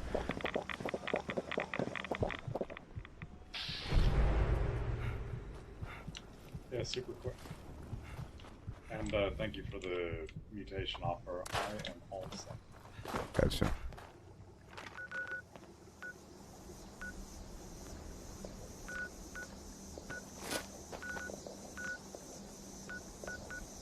If you're a member of the Enclave, there's an Enclave event at Seneca Rocks right now. I'm heading there. Yeah, the Order of the Flim Flam here. You know, the Order of the Flim Flam. Gosh darn Order of the Flim Flam. Bloop. Greetings, members. Do you have We a once again handy found methodology ourselves for in need getting of exterminators. awesome badges? Proceed to the designated site and put an The end possum badges? to these pests. That Yeah. is all. I've got them. It took a very long time. Super duper duper long.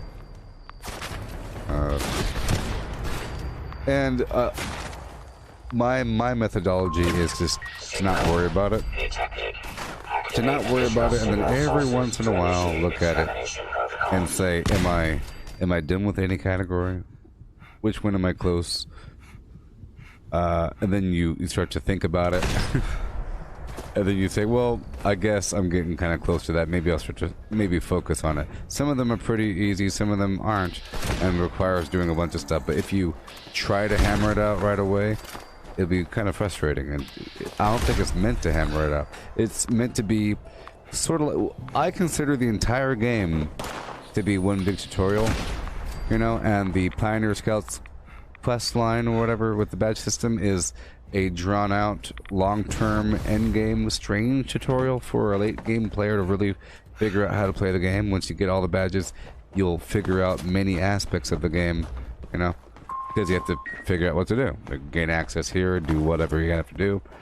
It's just a tutorial, familiarization. So, I don't think it's meant to be hammered out right away.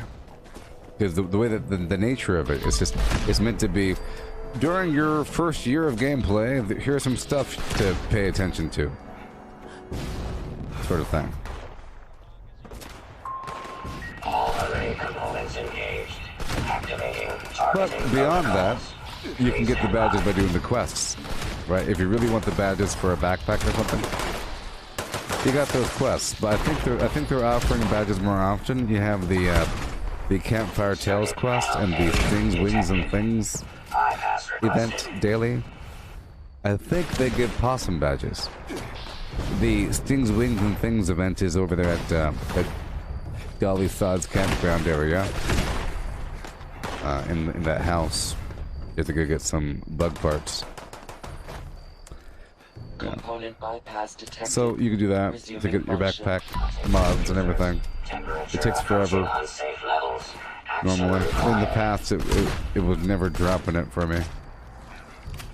Attention, attention. Temperature spike detected. User support requested. I knew about the random quest thing. Temperature anomaly From corrected. what I've recognized, Resuming it's remote either gonna give you connection. caps or it's going to give you a badge. Error detected. I've only Resuming done uplink probably protocols. 10 or 15 times that I've seen the events available. I've only got a badge once. Yeah. System orientation complete. Signal broadcast active. And there are a handful of the, the actual badges that aren't that bad. It's kind of a fun adventure. Trying to knock one out. You could dress up for it or something. Some of them are interesting, like go collect bones wearing a safari hat. Fun plan. It makes you do a bunch of nonsense. Take pictures. But it's good nonsense. I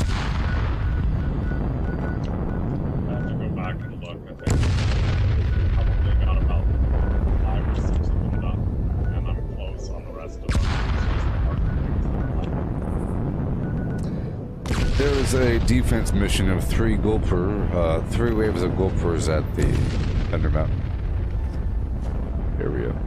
Right after this.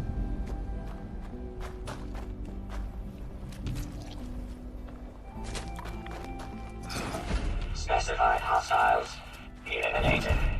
Infestation cleared. I have my tent down here if you want to stash anything. Speaking of that, after that Thunder Mountain thing, I have to sleep to get my XP buff back up.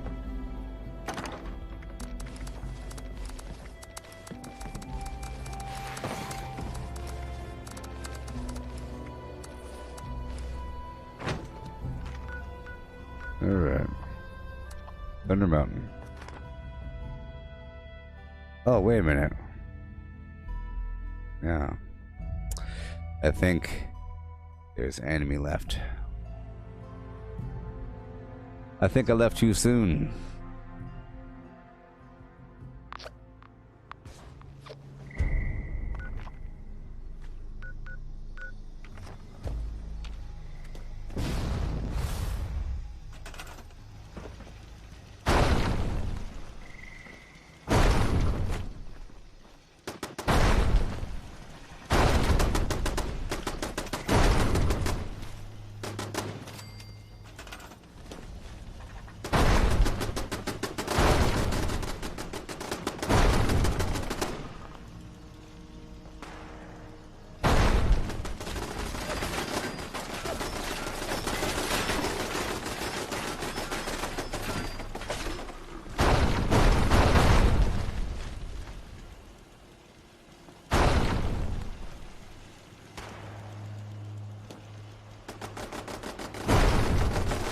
Oh yeah.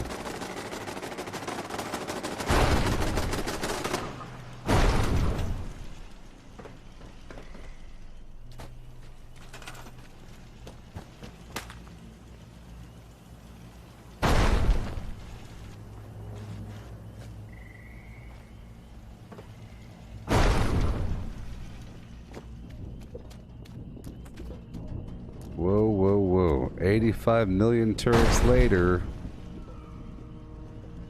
Make sure we get all these corners.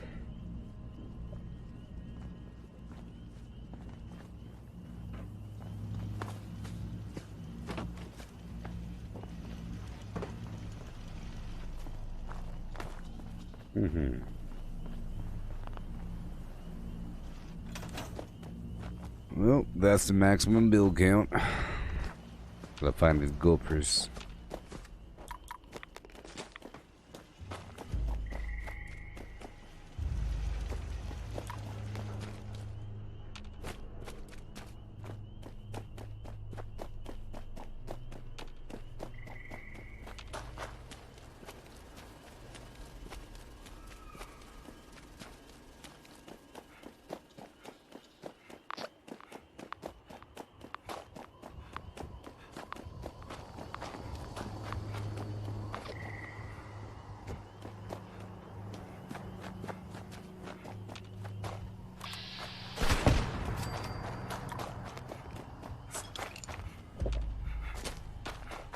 Found him.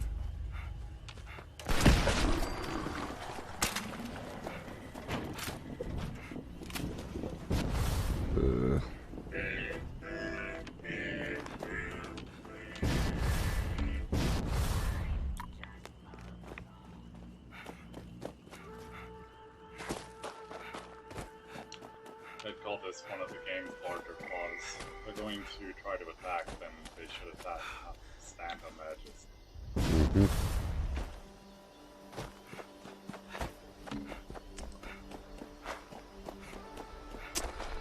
Sometimes it gets screwy if you're not there for the defense mission. That's why the retake mission's kind of weird. People ask me, is it better to do retake or defense? Defense takes longer, but the retake is kind of screwy. The defense, if you're there when it starts, then the enemies kind of spawn properly. If you're not there for a while, because this was kind of active for a while before I showed up. I probably showed up right before it crossed over to a retake. They start doing something stupid. They start wandering out there in the wilderness. I didn't have anything built. Is part of the main problem. If I had all these turrets built before, they probably would have walked forward a little bit. I just built all these turrets just now. Sometimes they cross that entire stupid lake. I'm gonna check one more time over here. I'm using Barry Mentat stuff. Oh, they're on the roof. I see him.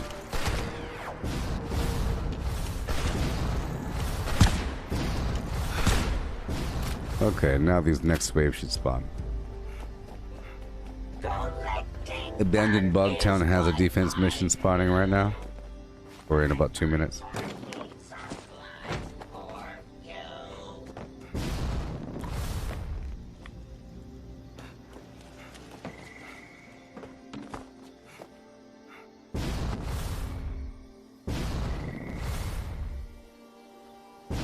Over here.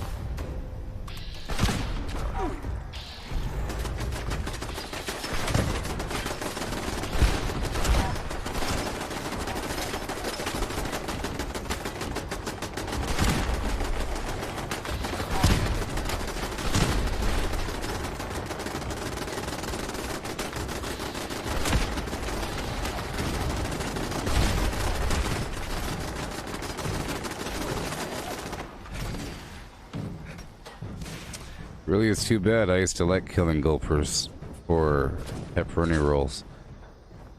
The gulper innards. But now herbivore actually works.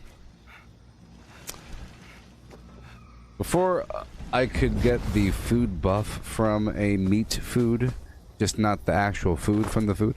Hey look, there's a legendary over there. I attacked him.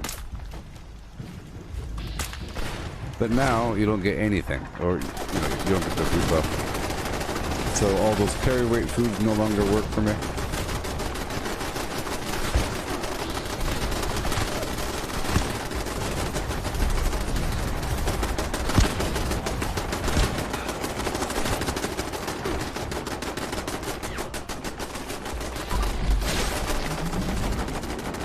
Another 10,000 XP.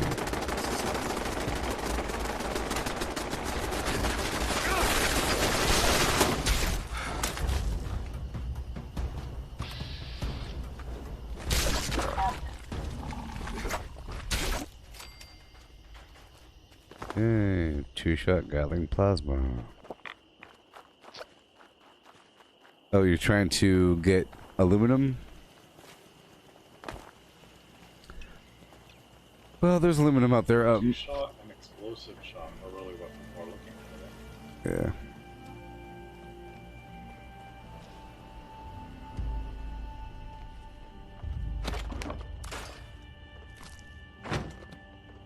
We'll put it away.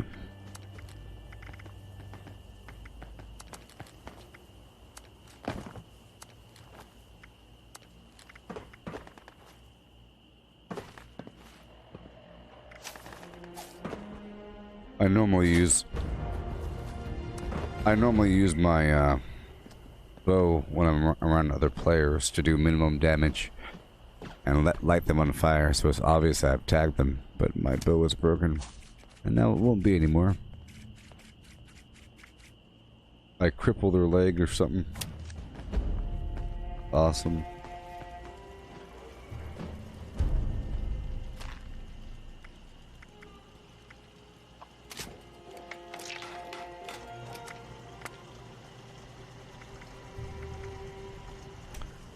Okay. Break down all the garbage. Gooboberti.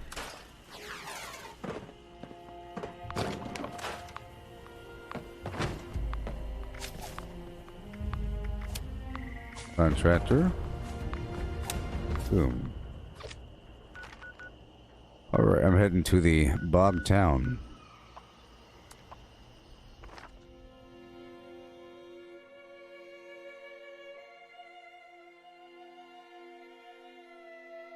Oh, baby.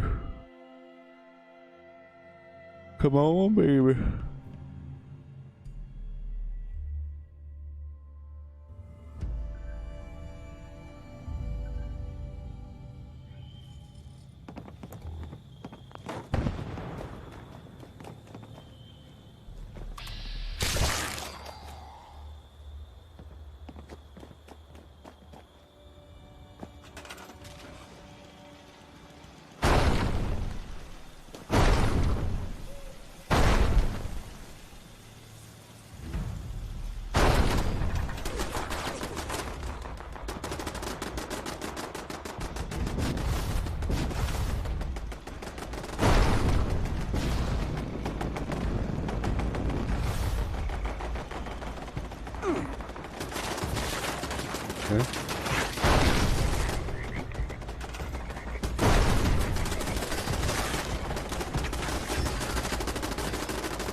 Yeah.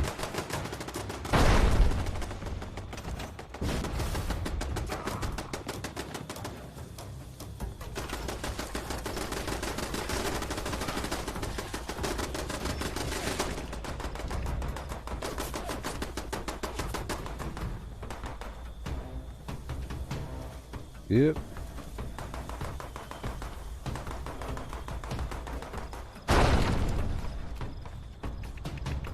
Staircase in.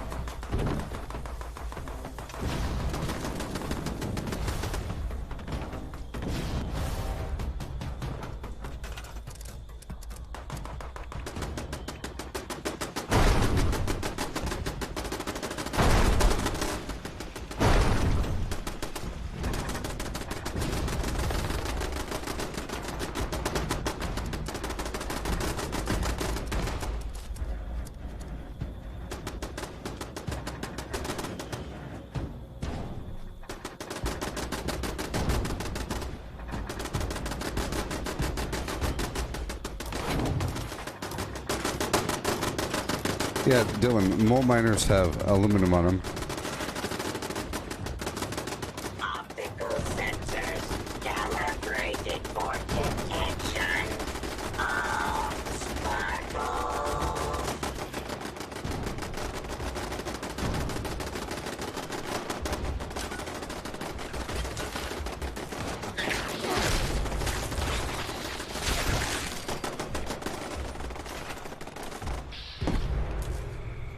There you go.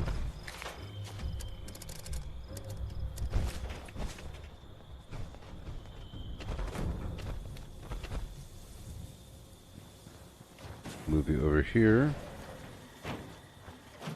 Uh-oh, it's backwards, but that's okay.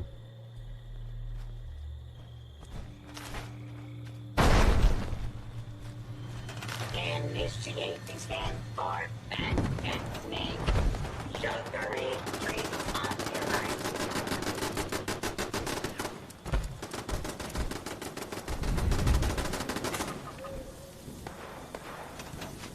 Gotta loot these bodies.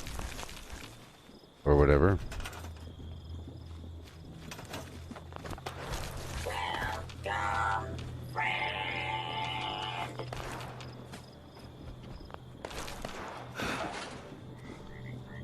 Interesting. Well, that's not gonna work out.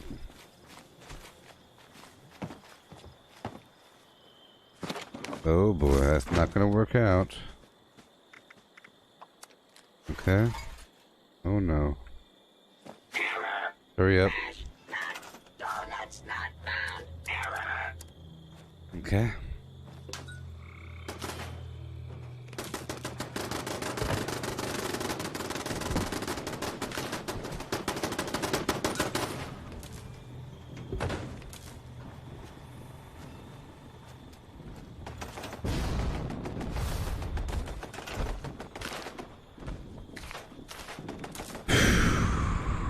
Oh boy.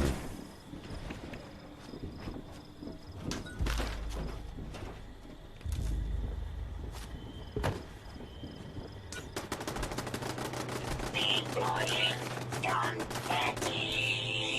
Warning. Confetti supply. No.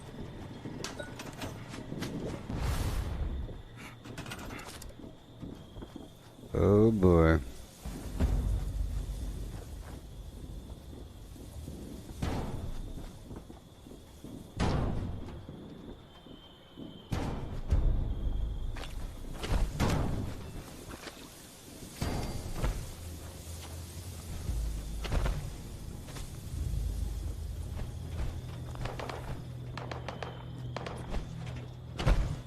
Move.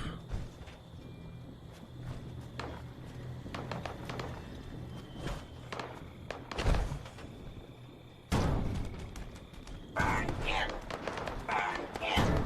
Burn him. It's so lovely to torch Old Man Winter. Oh boy.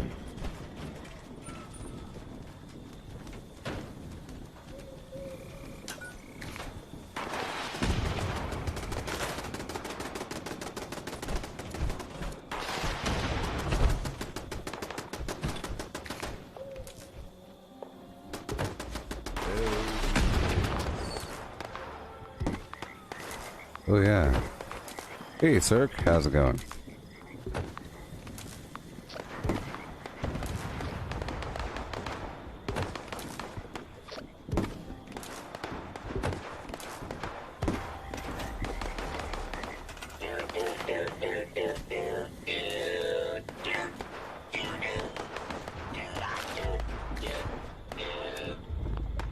Okay.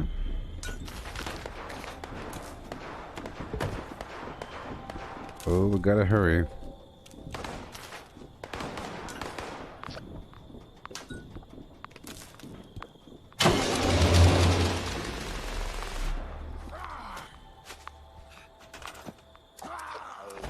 Resources.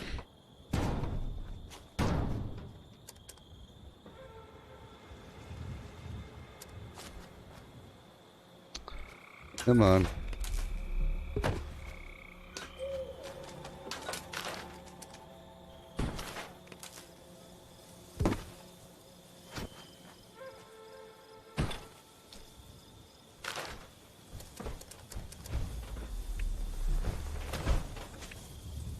Mm-hmm.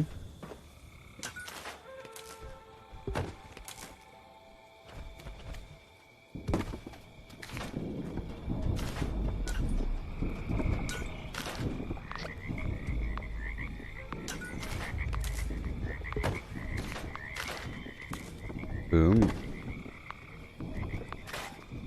Yeah. Hey, it's your son's birthday, sir? Awesome. And holiday weekend. Combo. Oh, yeah.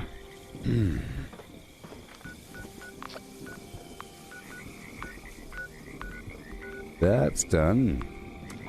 Moving on. Like I said, I have to sleep and do my thing. Getting the XP. I would like to rank up. Let's check out these dailies.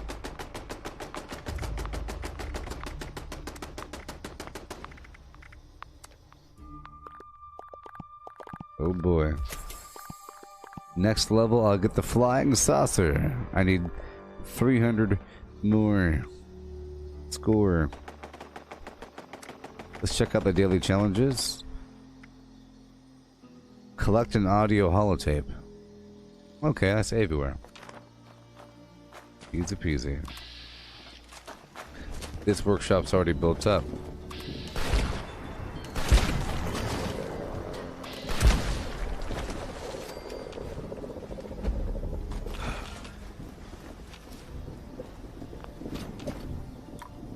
I have to drop off this lead.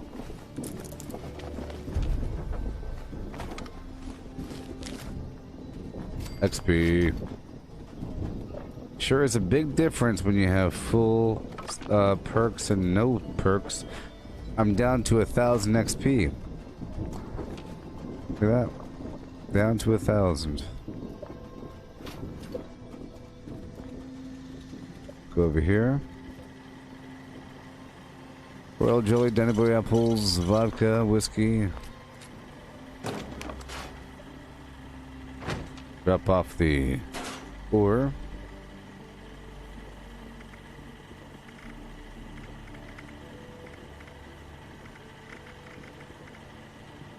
Sort by weight.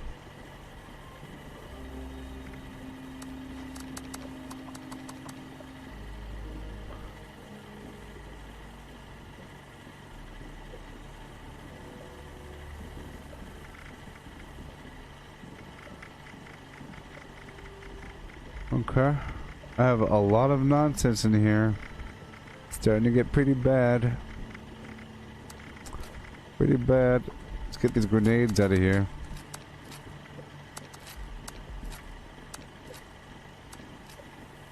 Make sure we can store these legendaries. Hello.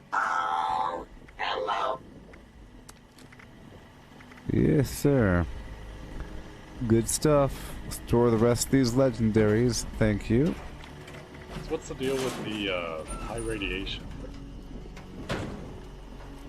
Well, there's, bloodied builds that involve having lowered life to increase your effectiveness, primarily your damage, but with unyielding armor, it gives you +3 to all stats besides endurance to lower your life.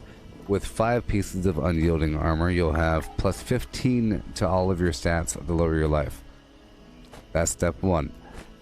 Step 2, there's not many ways to keep your life low, because you heal by eating stuff and drinking water. So to keep your life down, you use radiation. There's other things that help you if you have full radiation like that. Like there's Radicool that gives you more strength the higher your radiation, up to 5 points, which helps with carry weight and so forth. So in reality, it's to increase my damage because I'm using a bloodied weapon, which has up to +80% damage depending on the level of your health. I'm using Nerd Rage that gives me more damage, AP regen, and defensiveness when I'm below 20% health. And I'm using the Adrenal Reaction Mutation, which gives me more damage the lower my health.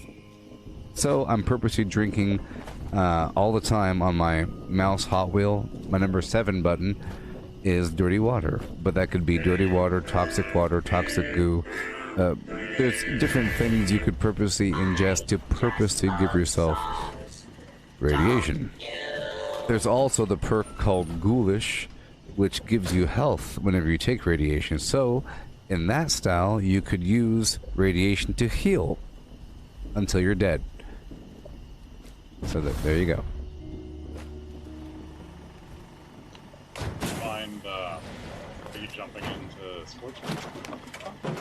Or too low a health on that with your build? Say again? Do you jump into, like, Scorching swing events? Well, I actually have very high defense, and you could stay a very low health build with high defense. It's just about not getting hit or just having the proper, ballistic energy, whatever defense. It's just about not getting hit, really. About killing the enemy before they kill you. So it's fine during the Scorch Beast events. But I specifically don't go into somebody else's bomb. It's like one of my rules.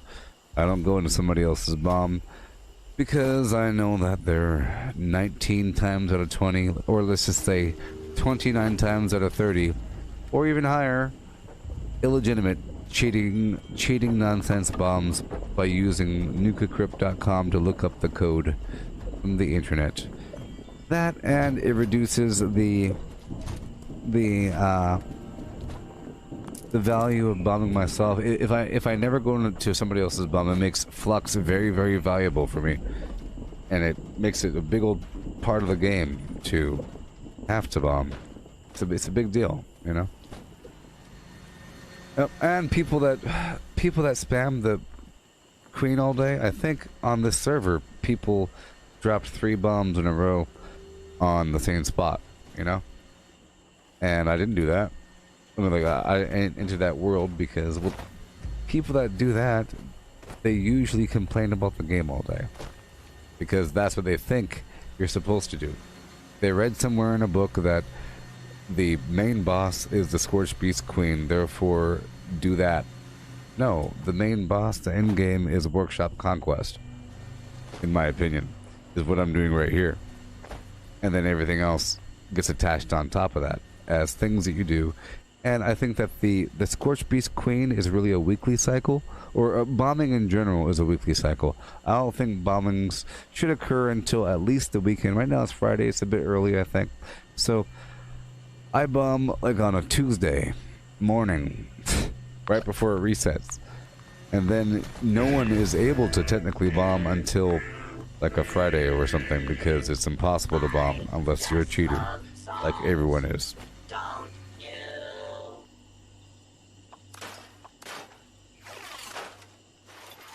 So the low health blow is fine. Go ahead. I don't know if I agree that nukecrypt is cheating. Because technically what's happening, it's not any exploit to the game, it's just pooling together with codes.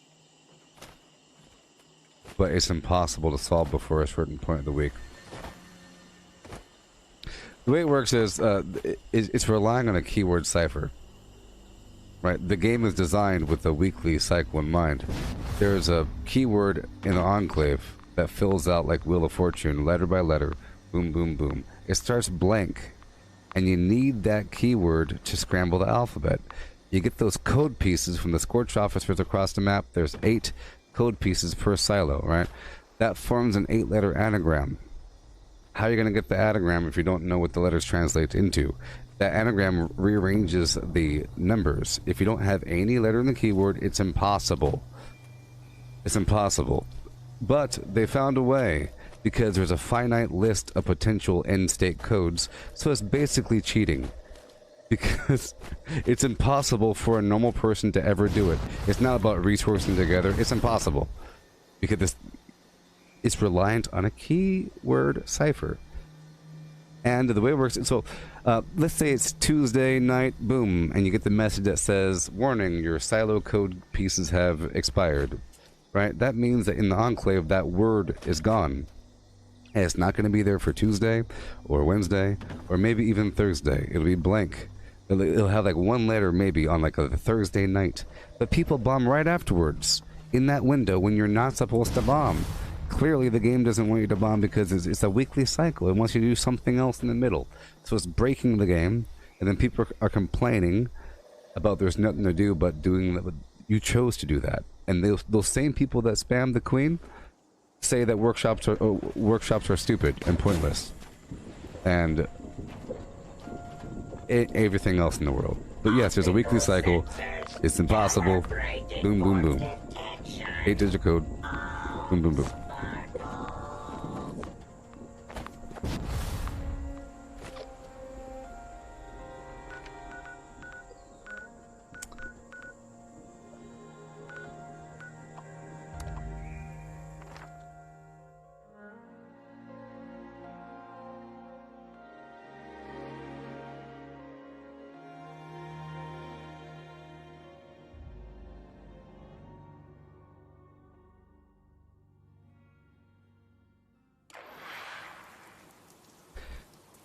Well, I'll compare it to this concept. Imagine you have a Tomb Raider MMO or something that involves some sort of puzzle, because that's what those games are all about, puzzles and so forth. And the puzzle to do the big old crazy, the ancient from the underworld boss, you know, that everybody wants to do to get the cool gear, to be part of the big crew, you know.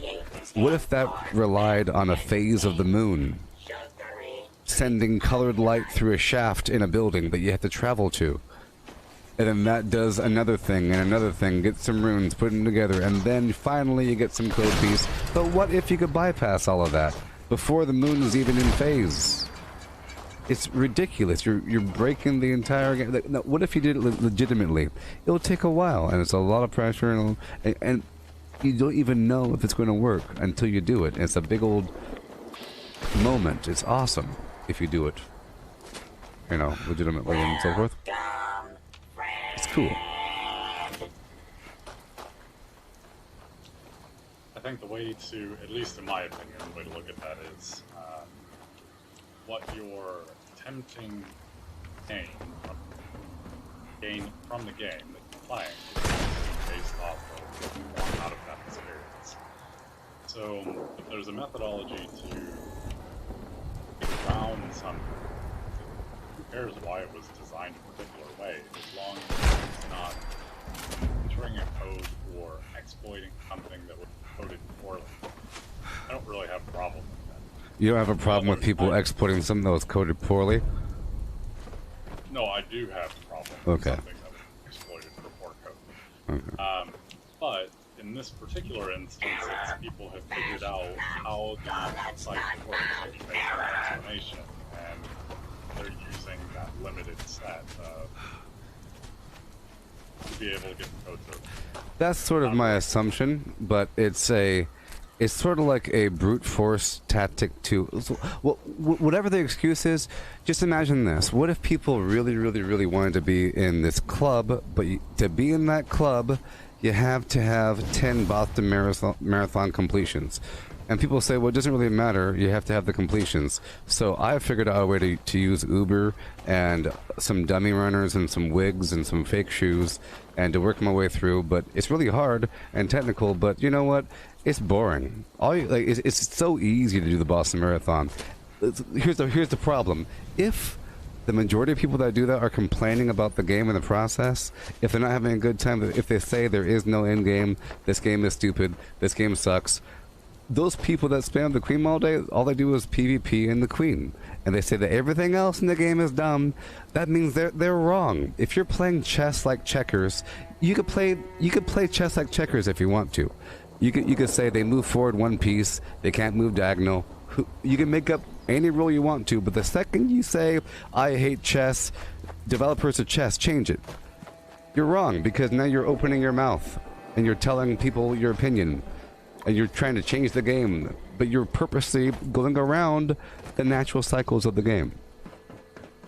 I was only assuming that there was a finite list, because that's how it works. There's a finite list of eight letter non-repeating words, right? And then you have it's garbage. Whatever the excuse is, people are trying to find a way to avoid playing the actual game because it's too complicated and boring.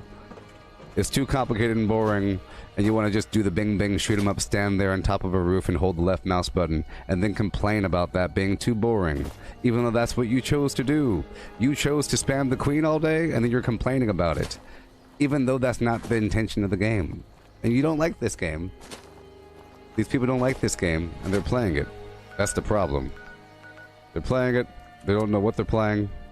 Eh.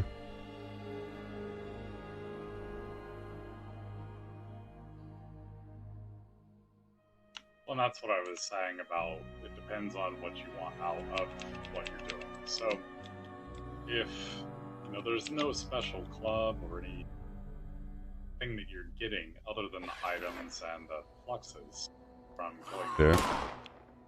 It's not like there's, I cheated the system and look at these cool things I have. But if the same people are saying that I don't enjoy the game because this is all there is to it,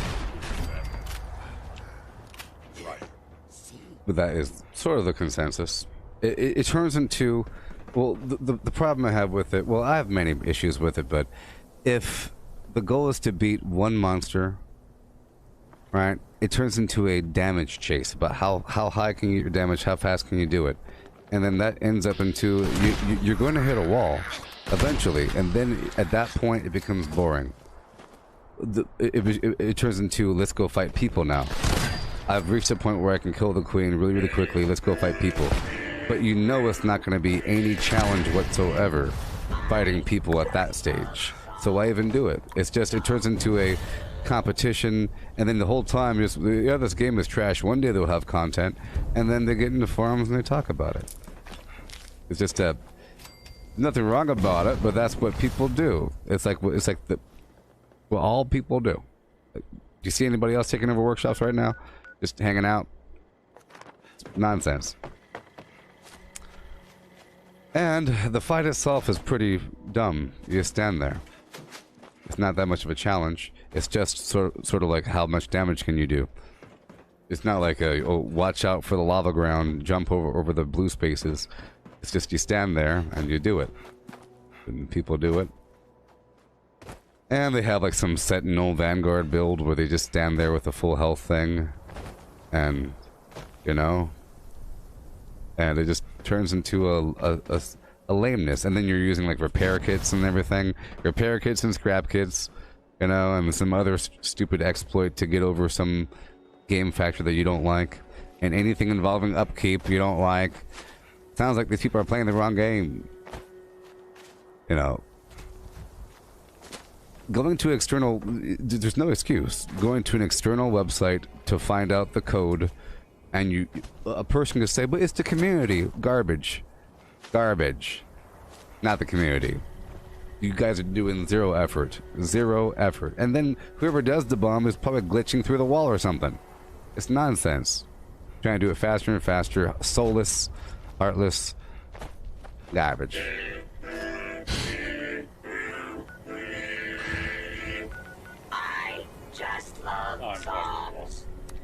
They're, like I said, I'm not fine with them complaining about the game not being what they want as they progress through that particular.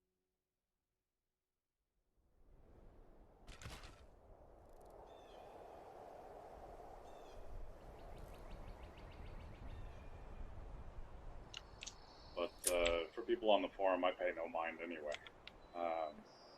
Yeah. I've been a fan of Diablo and all of the instances of that game series forever.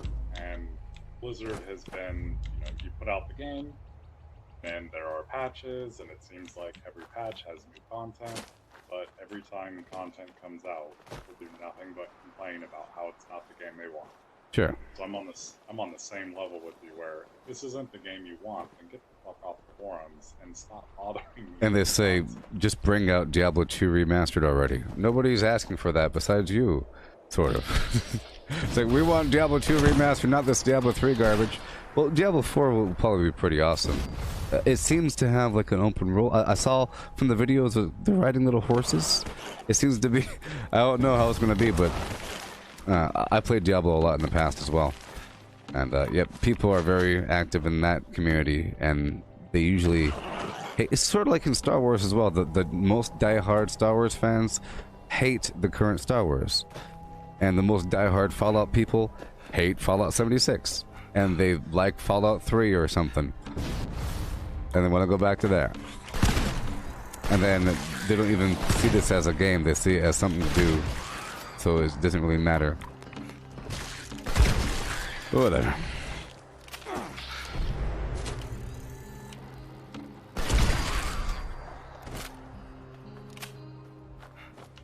That should be, if you enjoy it, if you don't, go do something else. Yeah.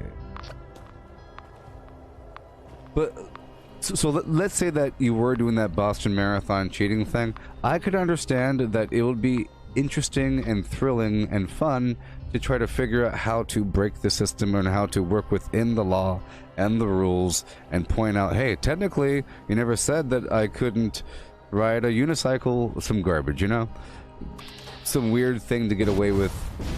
Some clearly not in the heart of the game. The Boston Marathon's about running. You know, whatever a person wants to say, it's not about who finished first. It's about running. You know, this is about survival and whatever. It's a crazy, complicated game. It's almost like a Tom Clancy game, you know. if you see Tom Clancy's game, it's gonna be weird and technical at a certain point. No matter what the game. With some weird technical nature to it. The same thing here. Alright, let me turn that back around on you in the direction using the Boston Marathon. Just love Yeah. If you're talking about the Boston Marathon, it's an individual accomplishment. Yes, it is. So, when you do something that is incredibly difficult, the feeling of accomplishment should be within yourself. Yep. Anything that you get from people on the outside, that's just points. Yes. So, in the same regard, if what made me feel good about the Boston Marathon was how to game the system and how fast I did it, and that's what made me feel good, that shouldn't bother anybody else. Right up until the point where, after I finished in 2.5 minutes, because I found a way to get into the fighter jet and go the entire way, and then I come back and say, criticize how poorly everyone else did. Yes. Because of how fast I was. That's where the problem is. Yes. It only comes up when that, like, yes, it only comes up if that person were to tell you how you're supposed to run the race. But if they keep themselves, it's fine. It's fine. It's fine. Completely okay to do whatever you want to do. You know, like, if a person wants to become the Incredible Hulk in GTA 5, it doesn't matter. Hey, you're cheating. Stop it. You know? Because it's not really affecting anything. And in truth, it never really does affect anything. Even if you're paired against somebody and they beat you, it doesn't, there's no weird, it didn't take away from your standing, unless there's some sort of rating where you're losing money or something. You know? But I guess in my situation, I'm like a streamer person, and then people will come into my thing, and then they will start talking to me with their opinions about the game. And then it turns into that situation where, you know, it's about the thing being cheating or not cheating, and then the nature of the game, about the game being garbage, Bethesda being bad, so forth. It's only because, like, that's the nature of the conversation. At the point, you know, but I wouldn't go up to a table of people unless they're sitting there. So if there was a table of people interrupting new people trying to enjoy the experience, telling them, hey buddy, before you go into that race, make sure you get this fake decoy tab and this fake shoe on and this wig, because you really want to get in the top 10 because they got the cake and the oranges afterwards. Dude, you really got to do this. And they convince everyone to do it. At that point, you're affecting sort of it doesn't really affect it, because, you know, it's until it doesn't really affect it. It's more like a group perception sort of thing. It doesn't really matter, really. Like, because, for example, all those people that hate Star Wars and think it's bad, even though they like Star Wars and they're wearing the shirt, and they say, I hate Finn, stupid character, I hate Rey, boycott. It doesn't really matter. You don't have to convince them. There's no need to convince them, and they're not the spokesman. It's only if you're at a bar and that person talks to somebody else that you like about Star Wars and convinces them that Star Wars is really bad, and now you have to convince them otherwise because you like it, but now they don't like it because someone... It doesn't really matter. Yes, it doesn't really matter. It doesn't matter if something's cheating or not, I guess. But I think it does. So it does literally affect me, because things reach a viral meme status of like a infectious brain thing, you know. People start to believe things because other people say it. Whenever a person's famous enough says something, it gets repeated, and things are believed. Like Bethesda being really buggy. Many games are buggy, but Fallout 76 is the worst game in the world. You know, these sort of things. It just lends it into that category. So if you go into any sort of Fallout 76 group on Facebook, many people don't like the game, you know, and they're very vocal, and it affects other people. if everybody liked it, then more people would play it, perhaps. And it wouldn't be in the bargain bin. But the bargain bin thing really is because of all the crashing and of the poor performance on console. I know it runs pretty poorly on console, and especially on the earlier edition consoles, and on a poor internet connection. All these different factors, but I guess it doesn't really affect it.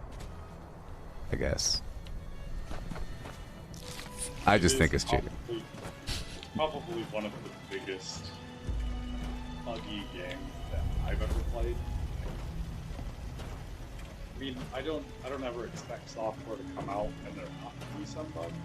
I mean, you think about, it's open in that you don't know how players are going to. You've got ideas about how people are going to do things, but when you put, like with the settlement building and whatnot, when you put that level of creativity in to figure out what they're going to do, then you never 100% know what to expect. So bugs expected and should be good. But where, like this, we talked about doing all of the different outposts and whatnot, building up different sections, jumping around that.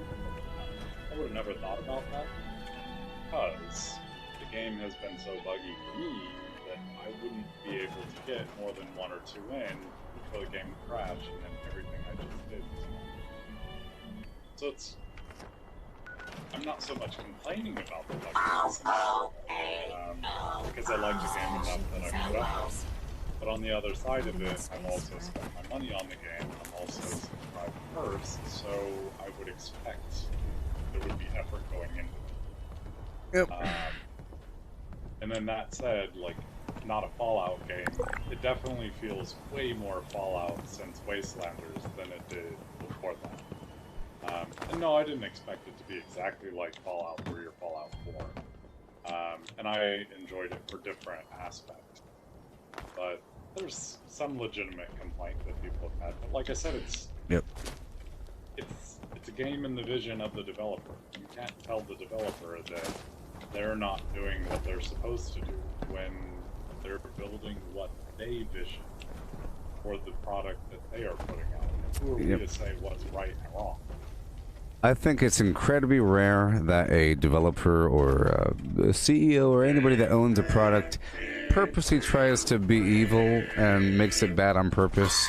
Or I know that it's all about money in the end, but you make money by making people happy, and that's a big part of it. And that's what I'm always thinking about. People say that they say Bethesda only wants money. Yeah, but you make money by making a good game, like by making something fun. Things could still be fun and you make money out of it. Like the fact about the Atomic Shop selling cosmetics, like this outfit I'm wearing, the bottom half, that cost like what, I don't know, like some amount of money for the whole set, like 1,400 atoms for the whatever. I think it's completely worth it because I'm thinking about the future. In 20 years from now, it's all going to be VR. It's all going to be VR, AR, and you're not going to have 5 sweaters of slightly different colors. You're not going to have 3 different leather jackets. You're not going to have more than 1 pair of running shoes that have like this one's orange, this one's green. No, you're going to have 1 pair, and you'll choose to see how it presents itself to other people. And it's all just light. People can say you're spending $5 on pixels, on light and sound. Well, isn't that what everything is? Unless you are touching my hat, it's just light. If I walk outside with a nice hat on or something, it's just light. You're not touching it. It's the same exact thing. And in fact, you don't even know what it's made out of. It could be made of styrofoam or paper or something. Some hats are made out of nice cloth. Some are made out of Durlap jean material. It's all different. Some are made to look like it. It's all fake. Fake leather, fake plastic. It's all made to look like something. So if you had this robot here and it was physical, this right here is more real than that physical robot because it's not a real physical robot. Even if it moved around, it's trying to be like that. Until it's an actual robot, then. But even then, it's not, because this is more real, because this is in the universe where it's real. It's in the universe where it's real, so it's real. like a toy, like an action figure. An action figure of Michelangelo, the Ninja Turtle, is less real than the thing on the TV. Because it's real, it's moving around, it's talking, it's just light. You could touch that one, but that one's made out of plastic. It's not real. Just because you could touch it, it's just a lie. People have been selling oil to people in different forms. Here's a teddy bear. It's made of nylon, you know. Here's a teddy bear. It's real. No, it's not a real animal. You know, it's just a teddy bear. That's not a real eyeball. It's made of plastic, but we consider that to be completely real, even though it's completely fake. In fact, it's almost evil to have something that's a temporary dream crystallized into reality that you then throw away just to fulfill some emotional need to have it near you. I like to have this thing near me. Sometimes I look at it and I smile. Yeah, it makes me happy. Like a poster on the wall. Like, what is a poster? It's just paper. It's not like I have a poster over here of Marvel with a bunch of characters on it. That's not real. A digital poster is somehow fake, but that is real. You know, it's just because it's in my room. The second you live in a VR world and it's completely real with the graphics and everything, it's all going to be real. Therefore, these guys are just ahead of the power curve. That's how I see it. There's nothing wrong with microtransactions, and it increases the value of things. It makes it more rare. And if you could earn atoms in the game, it's like you're earning real money. You know, if you could do an action and it says you earned 100 atoms, you earned $1 for doing something. It's kind of cool. Everything cycles back and forth. You know, good. It increases value, adds a sense of rarity, and it adds a certain level of realism. Like that red paint right there is special because it was only available for a certain amount of time, and now it's not available. But if they let us choose whatever color we wanted, it'll be bad, I think. Freedom is sometimes bad. Like the App Store has all kinds of regulations and so forth to get an app in there. It's really gated, and you have to have all kinds of criteria to get your app in there. Whereas the Android store lets anything go in there. Here's a fake version of Angry Birds. Well, the real version is better. And it's over there. Or whatever, you know? It's highly polished. You could expect it to be... Like, for example, the Oculus store for VR is wonderful. The Steam store has a bunch of garbage in there, and the best games are also on the Oculus store. You know. That's how it works. But, yeah. I don't know. I don't have a problem with the Atomic Shop because the Atomic Shop is pretty well cosmetic. If people want to spend money on nightmares and floating in space with other people in a shared world, I'm fine with that.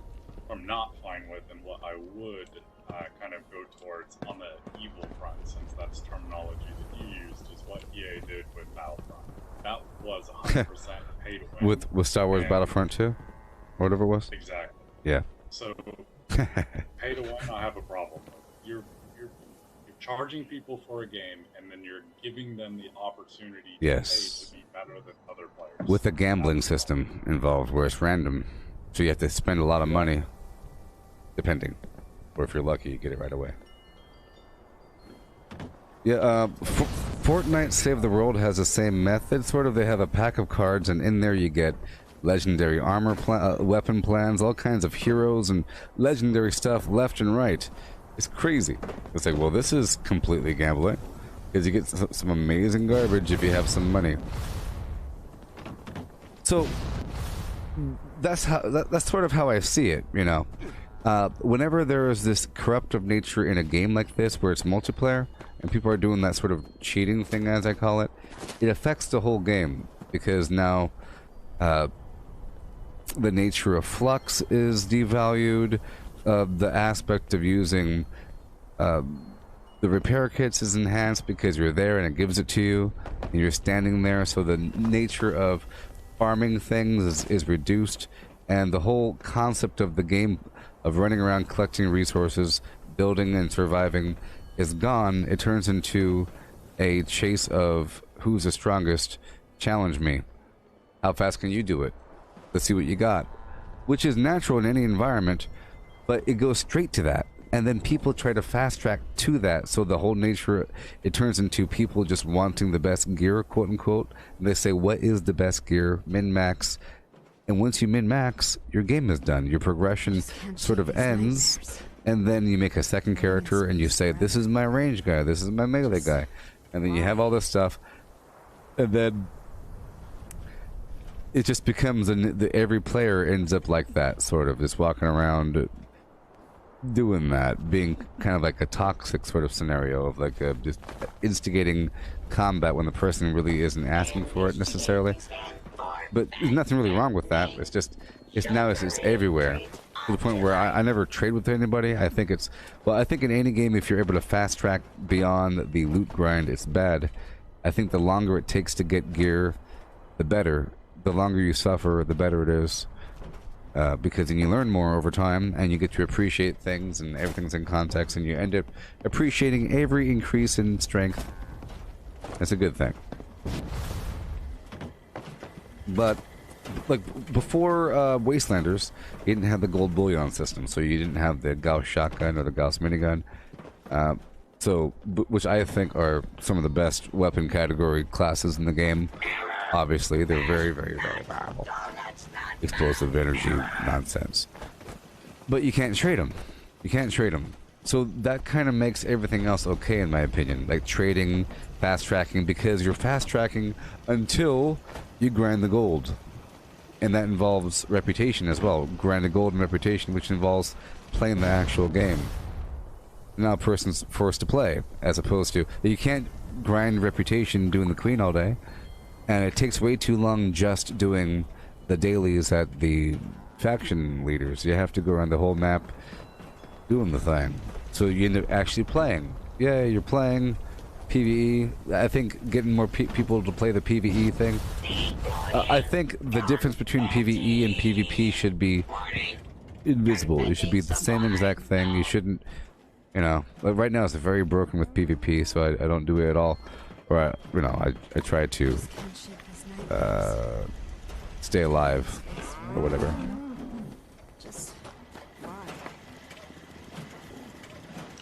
I really have no interest in PvP. Like way back in the day, I used to play like 2, 3. I'm not saying that I was professional, but it was decent. And it's different. Because this game is up here. Right? So like in this or Diablo, because I have gear-based advantage, I don't have any interest in that. If I'm playing PvP, I want to have equal opportunity. Yeah. And it be skill that derives win or lose, and have gear have no impact on that. I'm fine with those kind of scenarios. Yep. Yeah, it's completely imbalanced. I'm glad you mentioned Diablo. It's sort of like having PvP in Diablo. That'd be ridiculous because it's designed to, if you're playing it properly, to take all kinds of damage and put out all kinds of insane damage. Like, insane. So, it would be... PvP would last a split second or forever. You know, and that's with all kinds of special effects all over the screen. It's not meant, sort of for other players. But there is a brawling mode. You can kind of have fun for a second. But still, it's just to test your stuff out. See, the nuclear winter that I don't really play, that's pretty fair. At least you're able to test out the weapon systems. There's a sort of a grind there. There's a progression where if your stats are higher, you have more spots for cards and you're able to unlock that stuff. But I guess the progression path ain't that bad. And it's not like you have, this person has a legacy weapon and you don't. And especially here in this game, with the legacy items, where I know that they're all duped, no one in their right mind would ever sell a legacy item that they picked up themselves from the field a year and a half ago. Who that? So if someone's selling a legacy weapon, it's something that they bought. And if you bought a legacy weapon, it was duped. That's just how it works. It's duped. It's a fake weapon. And the nature of the legacy weapon, it's a lazy. It's like you spray. Just some automatic explosive thing. It's just lame. In this environment, it's sort of like any game where you can kill somebody in one shot, like a Call of Duty, for example. You can kill somebody really, really quickly in PvP, but at least you respawn. Or any, like in PUBG, you can kill somebody in one, boop, Nuclear Winter as well, I guess. And then you have to reload. Those games, any game that where you can kill somebody in a heartbeat, it creates camping. You end up sniping in a tower, hiding behind a bush, hiding in a bush, killing people where you have the full advantage and they didn't even know that you're there. You know? So it's a weird sort of cowardly thing. But other PvP, like let's say Halo or something, or Destiny or something like that, I guess, where you have a shield and it takes a second. If it takes a second, you have to hit certain body parts, you have to do a couple technical things. But I could imagine this PvP being good if it was, you know, you go in this part of the map and you have to be above this level and blah blah blah, and you have to have this Under Armour on or some garbage, and then all of a sudden you're flagged. What I saw in the past in my head was one day they're going to release Under Armour assigned to factions, and then that's how you get flagged for PvP, and you have to be a certain reputation status to even get the Under Armour. But then once you get that, you could automatically attack anybody else that has the opposing Under Armour, but then you're getting reputation as you're doing things, or whatever, something like that. But where it's an obvious flag, unflagged sort of situation. But I think a complicated PvP that involves healing, food use, weird stuff here and there, teamwork, back and forth, complicated nonsense, it's pretty interesting. It's an interesting PvP if it's done properly. If it's improper, it's ridiculous. I don't think it's... I think it's almost there. They're supposed to do some balancing with the game, a lot of it, and I think at that point it'll be fine. I do like PvP, it's just not in a world where it's not balanced, because people will always try to find a way to win. Some people just want to win. Some people want to win while enjoying the game. You know? If it's just about winning, you're going to find a way to win. If you figure out what metric people care about, you'll focus on that metric. You know, like the fastest or the whatever the heck it is, and ignore everything else. So that's why it's not all that important. If a person says, how many hours do you have? Do you have the most hours? I'm going to say no, and then I'll follow it up with, it doesn't really matter. Because if somebody really wants the most hours in a game, they'll just leave the game on when they go to work and attach it to their cat or something. It doesn't really matter. If they say, who's the highest level? Well, there's ways to exploit things. It doesn't really matter. You have to have a paragraph. This is the highest level player of the blah, blah, blah, blah, blah. Some big old long paragraph of caveats and explanations to validate. You know, otherwise, the word best or better, like it really matters. Doesn't really matter sometimes. I'll just equate that back to in life for those companies. Take cars, for instance. How do people get the best? You're the best at the class. What is your class? Just love songs. On only Don't manual transmission or automatic transmission on street tire. And it's just a way to find a very specific set of things so that you can call yourself the best at that one thing. Yes. It doesn't bother me, but it's why. Can't you just enjoy what you're doing? Yeah, it's like the best doesn't matter unless you're writing a book, I guess. Unless you are writing a book or something, and then you have to say, written by the best fisherman. You know, the regional tri-state county best fisherman. I wrote this book. Trust me, buy the book. You know, at that point, then you're trying to get people to trust your opinion with money attached to it. In some instances it matters, but most instances it doesn't matter, because unless you're trying to court, you know, trying to court or get a promotion or something, then it matters sort of what you've done in the past. Otherwise, it's just talking. I killed 3 dragons when I was young. That's cool. You get to be the king now.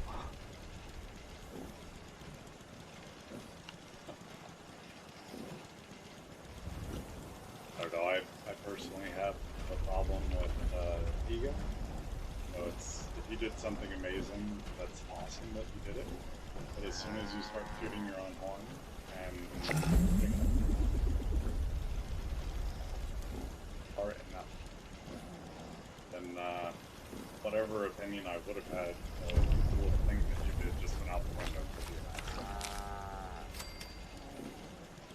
Well, I think it sort of depends. For example, if a person rides their motorcycle that they just got, let's say that they've been riding motorcycles their whole life, like racing and so forth, and recreational and whatever the heck it is, but they got a new bike. It's like a big old fat one, and it's too wide for their hips, and they're trying to, and they ride up to the little restaurant, and they go, whoa, and it kind of leans to one side, and everyone laughs. They say, look at this loser, he can't even ride a bike. At that point, the person ignores them and goes into a very long speech about all their accomplishments in their entire life, about how much they know how to ride bikes. That's the only time that it comes up. If a person says, you can't cook, to Gordon Ramsay, Gordon Ramsay is going to say, you know, check out my restaurants. But if Gordon Ramsay just walks up and say, hi there, do you want to go on a date? I own restaurants. But that's still valid because you're rich and everything. If you say, hi there, you just voluntarily say stuff. Only if it's valid. You know, who wants to be the cook? I own 5 restaurants. At that point, it's okay to say that you own 5 restaurants. You know, but you only just voluntarily say stuff. It's only if someone's dismissing you or asking for the criteria situation. Well, but in that regard, I don't think that it. That's wrong. But if Gordon Ramsay came up and said, "I'm Gordon Ramsay. I have so many Michelins," now you're unprompted coming up and saying that you have won awards for something. Well, my question to that is, why do you need attention and recognition when we're not even to that point of whatever it is at this point? I could imagine like a Survivor show, like on the island where they're all naked and afraid and everything, and they don't know who Gordon Ramsay is, and he's out there with the sea urchin doing some weird thing, and they say, what the heck are you doing? Get out of here, you don't know how to cook. It's like, what? I have 5 Michelins. This is gonna be good. Trust me. The sun is gonna bake it. It's gonna be awesome with the seasonings and the. I know what I'm doing. I've won awards. Check out this. He has a picture of the things. You know, and if people are dismissing you for the very thing that you are good at that point you have to kind of say that you're good at the thing. If they say, who's this chump at the bitch? Who is this chump throwing the baseball? Get some other pitcher out there. We like tall people. No, I'm the best pitcher in the world. I won the award. I was on a planet where they made me throw baseballs in the hyperdimension. I know how to do it. Watch this. Curveball. I invented the curveball. Bam. Woo. But if you just show up at the park, well, see, I think it's all contextual. I can imagine a million reasons why having a ego is a good thing. Because let's say that you are at the park and there's a bunch of people just doing their own stupid thing with their frisbees and their picnics and everything, and you're a person and you're like, I just came to this town, look at these people, they're good people, I'm going to share my skills, I've been all over the world, I'm a traveled person. And you say, everyone, gather around, ding dong, you have a bell and everything, who wants to learn how to breakdance? And you start breakdancing. And they go, okay, no one asked you. Why are you teaching us how to breakdance? Who wants to learn how to properly spiral a football? I will teach classes every Tuesday at the park for the children. Those people all the time that volunteer their help, they're all egotistical. Everyone that owns the Bill and Melinda Gates Foundation. Why is it called the Bill and Melinda Gates Foundation? It's an ego problem. But is it a problem? You see? People are trying to help the world with their flim-flams, you know? I don't think it's a problem. It's only a problem if you're using it to put down other people, or if you're using it to control other people in a negative manner. Because there's usually a context for it. I know that there are people with a malfunctioning brain. They might as well be animals, but they're talking. It's amazing.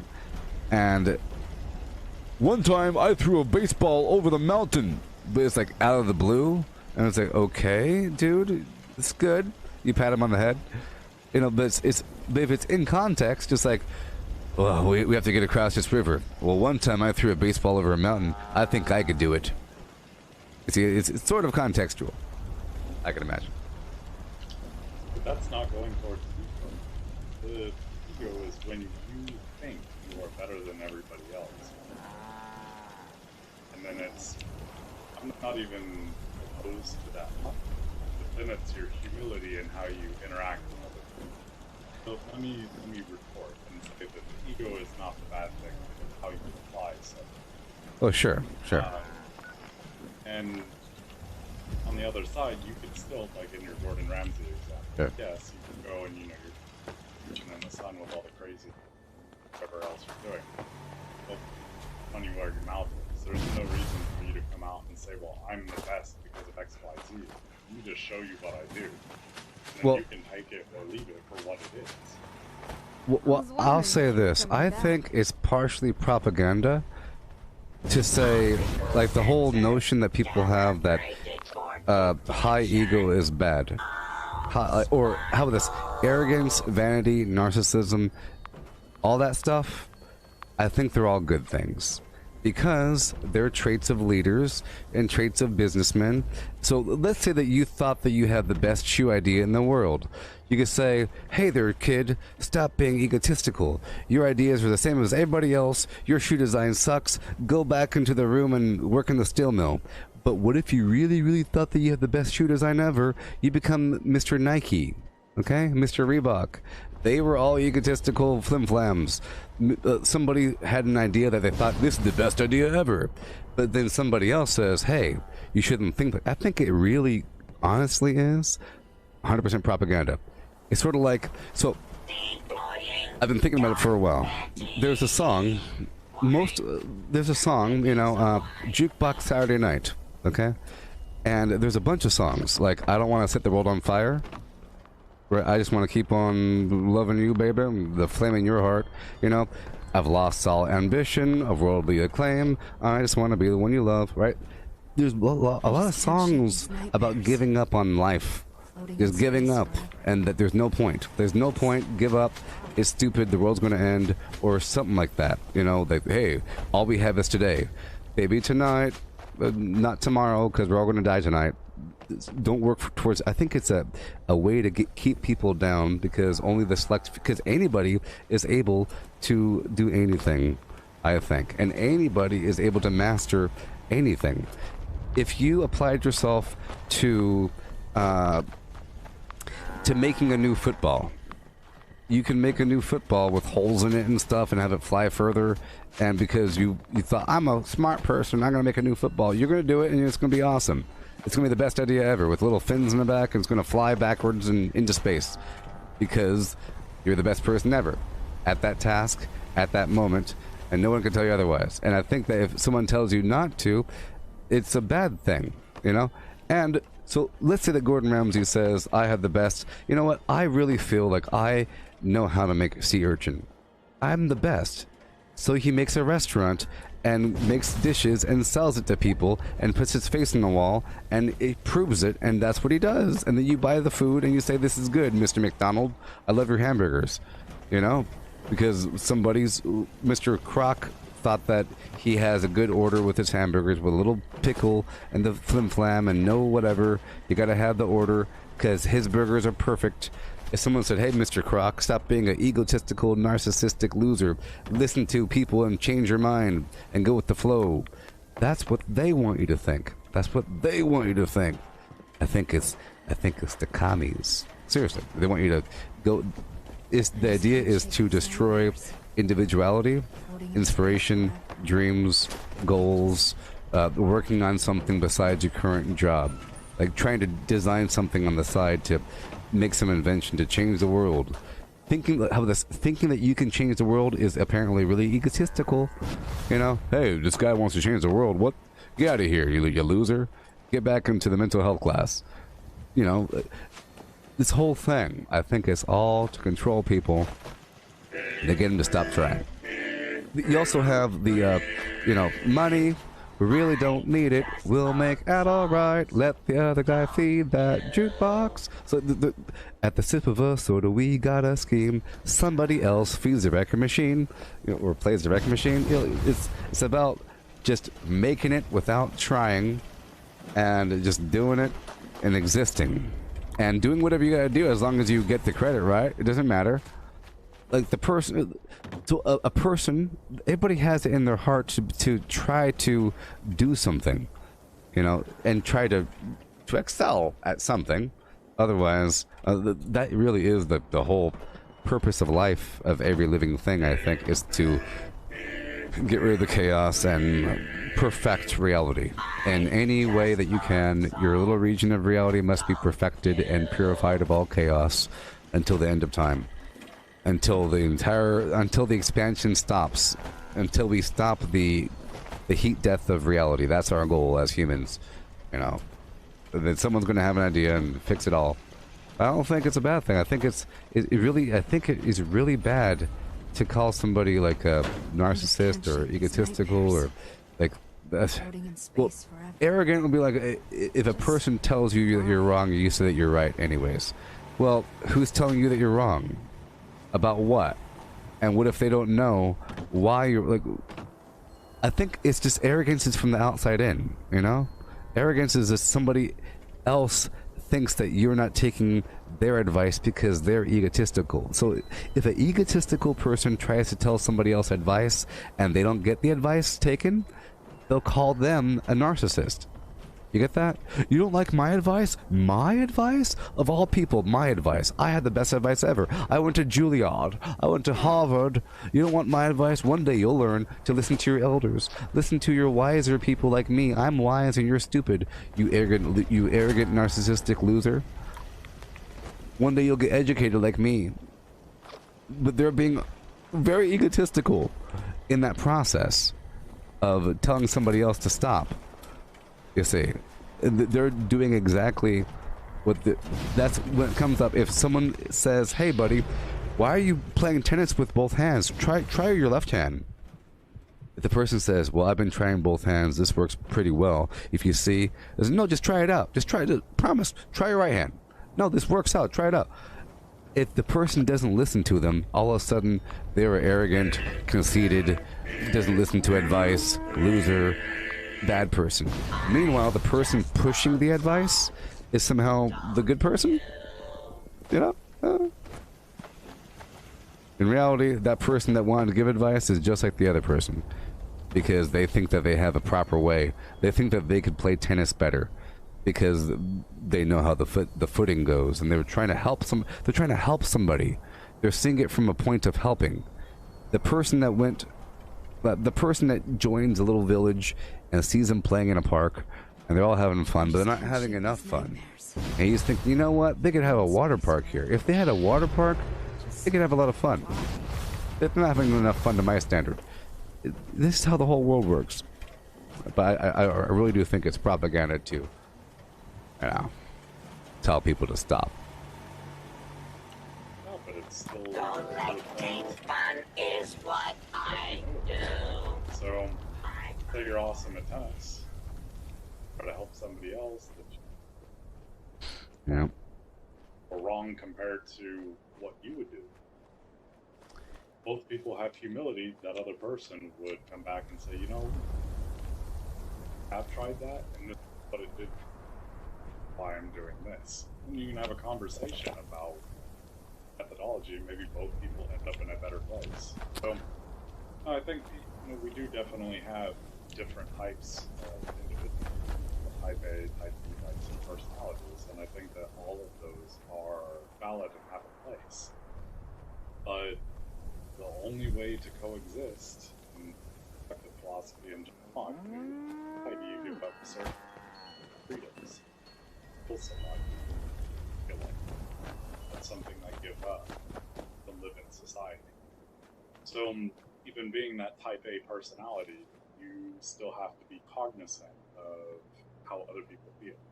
Now, on the other side of that, I don't think that you just necessarily roll over whenever somebody else says something because you're trying not to case will trigger for an event. So there is fact and there is opinion. And people try to apply opinion all the time to fact, try to make things the way that they see. Someone said something to me today that made a lot of sense. people aren't interested in hearing your opinion. They're interested in hearing their opinion from your mouth. And I think that there's a lot to be said about that. People care about what they care about, and what's the difference between 1,000 years ago and what we hope society could be? We don't want to see war. We don't want to see death.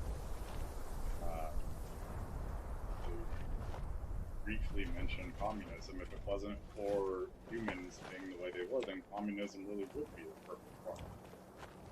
The problem is that people are really don't care about what's good and bad. And what makes, in my mind, in the human society, capitalism a better form of government is there has to be a reason for you to work hard. Otherwise, what you end up with is the majority of people just riding the system, waiting for that person to put the quarter in the jukebox. Because if they don't have to, what's their motivation to work hard to be able to do that? Yeah. So, there's a number of different ways to look at it. I think that honesty and humility are, in my opinion, the most important traits in humanity.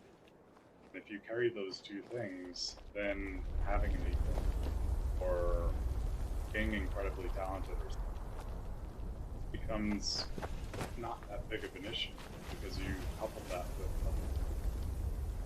like humility. Then Well, it doesn't matter.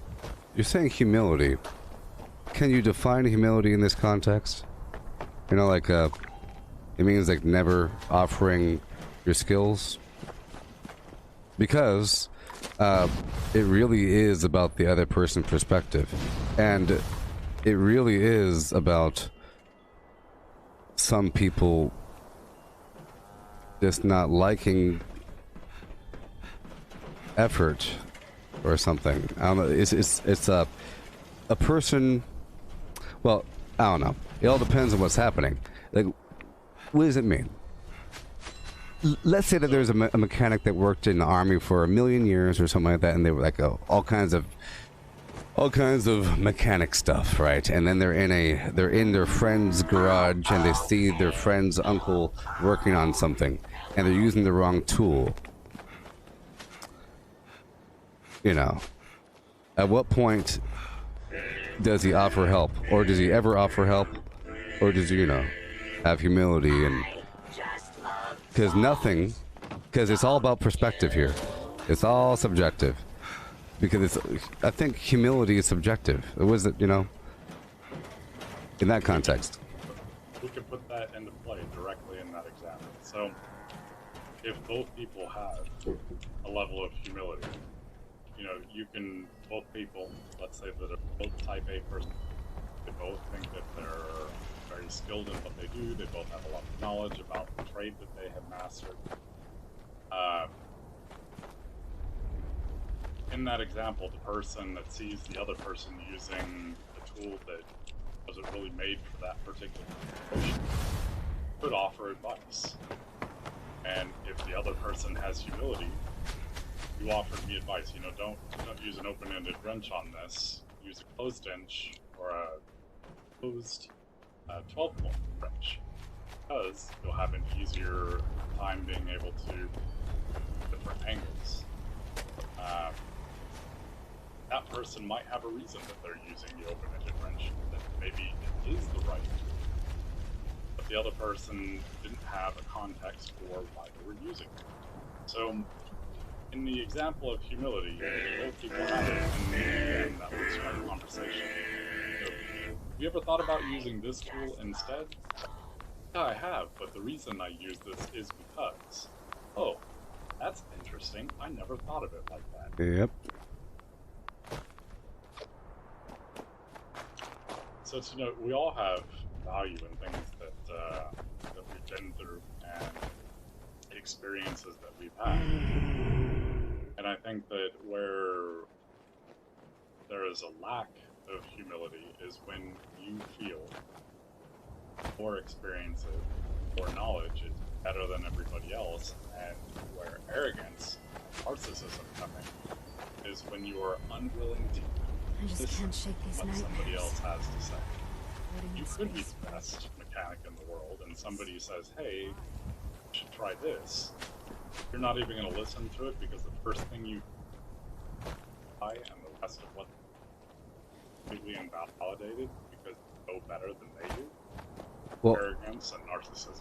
Well, in these contexts, from what I've seen, it's the person isn't nice when they offer advice. They say, let's say that the person is so skilled at something that it looks like they don't know what they're doing. Like if you imagine like a super duper high skilled engine mechanic, they're doing all kinds. They're using weird tools. They're using like a rag and all kinds of weird nonsense, but it is super duper effective.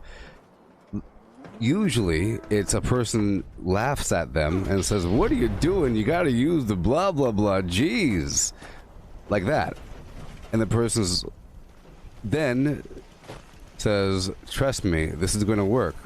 And they said, "No, no, no, no, no. You got to use this. You're going to strip apart." Then, "No, no. Trust me, it's going to work."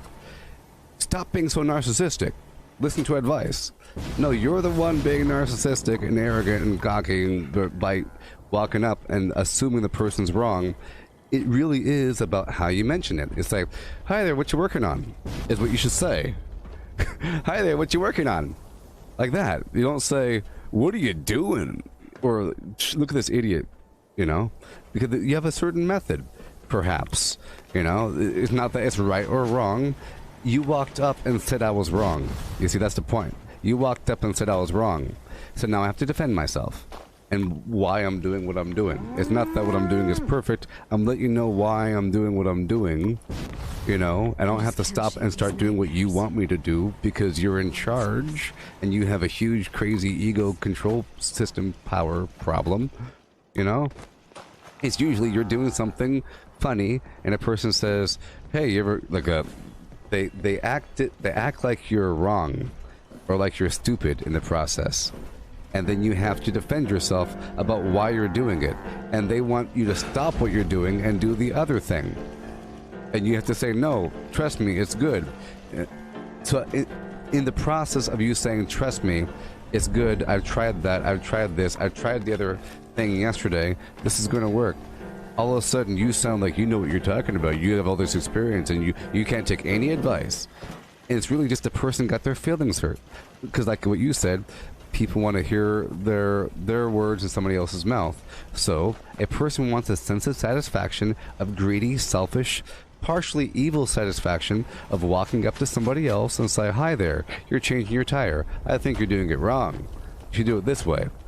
It's only if you should really just assess the situation. Say, do they need help? Are they asking for help? If they're not, you don't need to really help them, you know, because they could be having fun doing it. Maybe they have a certain pattern or something. They're taking it apart, putting it back together backwards. Who knows? You know, but people want power over other people and they find ways of doing it, and it's through that. And usually it's a state of defense. So, if we started with humility, yes, that we would be in a significantly better place. Yeah. So, how do you stay full of humility if a person comes at you full of negativity, acting like what you're doing is the most stupidest thing in the universe, and demands an answer and cuts you off and says you're doing it wrong, even though you know you're doing it right? Like what you said, you think you know you like. What if you really know you're right about something because you were a zoologist for the past 35 years that lived in the Congo, so you know about gorillas. You know a little bit about gorillas, but the second you start whipping out your credentials about how you know so much about gorillas, it's only because they were laughing at you, saying, "What the heck do you know, you idiot?" You know, like, what the heck do you know? It's usually like that. It's not like a nice conversation. If it is, it is. It's never a problem. If the person says, "Hi, what you working on?" That's interesting. Yeah. You really have to be careful about it because people do things in their own little way. And if you say it wrong, a person can get upset because all of a sudden you're trying to help them when they didn't ask for help, and you give them the impression that you're doing something wrong. You're stupid. You know? Yeah. So, in a situation where somebody comes to me and tells me what to do, it's a challenge. I would always make the attempt to understand where they were coming from, or at least hope that. You're right, it depends on how they come at you as to how well you're able to keep your own cool when somebody's kind of being a jerk about something. Yeah. But it's, you know, at the end of the day, you know what you're doing in the example that you laid out. You know what you're doing is right. And there's a point where, yeah, you feel you have to defend what it is that you're doing. How do you do it? I'm gonna make somebody else feel like a jerk or an asshole by being nice. And if we get to the end of the conversation and there is no seeing eye to eye, I just can't shake these then nightmares. I'm gonna say Floating in space for we'll have to agree to disagree. Thank you for your opinion. That would probably make that kind of person even more angry than being a jerk back to them. There's no reason to be a jerk to somebody else, because when you get to the end of that crossroad, really end that conflict. Well, jerk is very subjective. If you never use any bad words, but I think it's very important, you know, to a degree, because people, they're kind of brainwashed now, and they're living in this shadow self, and they're going with the flow, like a, you know, it's just how it works. People say things without even thinking about it. They believe things without even thinking about it, and they react and they respond accordingly. You know, they start saying stuff. So, for example, let's say what if Bob Ross had a live show where people can call in and write on the screen as he's painting, and we all know what Bob Ross, he paints like a nature scene with the mountains and the clouds and the water and so forth, with a palette knife and 5 colors. He has like phthalo blue and whatever the heck it is. He has like 5 colors, you know, the same sort of thing, but it's slightly different. And he's trying to teach you how to have fun and to deal with the mistakes and so forth, right? So if someone called in there and started, you know, because he's teaching a class. It's called the Bob Ross Show of the Joy of Painting, where you get to have fun. If a person just graduated from art school and they see this person doing that, and they say, what does this person know about painting? And they see them using all improper techniques, you know. Hey, he's not doing the staccato technique. Hey, he should use the earth tone to mix with the red tones. He's not using the right oil base to the right brushes. Have you thought about Italian brushes? What about the 2-inch? It's all nothing but suggestions. Nothing but suggestions and nothing but, have you thought about doing this? Have you thought about doing that? Hey, what about this thing? That is not the right context. You know, it's the Bob Ross Show. And he's really just teaching you how to have fun painting and deal with mistakes and a couple simple techniques that you can master over time. He's not trying to teach you about the Italian number 2-inch brush, you know. It's not about it. And there's certain things that work, certain things that don't work. So, if Bob Ross wasn't willing to take advice from those callers, he'd be called perhaps egotistical or something, or narcissistic or something. That he's the one with the show, that he can't take advice. But the nature of the show isn't to take advice from the caller. It's to give advice. That's the whole point of the show. Like if Survivor Man drinking water out of elephant dung, if someone said, hey, have you thought about using the body of a snake to funnel water out of a thing? Try it next time. Try it. I promise it'll be awesome. Try it next time. You know, hey, try putting your camp next to the cliff wall. It'll save you from the wind, and the fire will bounce off the wall and heat you up. You know, I guess it doesn't really matter, but it sort of matters in certain contexts. In that situation, you would just make sure that they don't talk anymore. You know, they don't get to talk to other people anymore in that room.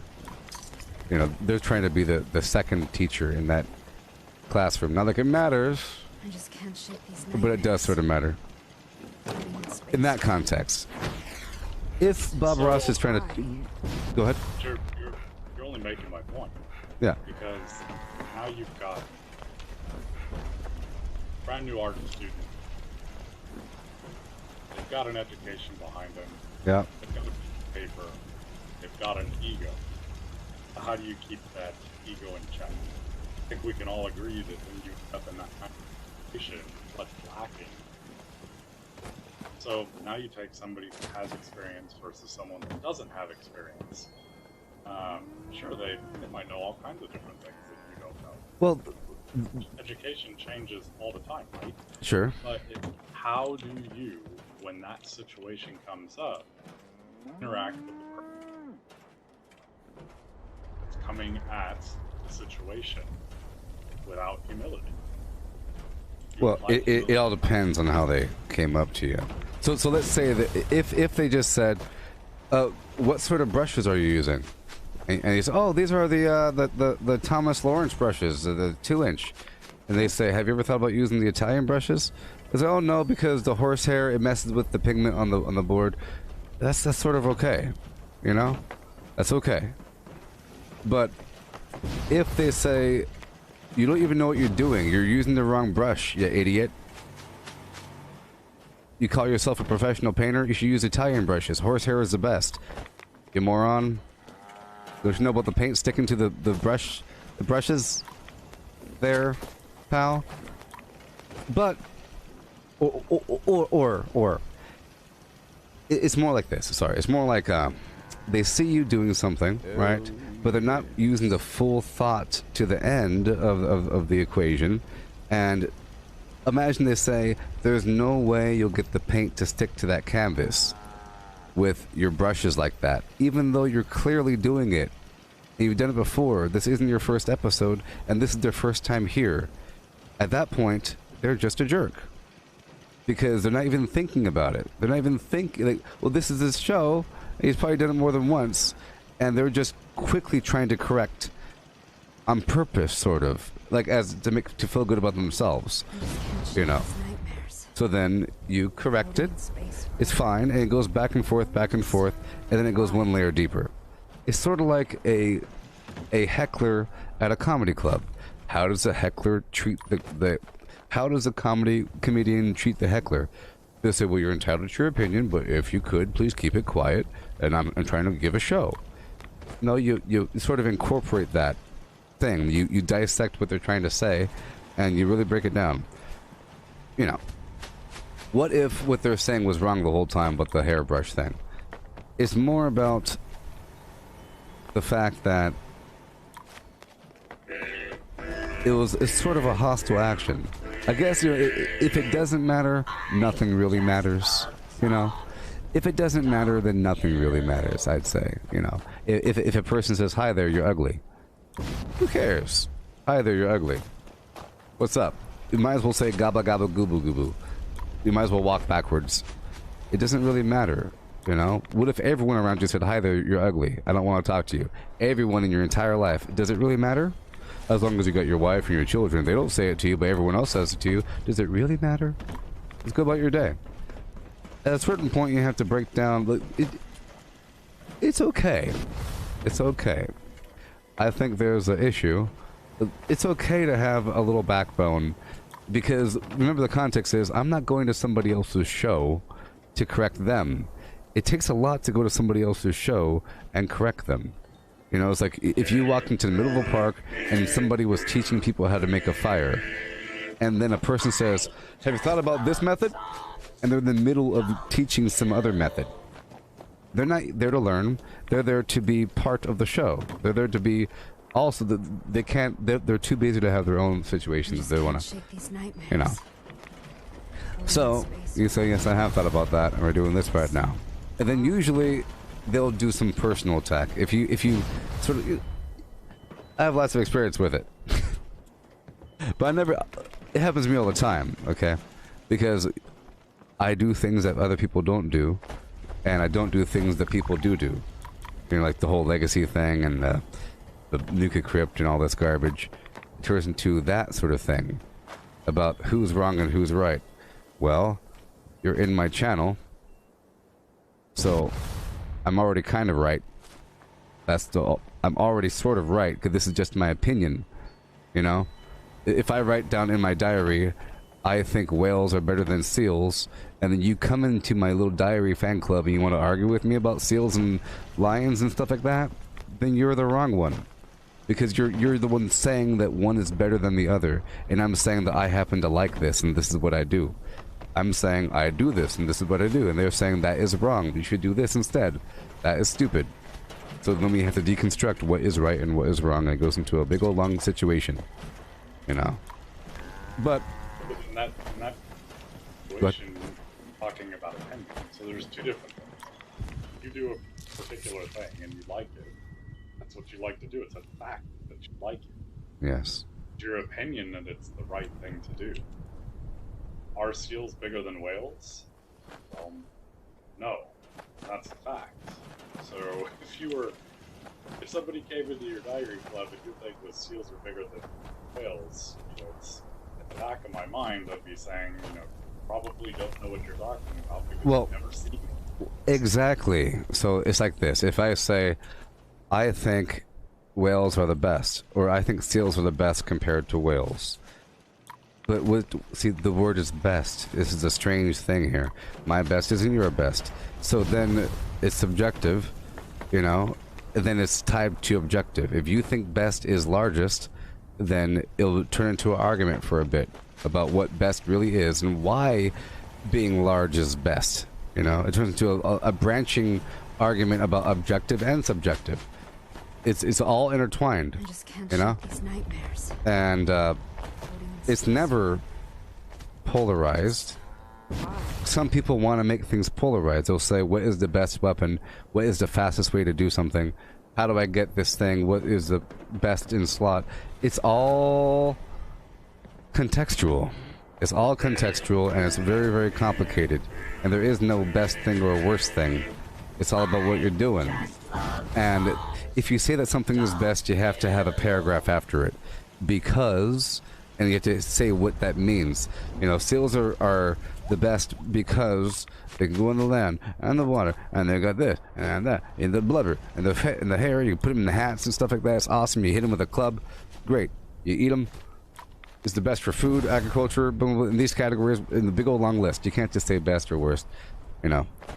So a person has to assume that your best isn't their best. So if you have a sign saying, Michelangelo is the best Ninja Turtle. Well, what the heck does that mean? He's the coolest? You like the best pizza toppings? He's the funniest? You know? Jeez, he the best fighting style, the whatever. So, the person wants to argue about that, or about what makes something good or bad. It's always you're usually arguing one thing ahead, or it's not what you're arguing about, it's a thing beyond that. It's the thing behind the thing, you know. So it's not real. Yeah. Let's take it all full circle. Humility allows us to, if you and I don't agree, for us to have a conversation as we just had, in a respectful and meaningful way. You know, I can honestly say that some of the things you've said have made me think a little bit differently. I don't think that humility, I'm not going to change my stance, that humility is one of the most important traits to have. But I could see a number of different ways that maybe like the way. So humility allows that kind of thing. Fun is what I do. In, again, a respectful way. And even if I don't agree, we could have gone totally opposite. I wouldn't have argued with you about it, and I wouldn't have been disrespectful no matter how you felt about it. It could have been disrespectful to me. Yeah. But I've got enough, like I said, it's always a challenge when people are disrespectful, but I think that I've got enough experience in life that, you know, I don't know you from Jim Bob, whoever down the road, right? We just met in my game. So I can still listen to what you have to say, and maybe agree, still be respectful of your opinion. And I think that's the difference between having humility, not having humility. And we go a little bit further down the road, you know, you take experience in life, say that you're really into being able to look objectively at any kind of situation. Then you have to look at the human element of that. Say, okay, well, going back to the personality traits, the A, B, and the C, right? When you meet somebody, you're going to know what kind of personality they are, you know, when you think about them, or if you've done any kind of study about human psyche. And you can say, when I meet a type A personality, if I'm trying to effectuate this kind of outcome in a conversation, different methodology, working with that individual, right? Same would go for a type B or a type C personality. There's different ways to but at the end of the day, regardless of who you're dealing with, what it is that you're talking about, Michelangelo is the best engineer. Alright. I might think that Donatello is the best engineer. Here's why. Why do you like Michelangelo? Sure.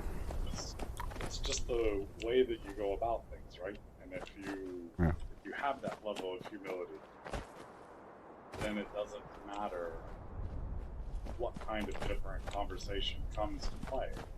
Yeah, as long as I think there's a problem with the definitions. People don't have the same definitions in their head. Like the word "best" means different for different people. Even there's common language, and yeah,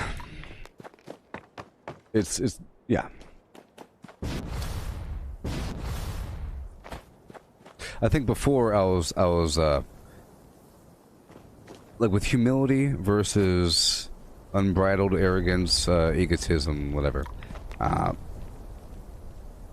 think having hardcore humility is a bad thing, and having hardcore a raging ego person is also a bad thing.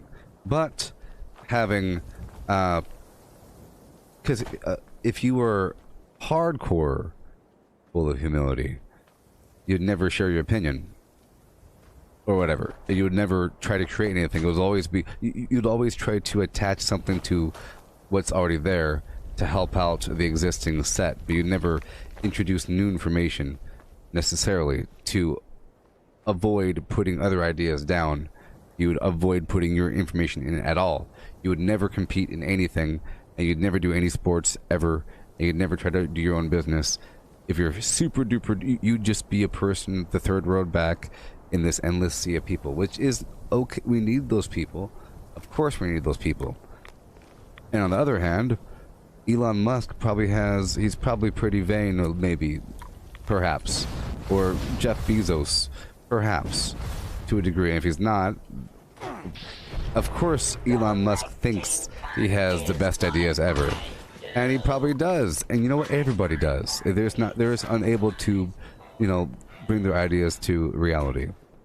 It's just, everybody has the best idea ever. If you could see it in your head, it's real, sort of, in my opinion. I think that everybody is able to be amazing. It's just, they have their own thoughts that bring them down, you know, and they... my big issue is the nature of truth in general. When people try to get too polarized with things, that muddies the truth, because things are never even less polarized, right? Things are never polarized, ever! You know, everything's a spectrum, everything's a relative ratio of mixed up elements, you know? So if something is good, it's for a very direct reason. If anybody ever tells me they're the best in this game, I know that it's not true, because if they say that, I know it's kind of hard to, it's impossible to be the quote the best. What does that mean? I know that you're not doing these things. A person that says I'm the best at Fallout 76, and you ask him, what do you think about this? Oh, that's stupid. What about that? That's a waste of time. What about this build? That's dumb. But I thought you said you're the best. Yeah, at this, because you've reduced it down to what you think it is matters. If you say that if you think that you're the best cook because you can cook the best thing, and that's all you can cook, yep, I'm the best cook because I can cook a cake, and everyone loves cake. Well, that's all you can cook, but that's the best food, right? If that's all we're eating, no, you can cook that. So there is no. What's the hardest thing to cook? What's the hardest thing you ever cooked? That's a weird question. What's the hardest thing I ever cooked? You know, a lemon meringue pie, a weird upside down cake. I don't know, something weird. I wasn't doing it to be hard. It was just a complicated thing. It's a very so yeah, because I'm so complicated with how I play the game, all these things I do with the workshops and all this nonsense, as opposed to being streamlined. You know, I'm not very streamlined. I'm not very polarized. So polarized people have a problem, and I try to depolarize them. Is what I tried, and it turns into an argument, but it's not really an argument. It's because they're stuck in that polarized nature. I'm trying to diffuse it, really, and diffuse it, turn it inside out, boom, boom, boom. Because they're usually making some sort of accusation about my build, or just declaring that I don't know what I'm doing about something, or the nature of a certain playstyle is wrong versus right. That whole conversation about something even being right or wrong is not true. I have to devalidate the whole idea about a playstyle being right or wrong, or a build being right or wrong. It's really about what you like to do and how you like to play, and this game allows you to play in any manner of different builds. It's amazing the differences in different playstyles and what you can do. It's all up to you. But it's only bad if you put yourself into a corner and you say, this is all that's good. Right now, this is the build. You go to the website and it lists 3 builds or 2 builds, and you have all the armor there, and it says you have to have unyielding +1 intelligence, blah, blah, blah, and you go get it in 2 days and it's over. That's kind of bad. Then I have to promote that. Also, I'm kind of different than other people in this context, because I'm trying to help people understand the nature of the game and all games and reality, and to help see it with open mind and help to appreciate things. The motto of my channel is failure is growth, success is stagnation. If things are too easy, it's sort of a problem. And you know, so it's kind of like it's full of humility. You know, if you call yourself a master, it's a problem. You know that you're masterful, sort of, but you're never done. The second you say I'm the best, I'm awesome, you stop trying and you tell yourself you no longer have to practice, you no longer have to farm, you're good to go, and you rot, you atrophy, because you don't develop your skill set. You don't think you need to, and it goes away, and it's all nasty. And you end up doing just 2 things. You end up forgetting how to do everything else, and it's terrible. You end up underappreciating many things and overappreciating some things, and relying on exploits until they nerf, and your whole world is corrupted. So I'm trying to get people that are brand new to the game, because people come to a stream to say, is the game good? So I'm trying to help them come into it knowing that there is this complex game full of base building and base defense, and across the map, and surviving and cooking, and you know, diseases and sleeping, whereas somebody else might just say, you get the gear, you go kill the thing. And I'm trying to convince the people of that perspective. And a lot of people have their minds changed, and I think because I don't think it just applies here. I think it applies everywhere. If you're able to take something that you used to hate and then say, you know what, actually it's pretty good, and it's not that bad, and maybe you'll apply that to some other aspect of your life, and say, maybe my job doesn't suck, or maybe the front yard isn't full of dirt, maybe it's okay, it'll grow back. Optimism and perseverance, personal growth, and looking forward to future building reaping and sowing, sowing and reaping. You know, building up towards a future and trying and effort and struggling and making things worth it. That's what it's all about, all of life. That's what I'm trying to get across. But then a person will come and then say something in an attacky manner, so I have to deconstruct that. It turns into a sort of argument, but it's not really an argument. It's them resorting to ad hominem attacks, and I'm ignoring that, or whatever. But then I'm trying to help them appreciate the game. In the process, I'm explaining the game to other people, because if you're brand new to a game, you might not ever see the map, so I show the map, I show the workshops, I show all these features that I know for a fact that person doesn't like. So as I'm talking about the game, I'm purposely showing things I know sort of irritate the other person, because they sort of think it's stupid. For example, I'll mention all the foods. I'll mention the fact that you have to sleep and repair your weapons and make ammo, when I know that people don't like that stuff, sort of. When those are the cool things. I think the fact that you have to make your ammo is cool, you know, or whatever. Other games you don't ever have to worry about ammo. It's invisible, like Doom or something. So, I guess, yeah, learning to appreciate the chaotic nature of growth in a chaotic game and trying to find a clear path. And then I try to deneutralize the polarized people, and I'll try to neutralize them, get them all open-minded that the game is better than what they thought. My main goal is to get those people that hate the game to like the game, and then to tell their friends that they like it, and so forth, and then they'll spread. So really what you want is more people playing. Yeah, well, like more people playing the game, and maybe, well, I don't know, you know, one day it'll be cross-platform and whatever, but it's going to take a while. Whenever that happens, it'll be popular, but until then it won't be that popular. There is going to be a show on Amazon. You heard about that? They announced it like a couple days ago. Yeah, I heard about it, but I haven't seen Yeah. The actual, hey, this is going to be a thing. Yeah, they just announced who's going to be working on it. There's some familiar names, so either way, it'll make this game more popular. I'm pretty sure they'll start talking about the game a bit more. I mean, this public event thing, this public team thing really helped the game out, you know, tremendously. Especially with the workshop conquests. From my perspective, it really helped the game out, because it gives, well, for my specific playstyle, this update is awesome.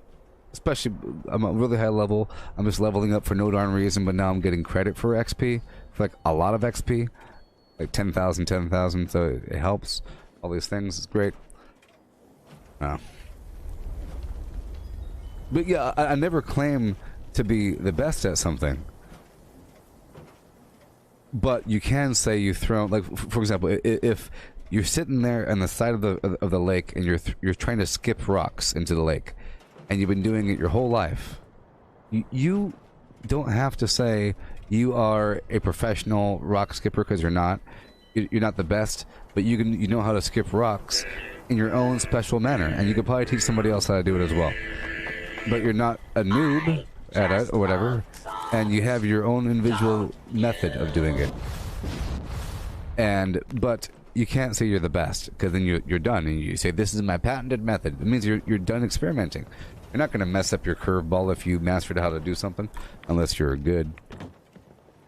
I say the way to become, imagine you're immortal and some demigod from an alternate reality says, I want you to become the best baseball player in reality. I want you to learn how to throw a baseball perfectly. Go. And he copies 1 million people, and he has them all do it. One person looks at other people, you know, they look at other people and how they did it, and he tries to copy their hand, reads a book about how to throw baseballs. Another person sits there with a mountain of baseball and just throws it 1 million different ways, throws it backwards, hits them, like stubs their finger, breaks their fingernail, you know, hurts themselves, falls down a hill, does it clumsily. But the more clumsily and the more sloppily you throw those baseballs, the better. The better. if you do it professionally every single time, it's bad. Success is stagnation. You'll do just that. Raise my knee up, turn my back, throw the ball. You won't even know why you're doing it. If you do it sloppily, chaotically, you'll know why. So let's say that you're doing that for 10 years, and you're live streaming yourself. It's called Throwing Baseballs, the Gooboberti way. And you're teaching people how to learn through trial and error, accept failure, and not grow from failure. You learn more through failure than through success. And if your goal is to, your goal is to give yourself challenges. So today we're trying to throw this baseball against those trees across the river, trying to break that tree in half. Like weird little challenges like that is what you do. A person says, "What are you doing?" You're trying to practice baseball. Go get yourself a professional T-Series batting tee, 105 series, 82.1. Don't you know about it from the manual? You're supposed to get that thing to go train with, you idiot. So you say, listen here, I've been throwing baseballs for the past 10 years, and I'm experimenting. I'm having some fun, you know, throwing them up in the air, catching them. You know, I'm learning quite a bit, and I've... Check this out, watch this. And you throw the ball and it kind of spirals twice. Oh, hey, check this out. And you throw it, it skims over the water, makes a vortex. Yeah, I named these moves this name. It's pretty interesting. But I'm trying to get better. I'm trying to figure out this next move next. I'm not ready for the professionals yet. One day, you know? So in that context, let's say that person never... So in my imaginary world, that person says, I'm not ready to apply for the National Baseball League yet. I'm not ready yet. I'm not ready yet. And then 20 years passes by and they say, I'm not ready. I'm still experimenting. I'm still experimenting. You know, the other person says, after a weekend of watching the videos, I'm ready. I'm good. No, I've mastered it. Watch this. Curveball. Bam. I've mastered it. No, you've mastered that other person's technique without really knowing why. And you think that if all of a sudden the regulation changes where you can't raise your knee, regulations change. No raising knees with baseball throwing. Your life is ruined. You're going to say, stop nerfing baseball players. Dang it. I mean, stop nerfing the wannabe baseball players that want to be a pitcher and say that they're good to go after one day of trying. And then say baseball's stupid. It's really easy. All you gotta do is... No, baseball's easy. All you gotta do is stupid. One day they'll make it harder. One day they'll make it harder. That whole atmosphere. So then that person will go to you and say, dude, you aren't doing the Heisman thing? Here, try this out. Let's say the person that's been throwing baseballs themselves, they don't want to see the official method of throwing a baseball. They don't want their mind to be corrupted with this outside information. They want to be pure. That's how I am. I don't want to know the listing of the best foods. I want to look at all the foods in the menu over time and figure it out. Over time. And the longer the better. The longer the better. You can just say, well, infused soot flower tea, I got you. What else? Blackberry, what's that, huh? It's all out of context. It means nothing. If people ask me things, I try to avoid overwhelming them. I give them enough information.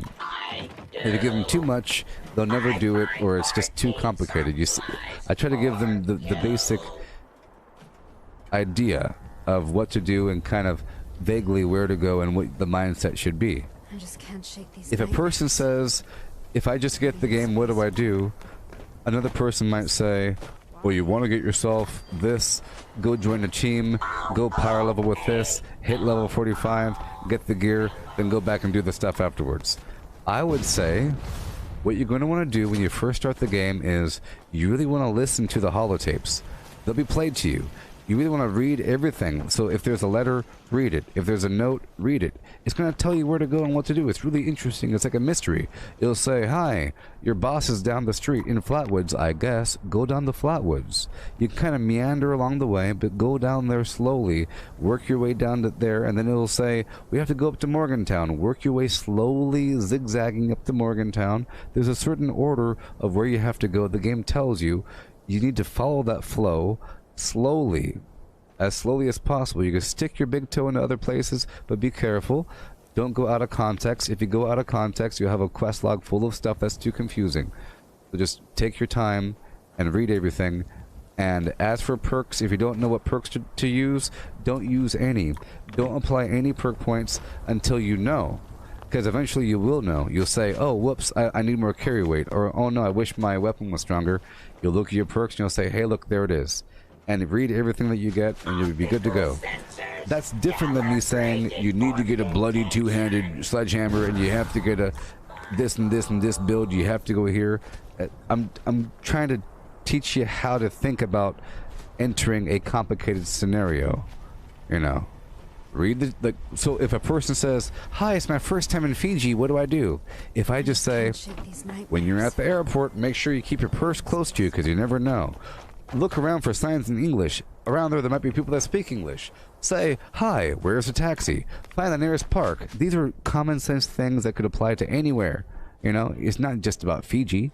If I said you have to find the blah blah blah by the blah blah blah, it's out of context. No one knows the heck I'm talking about. And it's too forced. What if that thing doesn't exist anymore? You gotta try the bubble tea. You gotta try it. One thing, just a bubble tea. That's it. And that's bad. That's bad. You know, it has to be a generalization thing.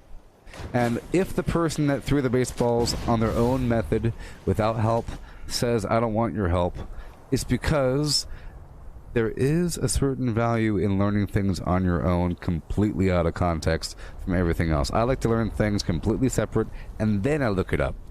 Way afterwards, after I think I know where it is. Like, if I want to farm something, I'll try to figure out where I think it is, and I'll look around with my eyeballs wide open for like a couple days, and I'll write down the hot spots. If I ever see a spot with a bunch of plants in one area, I'll write that area down, and then I'll look it up.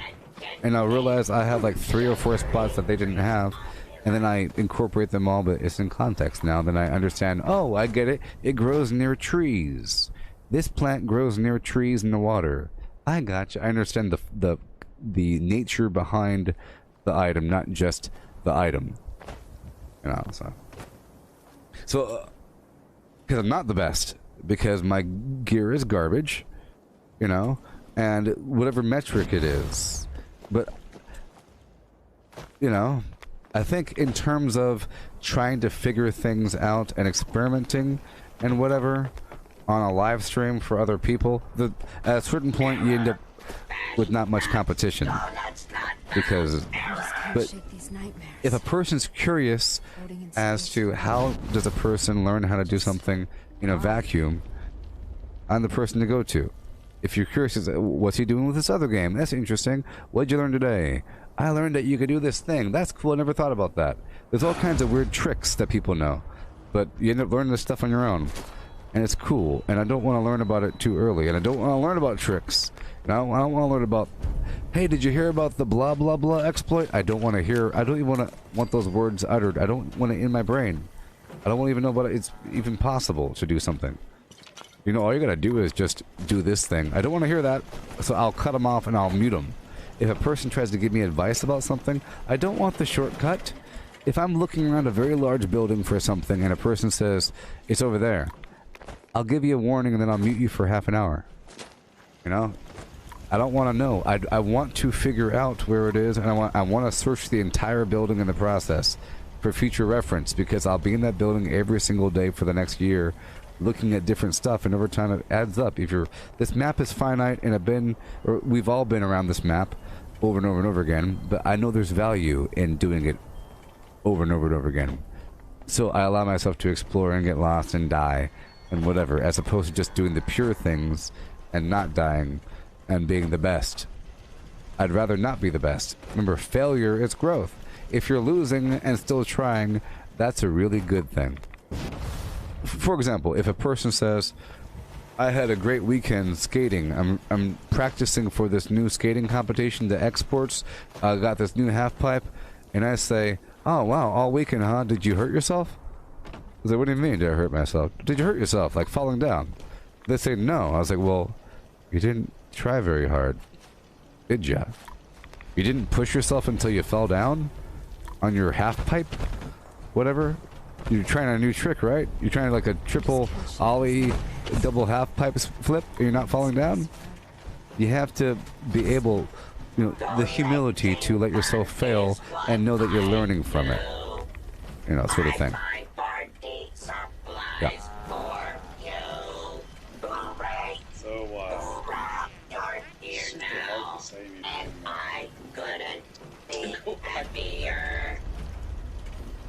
I think that there's a bunch of different for humility and narcissism, and I think that Theodore Roosevelt had it best when he said, "Speak softly, carry a big stick." And that kind of mindset of I don't need to tell people how right I am. I'm going to lead by example. I'm going to show what it is that I can do. I think that adds a lot to do with what I'm trying to express. Sure. And, you know, it goes to it. We all enjoy things in different ways. And that's where I'm saying that grabbing new codes ahead of being able to figure it out, not a big deal. Right up until the I tell you that it's not what you want to do. But you do realize that it breaks the game's natural cycle. That if that website never existed, it's impossible to bomb before there's words on that darn board. It's impossible. So the game has a weekly cycle. It's breaking the game. It really is affecting. If all of a sudden there's a nuke site, it does affect the game. There's a nuke site down there. Everyone stops what they're doing. They all go to the corner. You know, and then sometimes maybe it might crash because everyone's in the past it crashed. It doesn't crash anymore, but the bomb shouldn't really be occurring before Saturday. It should be like a weekend thing, is what it really is. And then you could do it early if you are smart enough to solve that word early. But if there's no letters in the word, it's not possible. And yet, you know.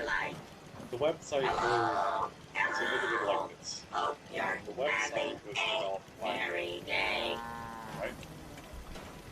Are you able to have your microphone any louder? I've been struggling the entire time, desperately, to hear what you're saying. No, I've just got a cheap mic sitting on my desk. Well, that's way better. How close, well, how close or how far I am. But so the website developed by a human, correct? Sure. And Bethesda, run by humans, developed a game that had the system that launches the nukes.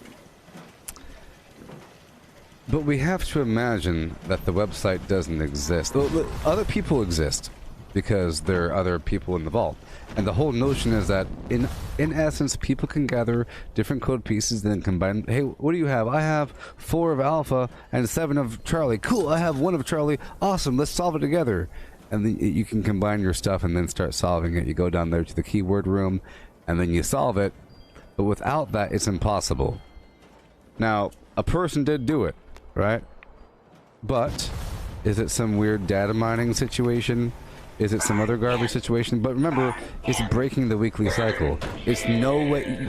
You think it's in any way Bethesda's intention for this to happen? No way. 0%. 100% zero. Especially if it's causing people to not like the game. If it's a week, imagine if people were not able to do it because you couldn't. Imagine what they would do with the game. People that farm the queen all day, that's all they do. They'll be forced to play the game. Ooh, they might even like it. They might even like it. Who knows? And then all of a sudden, the game's good. Interesting. You know, whatever.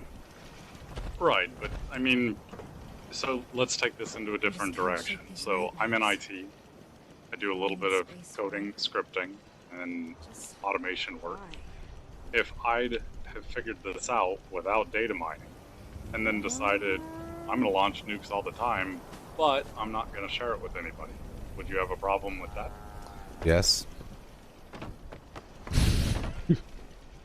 Because you're breaking the weekly cycle. And if you do it on private server, do it all day. Private server, go. Public server, no. That's all. And it locks the silo out. You can't go in there and get the lead afterwards or something.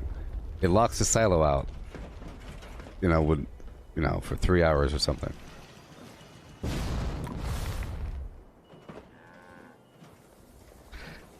See, I haven't really looked. Well, I wish I knew how it worked. I don't want to know how it worked. 1 second.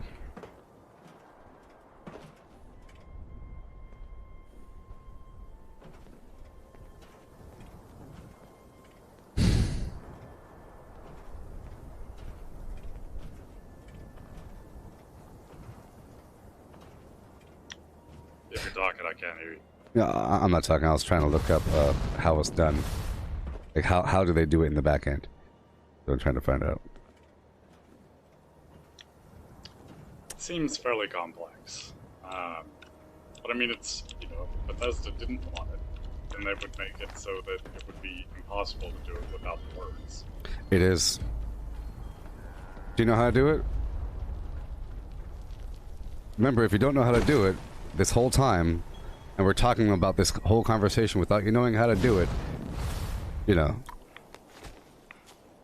Oh, do I know how to break the system? No. The natural code solution. Yeah.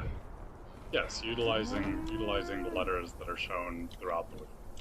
Yeah. In conjunction with the key cards that are per side. Yes. Like, yeah, those. But anyway, so. Go ahead. Yeah, exactly. So if I figured out how to do it, then the system in itself is broken. And if I shouldn't be able to do it, then it should be fixed. It's completely so you shouldn't do it. So let's say that a person found out how to have extra inventory space by doing something, and they say, well, Bethesda hasn't figured out how to do it, and blah, blah, blah, blah, blah. I'm a cheater. That's all I hear. It's justifications for cheating. Is Bethesda couldn't fix it? No, you're clearly stating it's a problem with the game, and they figured out how to do it. It's bypassing all the natural systems. It's completely immersion breaking. You're using a third-party website. I'm just trying to figure out how is it even possible. You know. Well, but I mean, do you ever go out and look at map pens where someone else has overlaid maps of where particular items are in the game? I make the maps. I distribute the maps. I have a map if you want it. It's really awesome. I just published it the other day. It has the workshop defense. It has all the resources I care about, and it has all the reputation farming spots that I care about. I've been through for the reputation farming. I went through the map, you know, and there's a bunch of spots where there's humans, but not all the spots are good. So I excluded the ones that are too far away, you know, and they're all over the place. I refined that list and I timed it with a spreadsheet until I got some timing down, until I know it takes exactly 1 minute per location, and I got rid of the ones that were too far away, and there's a bunch of spots to the point where you rotate around, it takes half an hour. Good to go. But I don't look at other people's maps because I think it's dirty, because it's I'm the one making maps. I have to make the maps. My maps. Right, so go back to that, and your map is showing where things are that they might not have known in natural progression. Yes. In the same state, that's just as cheating as being able to figure out codes. Nah, you think that's just as cheating? It's in the same spirit. But by saying there's a workshop over here and there's cranberry in the Sundew Grove in the abandoned bog town. Look, I do think there is a spectrum of cheating. Like, for example, I didn't know what the cranberry looked. I didn't know that the Enclave even existed before I joined the Enclave. Okay, I didn't even know that there was a Gauss shotgun until I got the Gauss shotgun. I didn't look at the table of things that were available, but I published that stuff. I would never look at it, but I published this information because people care about it. You know, I'll help you get the information, but I have to caveat it with, it's important to try and struggle, and this is how I got it, through struggling. You should struggle as well, you know? I like to have a certain flavor of information and a certain context for delivering it, but I know it's very spoiler filled, you know. The fact that the Brotherhood of Steel even exists, the game doesn't say when you leave the vault, by the way, the Brotherhood of Steel is out there, and so is the Enclave, by the way. It doesn't tell you, it's a secret. But if I say, by the way, I'm doing an Enclave event, you're watching a live stream, you know, sort of thing. Everything's a spoiler. Sort of. Like the existence of a whole zone looking the way it does. Sort of. It's all... But now we're going back to the same thing. It's how each of us individually enjoys the thing that we're But this is clearly cheating. Going online, getting the code before it's ready, is clearly cheating, when it's clearly breaking the cycle, when there's no words visible on the keyword in the room where it's impossible to solve. Again, I don't think you know how to solve it. You got the keyword. Let's say the keyword is keyword. K-E-W-O-R-D. That word scrambles the entire alphabet. So you take the keyword letters out of the alphabet and you collapse the remaining letters to the end. So now it's K-E-W-W-O-R-D, A, B, C, and then it skips D and it skips E, you know, because those are in there. You line that new alphabet on top of the old alphabet and that translates the letters. Without the entire word, you cannot solve it. You can't do it without a word. You can't do anything. You cannot translate the letters. And then after you translate the letters, you end up with an 8-letter anagram with non-repeating letters, and if you're lucky, you only have one. Sometimes you have two possible solutions, and you try them both with a nuclear key card, and then it works or doesn't work, or you know, it works. But you can't do it without the keyword, and it's a weekly cycle. It's not about how you play the game, how not, opinions of things across the map. It's 100% cheating. It's breaking the darn game. There's no real effect here, but it's just the nature of availability of certain resources and how things are, you know, the value of things. The whole thing gets corrupted. Many people think that that's the whole point of the game, when I think the whole point of the game is workshops. You know, when it sort of is. Because that's the whole point. There's 21 across the map, evenly distributed across the map. You cannot do PvP in this game unless you're at a workshop, so that kind of tells you something. You get tons of resources, free fast travel, and most of the rewards in this game are cosmetic, base building stuff. So this is a way to have your base building stuff. It's the whole darn part and the creatures and everything, and get you across the map, and rebuilding Appalachian Reclamation Day, rebuilding the whole point, you know. But it just changes the whole thing. This is an online game. People can do what they want to do. I don't know. I think it does affect it. You know, there's people out there. But, you know, it's the weekly cycle.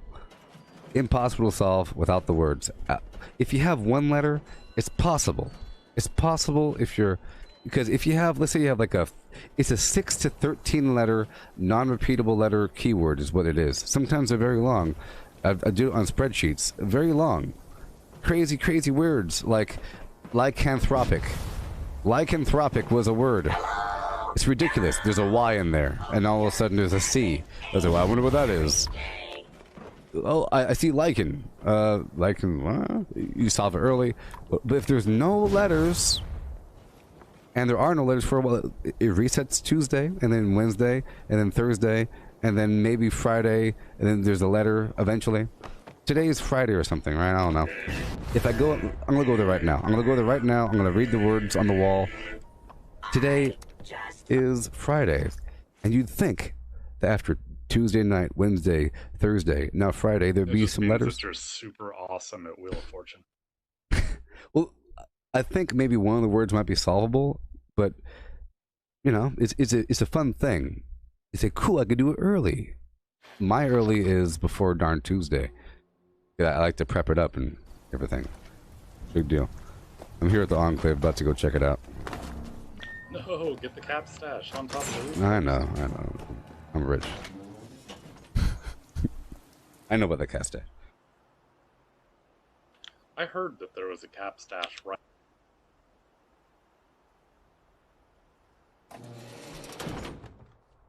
You cut off what?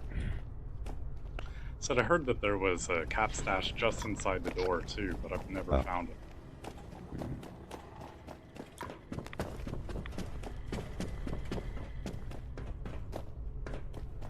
Right now I have too many caparoonies. I have to do cycles where I get rid of stuff. So the first word has 3 letters in it, and it appears to be a 12 or 13 letter long thing. And then the third word has 2 letters, and the second word has 2 letters. Not very solvable. The second word is not very solvable. Third, and today's Friday, by the way. Friday. So that's not very solid. It's possible. There's only so many words in the English language that are sort of long. It goes up to the O in the silo right there, sort of long. You know, this one might be, but they're not by any conventional means. They're not solvable right now. Sort of. But definitely when there's one letter or 0 letters, it's completely unsolvable. Dang it. And the game doesn't even tell you how to do it. It's pretty cool. The game is very, very hazy about it. Hazy and iffy.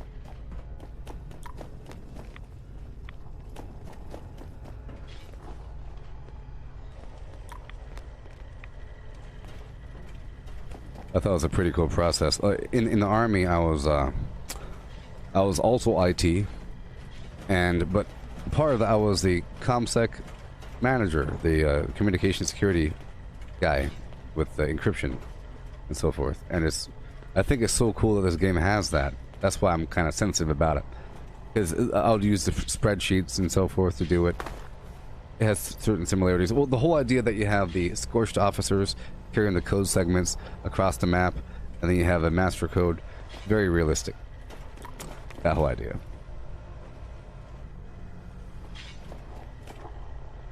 Because encryption has to update, you know? And you have to issue people some codes, and they hold on to them, and they know that there's a certain date that they have to update all the radios. Every last radio has to update with the physical person walking up to it with a cable, pressing a button, and loading some data. Or you have to go pick it up and bring it back to your base and then distribute it. Pretty cool. Yeah, encryption is cool stuff. I've never worked for it quite as well. Do some security, but it's definitely not my job. I love fishing. Yeah. Now I'm more curious to find out how it is that they break it without having a letter.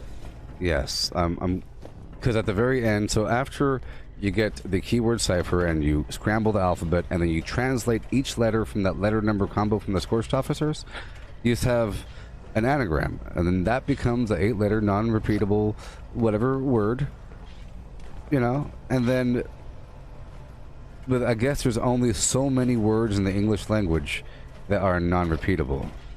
Only so many. But I don't know. I think it might involve some form of data mining, and if it involves some form of data mining, of course it's cheating. Disgusting.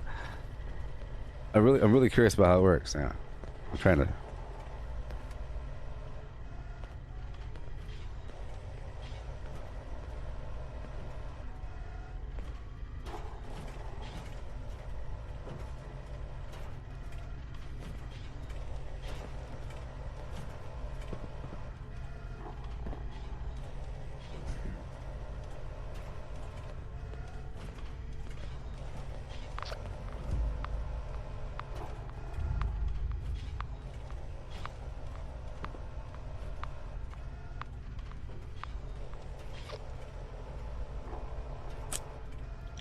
I just say all of that pushing the ship instead of captain.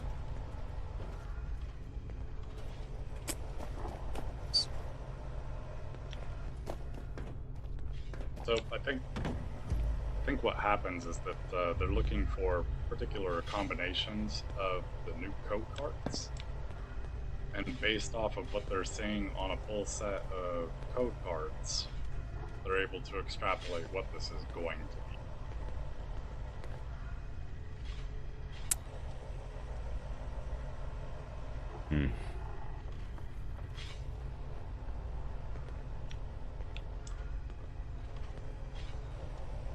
But if it was data mining, I agree. That's cheating.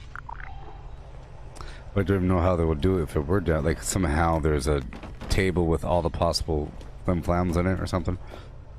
See, here's the thing. Even though these words are crazy, I have had the final word be the same. You know, from one month to another month. I said, hold on, is that the same word? Because I do it all in the same spreadsheet, so I go back, say, hey, look, there's the same word. That's crazy. What the heck? And then it ends up being the same keyword. It's like the same. Even though there's some random letters in between with these scorched officers, it's not really random. So there's just, you know,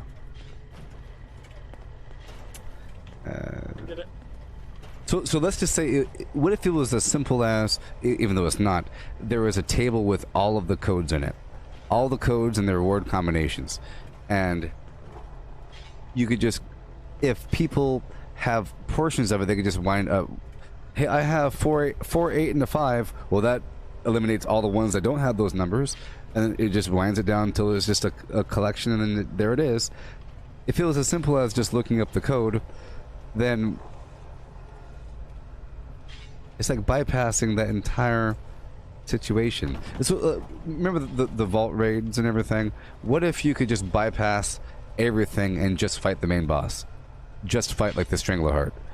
But the whole point of it is everything else. You can say, no, it's just busy work. You're just hitting buttons, and yeah, that's the whole thing. It's exciting. You don't know if you're gonna make it. You're going through. You're collecting the code pieces. Yeah, I know. It may be easy, quote unquote, but you're still doing it, and it's an interesting, immersive, you know, the technical, crazy buttons and dials and old computer process.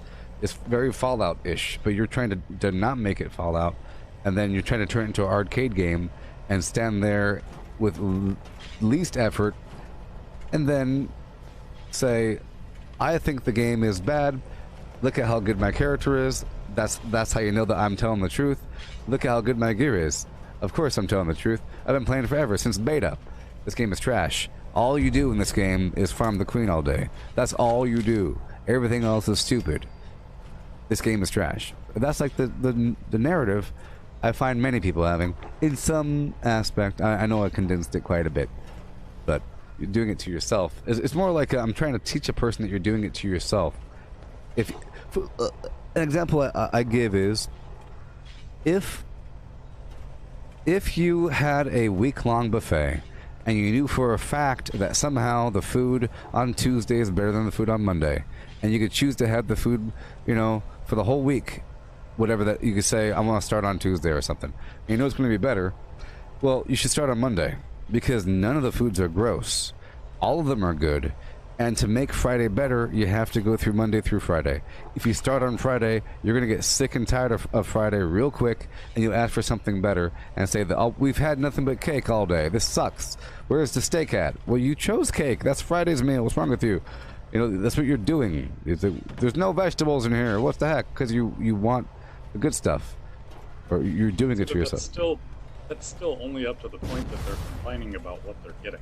Yes. So let me put it into context of, I wasn't around, I had stopped playing for a while when the vault raids were out, so I didn't get to see that. But let's take raids in World of Warcraft, and I can't tell you how frustrating it was to play that game when you could only do, let's say I did not play past the original game, so what's now called vanilla. You could only run Molten Core once a week, and whatever you cleared, those bosses would not respawn until the following week. So the way the gear dropped is each boss would drop 2 items every time you kill them. Be random for all of the classes that were in the game. And each boss, it wasn't like this, where it was completely random. Whatever drops, it's just going to be a legendary item of some kind. It would be, this boss is going to drop the weapon that you want, or this boss is going to drop the chest, and this boss is going to drop the helmet, and so on. I cannot tell you the level of frustration of how many times you'd have to go through a dungeon, and then you're playing with 40 other people, of which at least 5 or 6 are going to be the same class. So now there's the system that has to go on to figure out who actually gets the item when it drops. No, I would much rather have something more targeted where either my item can drop from anyone, or Diablo style, where any item can drop from any mob and it's chance. Versus, I know I have to go to this one thing and I have to do that thing 100 times, because I know that 99 of those times is going to be crap I don't need. So this is kind of, in my opinion, the same thing, right? If you know what you want is from the sports beat score, like let's say that your goal is plus, then being able to go do this at any time because somebody has figured out the process, that's where I'm saying I'm okay with that. Yes. Well, Go when ahead. those same people come back and say, you know, all I can do is farm the Scorch Beast Queen, this game is dumb, and they never try anything else, then I'm on the same page with them. They should be going out and exploring the game for what it is. Fallout has always been about exploration of what's out there. And I mean, even after playing this game for more than a year, I'm still finding things that I didn't know were out there. And that's what keeps me interested. The addition of Wastelanders and now some of those extra dialogues that were missing, in my opinion, from the original release of the game. That's what kept it interesting for me, because going from holotape to holotape to holotape to holotape, computer screen to computer screen to computer screen, it was repetitious. And for me, not enjoyable. And that's actually why I stopped playing. I didn't say it was a terrible game. I didn't say that it was broken. It just no longer interested in me. Time to move on to something else. So now new content's out. There's a reason for me to be here. There's something for me to do on a daily basis. And I'll continue playing. Well, it becomes boring.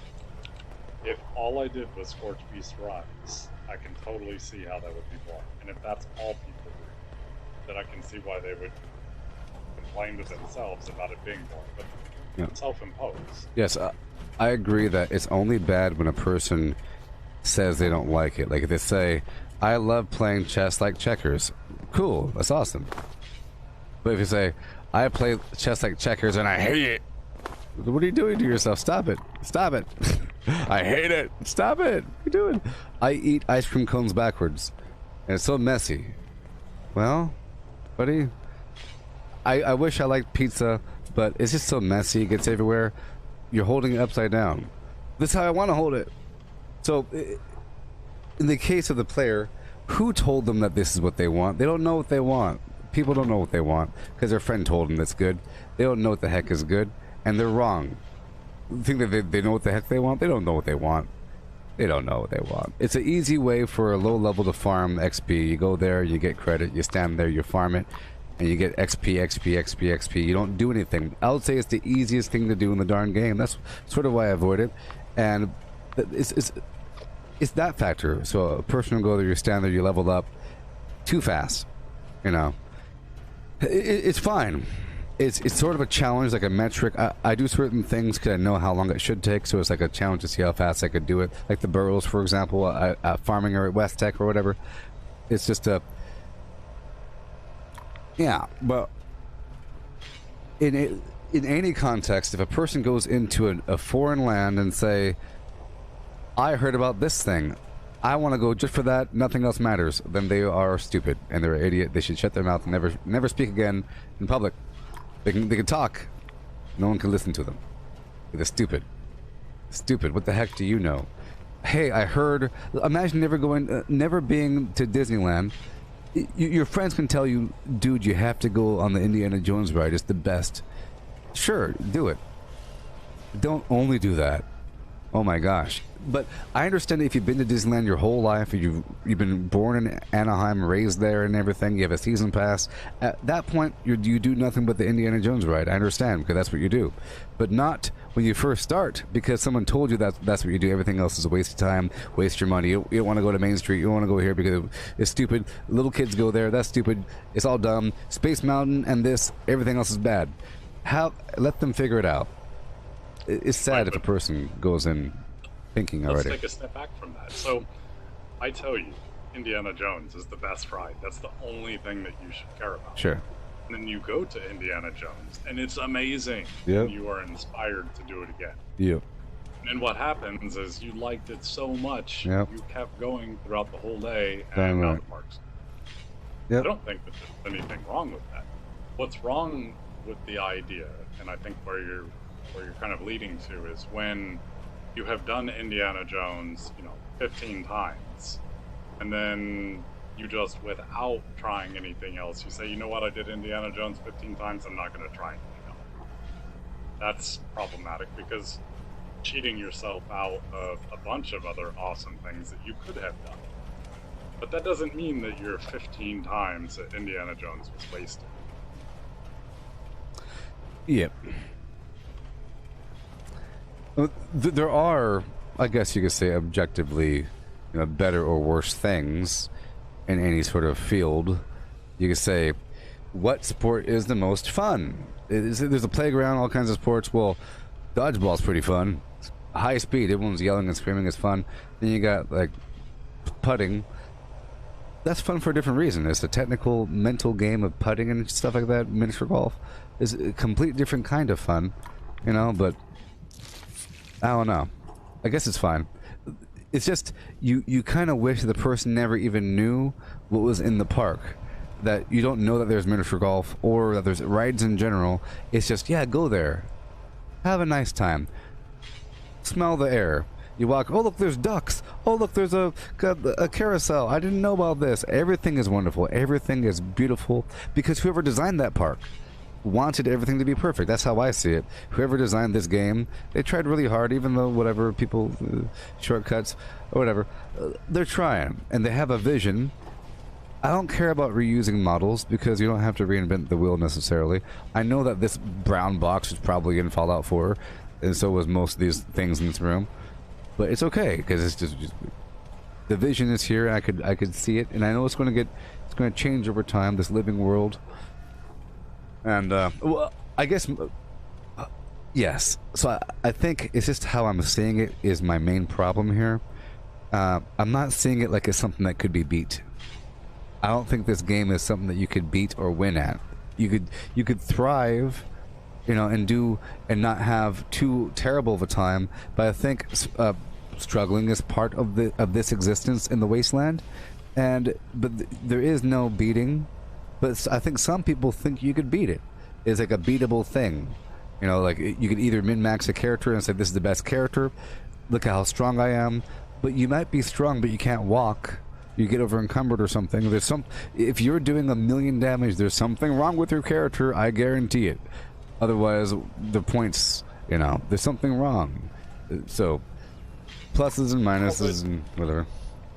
Isn't it when you get into something like this? And I mean, this will go back to the same kind of mindset as Diablo. It is an open and play as long as you want, but there will be a point. Like, I'm going to be jumping out of here shortly because the next season of Diablo 3 opens up. Oh yeah. I've already done all of the daily stuff. Oh, so sweet. I want to jump in on the new season, right? So there will be a point where, a lot of what I'm doing in the Diablo 3 season is going to be the same thing that I did last season. Sure. But what interests me is, one, how quickly, and I always try to play a different character every season so that I'm not doing the exact same thing. But I only play one character per season so that it's not like, well, now I did a wizard, and then it's time to do a demon hunter, and then it's time to do a monk, and then it's time to do a barbarian. That's just, for me, that's not fun. But when I play a wizard this season, and then I'll play a demon hunter the next season, fresh, because there are enough little changes that by the time I get back to another character, it's been so long since I played that. Oh yeah. By the time it loops back around, there's so many small little tweaks and balance changes. Yeah.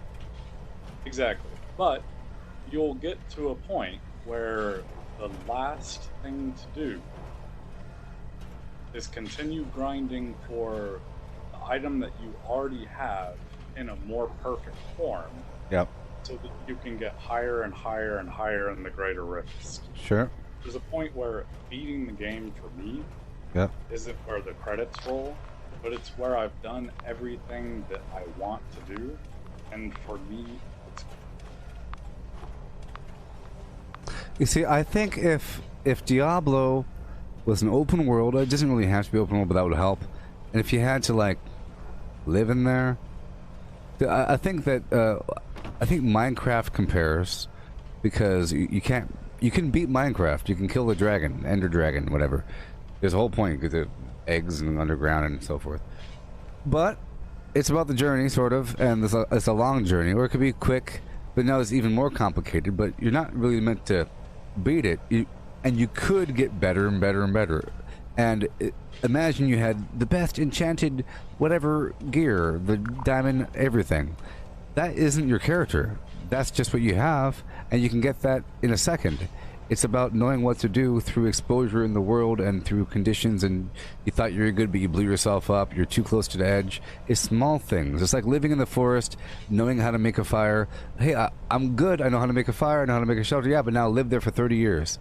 Weird stuff is going to happen on year 14. Weird stuff is going to happen, and it's about thriving under random scenarios. And this is like an online world, you know. That's why I say it's not really comparable to the old ones, because it's they found a way, in my opinion, to make it feel like it's the wasteland with other people that left the vault. I didn't really have a problem with it during the beginning. I felt like I'm just surviving in the world, trying to... And I figured the more times I pass through this town, the better it's going to be, because I figure out more about where to go and where the things are. Keep my eyes open, keep my head forward, and do what I got to do. With everywhere, and like the more times I do the workshop, the better it's going to be, because I know exactly where to put the things, and I do some experimentation. What if I move it this way or that way? It gets faster and more efficient, and I figure out how to do another blueprint and whatever, and it's all paying for the future, which is an online persistence world where the clock is going by, you know, time is going by, things are happening, time's kind of stopped, but I think the whole sense of it really just feels like a year has passed by, you know, because if you're playing the whole time and then the people come back, and then the way that they talk to you, because I played with this character and they were talking to me with such honor and amazement that I've survived, because my character would just bring up stuff, so I felt like I've actually done so many things. Because if you already have the Hornwright access, or if you know where to go for something else, you just tell them, oh yeah, by the way, I'm a general in the military. Well, how about we go to West Tech and figure out the chemicals? I know all about it. It's like you've been around the parts of the world, and you're telling them what you've learned, and just surviving and living and sweating. So it's not like because let's say you have the best gear in the world, then what are you going to do with it? What do you do with it? I think the next step up is to build. Like the thing I'm doing is sort of a challenge, and it's a waste of resources, you know. It's a big waste of resources sometimes, but that gives me motivation to get more resources. I'm giving myself more gameplay by doing the workshop thing, and it's kind of fun. It's like a little challenge. It's like a mini game inside of another game, so it gives me more content. And I know, I'm sure you know in your heart of hearts that one day the workshops will have an advanced functionality where maybe you have a little beacon that where NPCs show up. You know, maybe it'll be populated. What if NPCs took over workshops on their own and built them up? Wouldn't that be crazy? Crazy. Now it sounds like we're talking about Diablo 4. Well, maybe. I don't know anything about that. I saw some video, and I assume it's sort of open world. You don't agree? It is more. It looks cool, but that's a whole nother ball of wax. But think of it like this. So that's what derives your joy of the game. Yeah. And that's awesome. To see the style that you played is interesting to me, because I wouldn't have done it like that. But on the other side, so let's take a real life scenario. So let's say that I just want to go to the drag strip and take a car down the strip, right? Sure. You can pretty much do it with anything. And if I get to the drag strip and I run a 15 and pretty standard V8, didn't do very well and didn't have traction and wasn't that fast, but I was happy with it, and the experience is all I really wanted from it. There's nothing wrong with that. Until I start telling everyone that I'm the best and I could beat anyone, but then that goes back to Theodore Roosevelt, and you know, you could say you could beat somebody, put your money where your mouth is, because you're going to get smoked. But on the other side of that, you know, that quarter mile, there are so many different ways that you can optimize something. Yes. To make it faster, better. Things that you can do on your own technique to be faster, better. So it's really where you want to draw that line. I kind of go back to what you were talking about, wanting to figure it out yourself. In a game, there's some joy that individuals get from that. But other people, and I mean, this is really the rise of streaming, they don't have the desire to go to that level of intricacy to figure out all those things. And that's why streamers are popular. Because I've always felt that, you know, criticism from playing games all my life, well, why don't you go out and do something? Why don't you do this or do that? Why do you play games? Well, because for me, do I want to go watch an hour, and I'm not saying that I don't watch movies before I say this, but would I rather go watch an hour-and-a-half movie that's telling me a story that I have no interaction with, or would I rather something like Fallout or like a Final Fantasy where there's an incredible depth of story, where not only am I getting that same level of story at a much higher level, which I could almost compare to being like reading a book versus watching a movie about it. You're getting so much more out of it, plus I'm having to show a level of skill and struggle and some of the things you were talking about at the same time. So it's what works for the individual that's consuming the product. And that's what I was trying to convey with the being able to go out and launch Nuke. If what I want to see is the Scorch Beast, I want not the person that's just standing there letting everybody else kill it. But if that's what I want to do, as long as I'm not downing the game for what it is, because that's all I have an interest in, but that's the limit of my focus, right? Then I think it's okay. As long as people are happy with what they're doing and they're excited about the game itself, then I don't think it matters as long as it's not taking away from anybody else. It is, because it's affecting the whole map. They should do it on a private server. You know, when it bombs, everyone stops what they're doing. They go down there in a big pile, and it goes kaboom. The whole zone's radioactive for a while. You can't walk inside of it. The nuclear silos shut off for 3 hours. Why? Because people think the actual game is too boring, and too complicated, and too whatever. So that's all it is to it. They don't like the game, and that's all it is. They want to play it like an arcade game.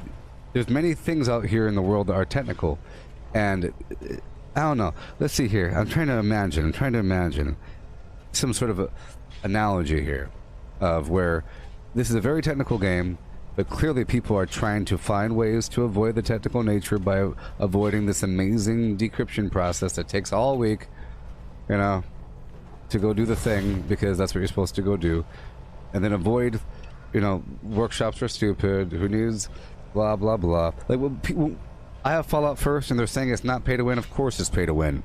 Of course. The people that were, and I have it, of course it is. They would say, yeah, because junk will help you kill somebody. Of course it does. Those people, are you even playing the game? These people, are they even playing the game? It's, you have the gear that you bought off of somebody else. You get the items without trying, with zero upkeep. It's like the surface level.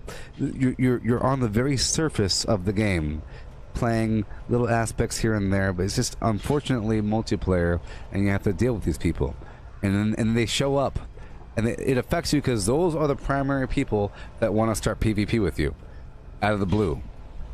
That's what they do when they're not doing PvP. It's that, because they don't appreciate the actual game and they think it's stupid. Therefore, they're everywhere. These people. Terribly, it's like I don't know. Imagine if you're at the public park where you can play tennis, but some people are playing tennis with their own special rules, sort of, and you have to play against them sometimes. Or it's like, who gets to court first, you know? But they found a way to go to the park before the park opens, because they go through the back, even though it's against the law, but not really against the law, because you go through the back trail that no one else has access to because you looked up the code. It's a weird situation. Clearly, that wasn't the intention. It was supposed to, you start here, you go there, you go get the court, but they found a way to manipulate the system so that the whole nature of the game has changed to the point where that's what you do. You bomb on the thing, there you go, boom, you stand around, you talk about the game and do an event, go do the bomb again, stand around. But at least now with, since Wastelanders, it's gotten better, because now there's reasons to do public events with the treasury notes. So that has really changed the game. Now with the public teams, the fact that all events give you extra XP has really changed the game as well. Now the best thing to do really sort of isn't the queen, besides the fact that the Queen is also an event, and it's also a legendary. So, besides that factor, you know, there's lots of reasons to do other stuff on the map besides just that. When before there wasn't really all that much reason. There's no incentive to do anything besides the harder thing, which is seen to be like the hardest thing in the game, is perceivably launching a bomb on the Queen. She has the most hit points. Grab the door real quick. I'll be right back.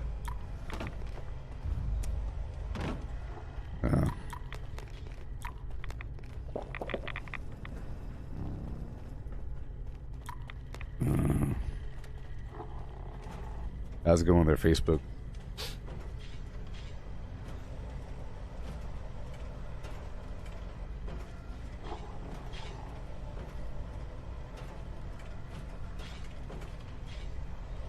How's it going there, Facebook? What'd it really do, huh?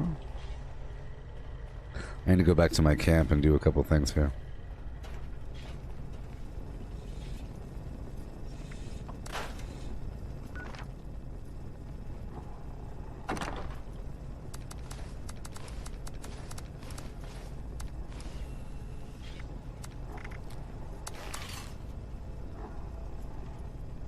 Oh, yes.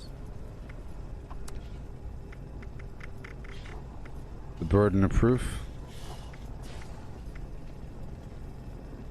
The burden of proof is on you. You. Soldier boy, tell him. Oh, now crank it back 3 times so for many you. Stairs, I'm too old for this.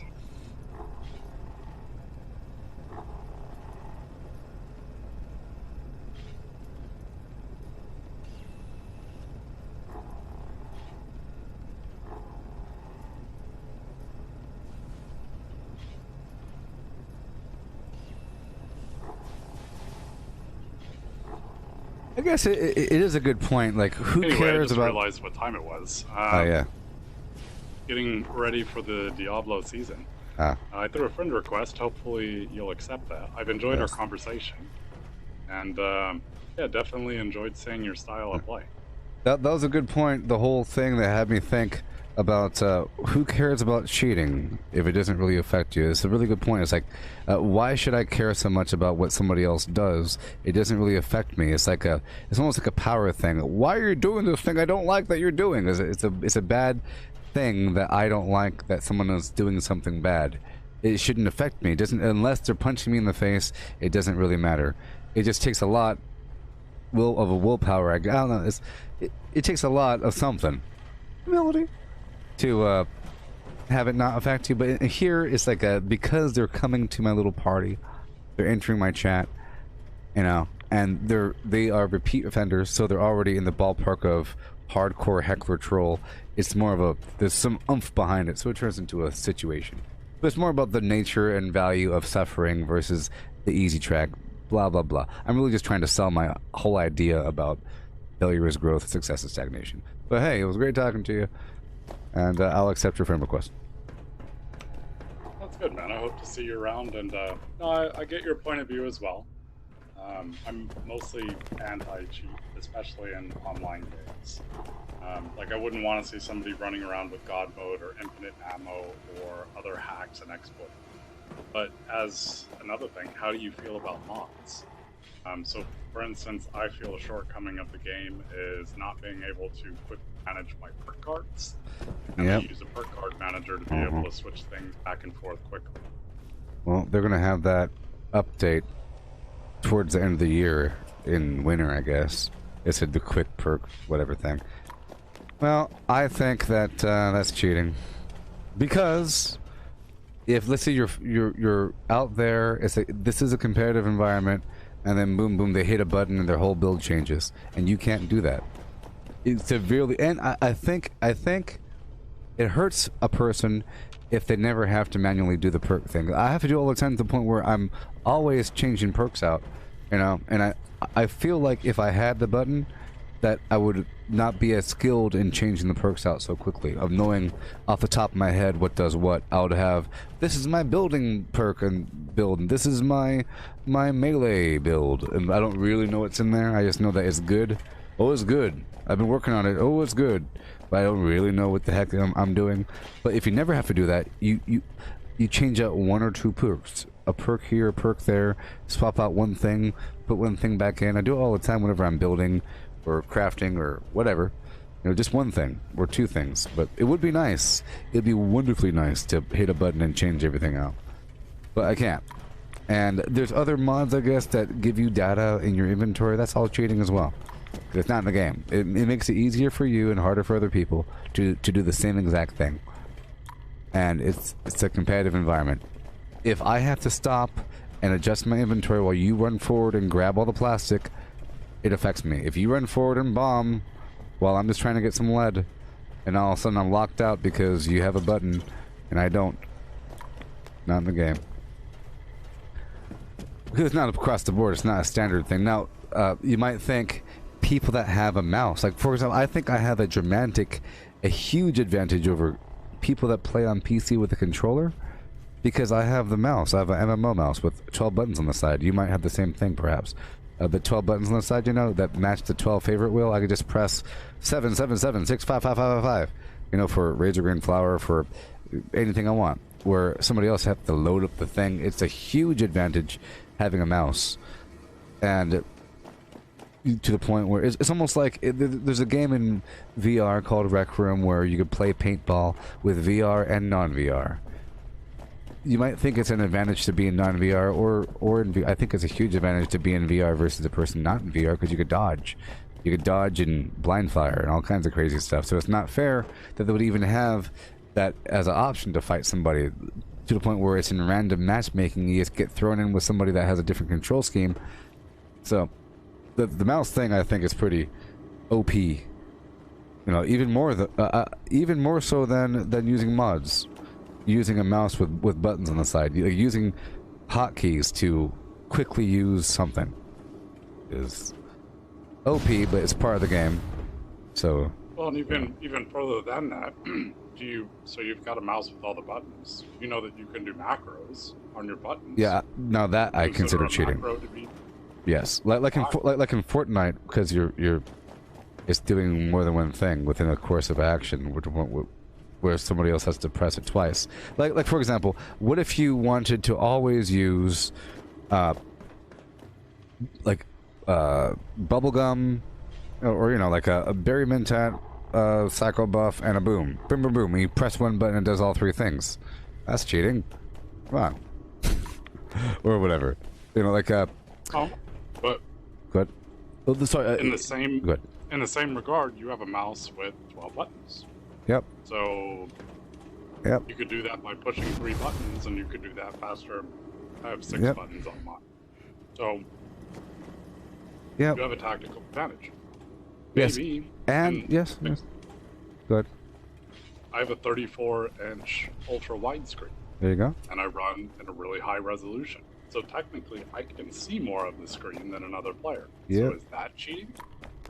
No. Now, if you installed a third-party mod that nobody else had to adjust the INI file to give you a way wider field of view that nobody else is even capable of having, then that's cheating.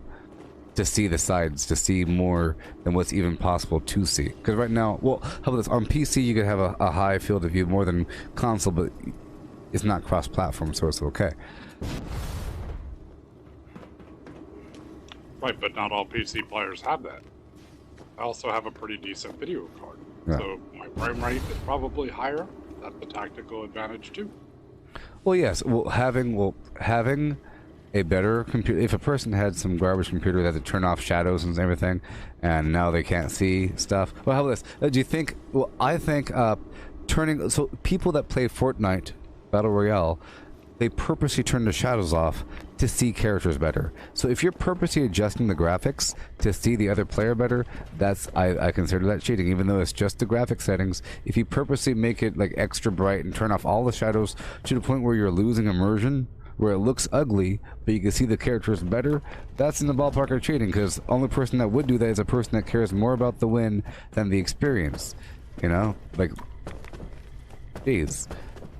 Sort of thing. But in Fortnite, go ahead. Now take that back a step, right? You're in a competitive game. I don't play Fallout 76 for PvP. I have no interest in it. So by me switching my perk cards quickly, I'm just making my own game more immersive because I'm spending less time in menus. But this is a multiplayer game though, and there's remember because we share the kills, first come first serve on kills, first serve, power armor, fusion cores, and exposed loot, Nuka-Colas, legendaries. It completely matters. It's not a contained environment. It completely matters. Unless you're not playing the game, unless you're not farming anything, you know, when it's not farming anything, just not killing anything, you're affecting other people. Unless you did it in the respawn time, but no, you're affecting, you just existing in the world, you're affecting other people. It's multiplayer. Well, no, I can't switch perk cards in between a battle. And also, if I'm playing with other people, unless there's something that I have expressed, like this is the first time that I played random team, right? Because this just came out. So if I'm running around, I'm probably by myself, which is the whole idea of what this game was supposed to be. You know, the interaction between players was supposed to be meaningful and rare. Yeah. It wasn't supposed to be people running into each other all the time. Yep. So that said, if I'm running around by myself, then my perk cards don't impact anybody. But they do. Because if you are, let's say that you go through Watoga High School and you're all by yourself, because I play almost always Lone Wanderer up until now with the public garbage, you know. You're out there and you farm Watoga High School, and now you're over encumbered or something. You hit a button and you put on Pack Rat and Strong Back and Ballistic and all the other things you need for 5 seconds. You hit another button. Well, you just saved all kinds of time, you know, and now you could walk over there without stopping to the next spot to go drop it off and then go do it again. Somebody else, they have to stop all the time. All the time, and this is a multiplayer world. There's people everywhere. You're not stepping on their toes, but there's people everywhere cycling through the whole map at all times. And there's loot. It's a multiplayer game. Okay, but in the same fashion, you have the choice to go get your 12-button mouse. Yeah. I could also go get a 12-button mouse. Yep. I got mods for free. You could get mods for free. So everything that's available to make your life. But it's not. It is you're messing with the game. It's not a part of the game. It's not a part of the game. But it's supported by Bethesda. It's not supported by Bethesda. They actually say, look, it's not supported. So let's just say that they aren't banning people for using mods, but it's specifically not supported. They say it's not supported, which means if your hard drive explodes because you put a mod on, it's your fault, is what they're saying. They specifically say it's not supported, which means they're not going to help you if you lose your inventory because of a mod. It just means that they're not going to ban you because you used it, because people have been doing it too much. Now it's too late. Too late. Too late.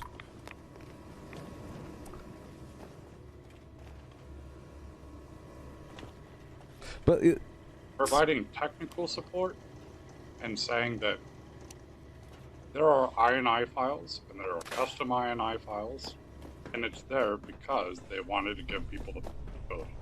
So you gave people the tools to mod your game. They didn't give them the tools and some INI file. People know how to do it because they know how to work with the engine, and they have existing tools. You're not supposed to. They didn't give them the tools. It's not there on the menu saying creative tools. People are going out. You can do that with any game. You can go to INI files and mess with all kinds of factors and find a way to mess with it. They do it with every game.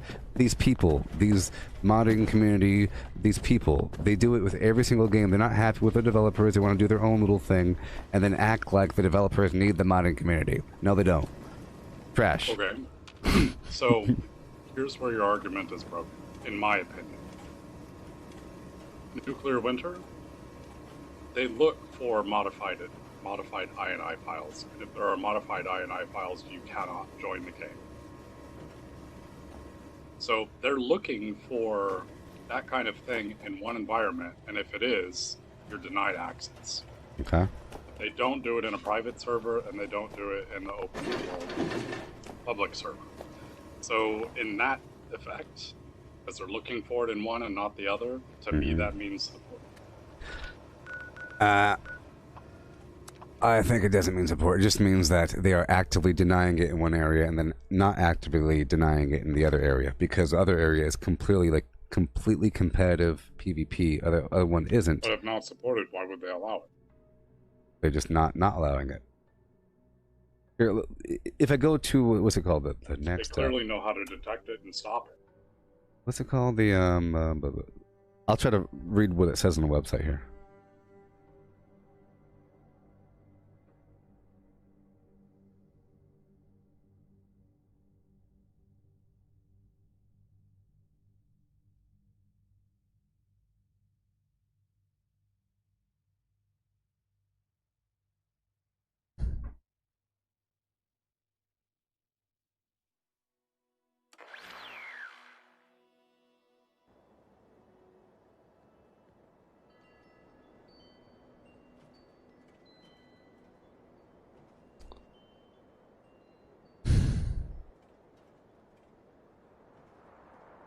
Okay.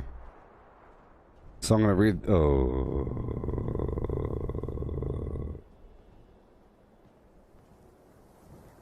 I'll find it. I just found it, but it's not going.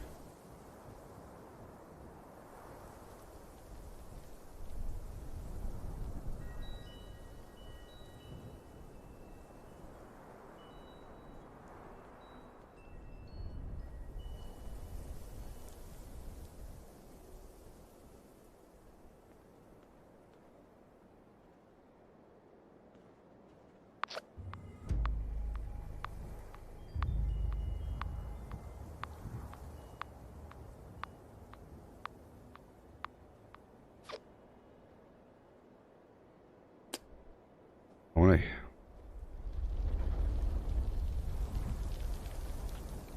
Anyhow, Yeah. again, appreciate the conversation. Yeah. And I hope to see you around. I'm gonna take off. Okay.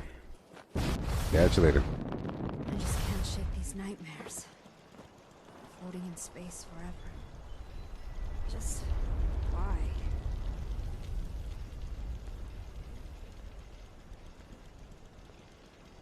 Yeah. All right, everybody. Yeehaw. Oh.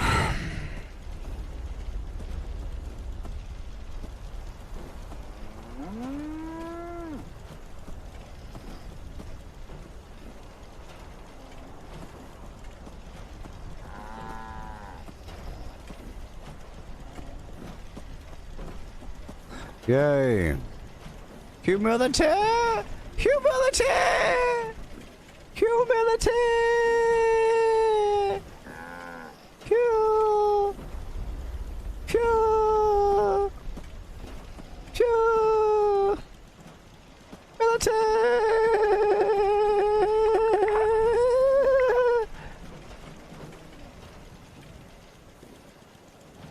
Yeah, I was trying to Google it and I found it. Well, it wouldn't load up, you know.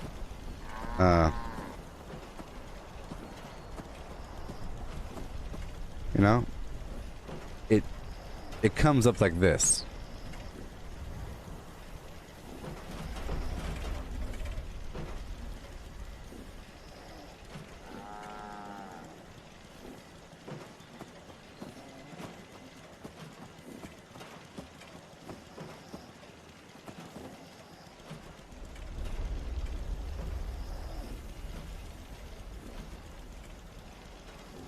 Let's see. I read, it says, does not support the use of any mods. Hold on.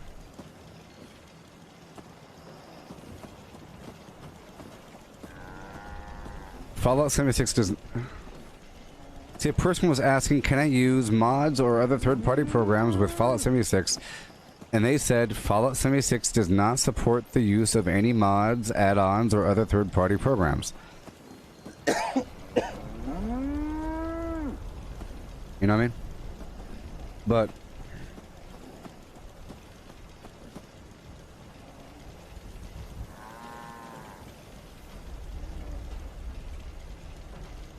see, they're trying to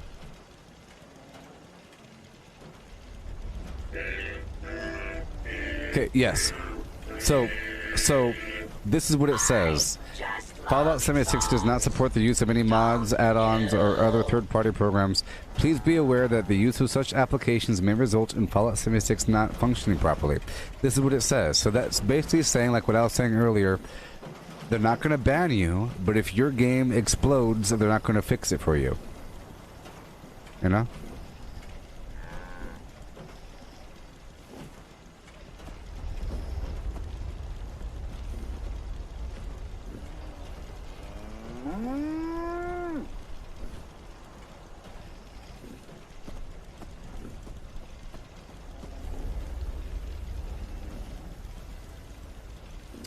Yeah.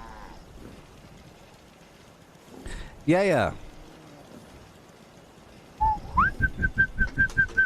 just can't shake these nightmares.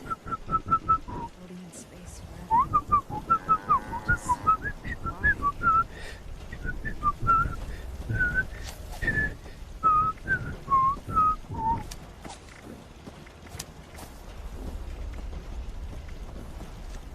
One day you'll realize how wrong you were yesterday. Oh. One day you realize how wrong you were in the morning time. Oh. Why am I so uncovered? I just love songs, don't you? Okay, I'll put the batteries included.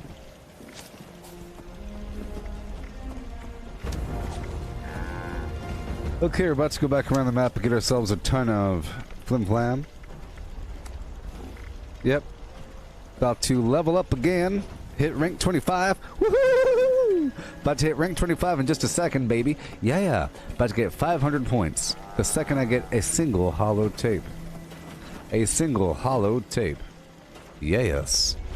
And then... Yes.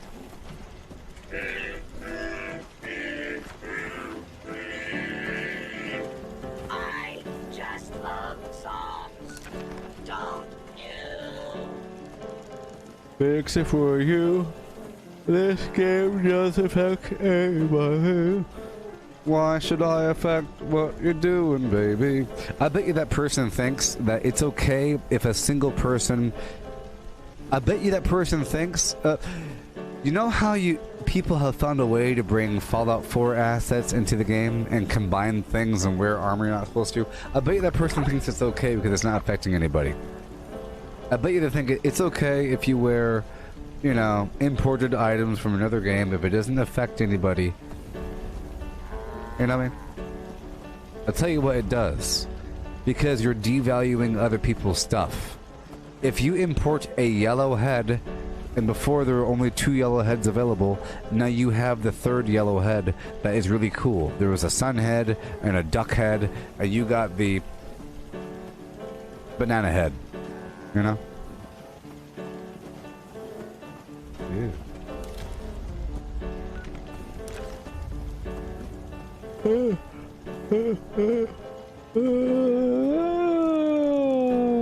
Okay. Diablo. Alright, I'll be right back, people. I've had to use the restroom for a while.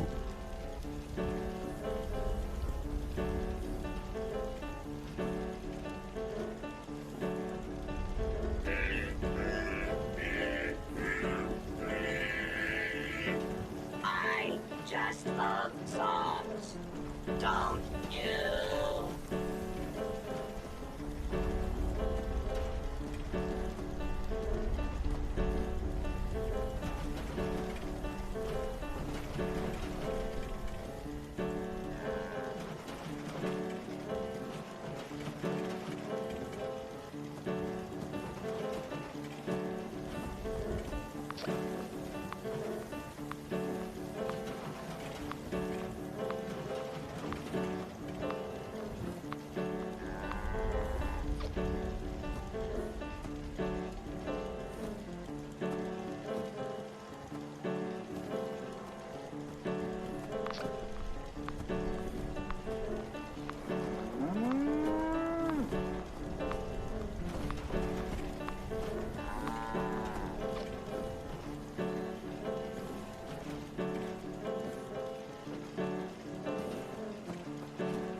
Collecting fun is what I do. I find party supplies for you.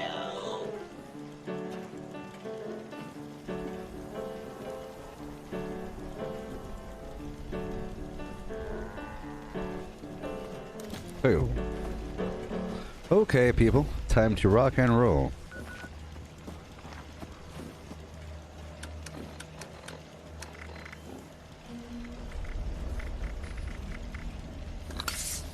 A dick doll. Brain fungus soup. Bubblegum. Bubblegum. Relish. Apples. Snacky poos. Blood pack. Energy resistance.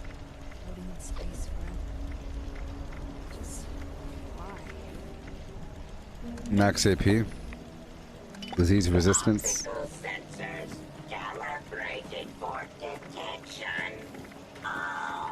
Pumpkin pie. Red exploded. Rad shield. Silt bean puree. Silt bean soup.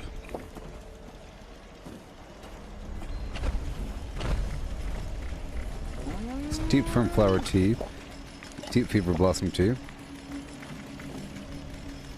Health.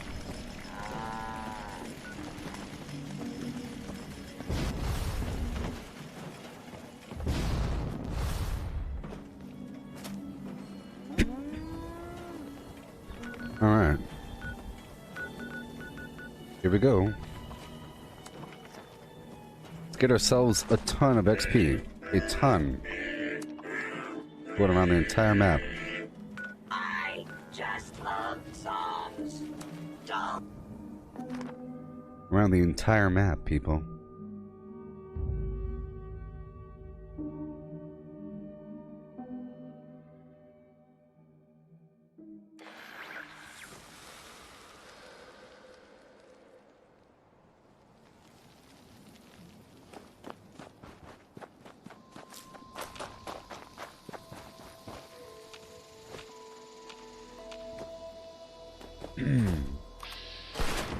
Any tips for a bloodied shotgun build? Sure. I basically have a bloodied shotgun build. You know? That's basically what my build is. I'll say for the shotgun, just try to make sure that you sort of focus on the crippling power of the shotgun. With the Enforcer perk under agility, you have a 30% chance to cripple limbs. So I have that perk active. Boom. And I put Skeet Shooter on for accuracy and spread. I put Block around because shotgun has a closer range, so melee attacks hurt you. I'm using Demolition Expert 5 and Nerd Rage. A bunch of mutations, of course, and, you know. I'll just say, you know, shotgun equals cripple. So, concentrated fire 1, you see if you target their leg or something.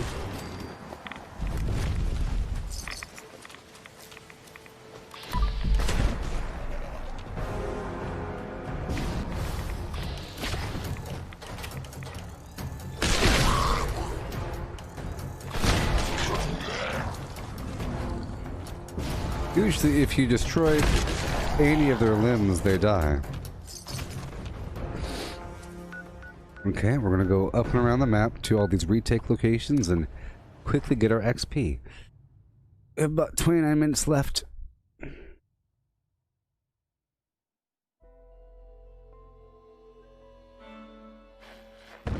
Mitch, just make sure you look through all the mutations to see if you have everything that you need.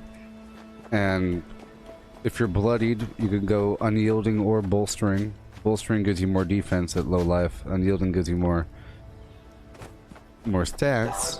Not that you need those stats at lower with a shotgun. Having higher perks won't really help you, but they will help you be more stealthy with agility.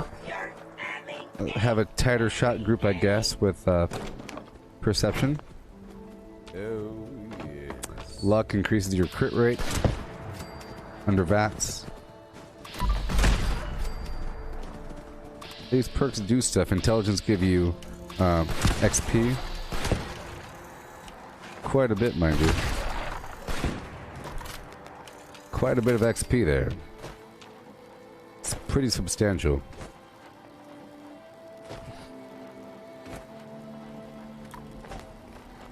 Alright, right now I'm going through all of my workshops. All of my workshops. Collecting and taking care of these doggeroonies here. Getting something like 2,000 XP, as you'll see. I just ate all my foods and I'm good to go. So once I destroy this enemy, it'll give me tons and tons of XP. Right over here. There he is. There we go. Let's see how much XP you get. Ooh, look at that. Look at that. Lovely. How much XP?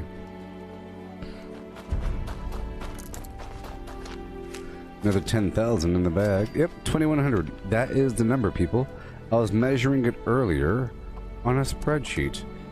If I have a fully bonded team, 4 people, and if I have my life all the way down, and if I eat brain fungus soup for +5 intelligence, and if I eat cranberry relish, and if I'm well rested, it'll be 2,100.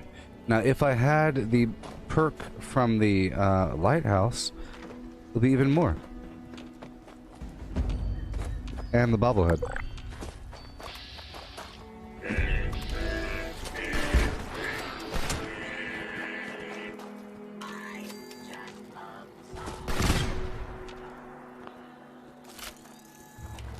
There you go.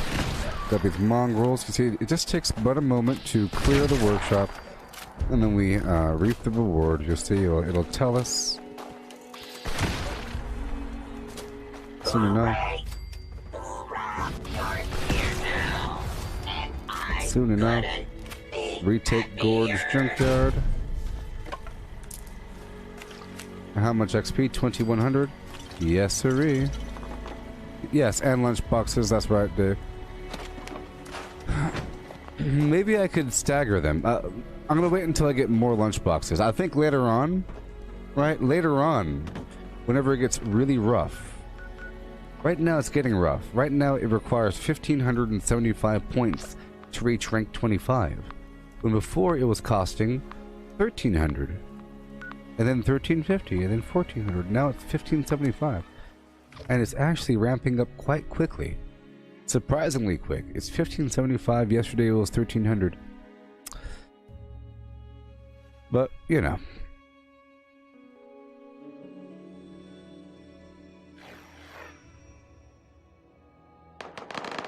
Well, I'm gonna wait a second, you know, with the lunchbox situation. I'm gonna wait until I get a little bit more. I think I have 3 or something.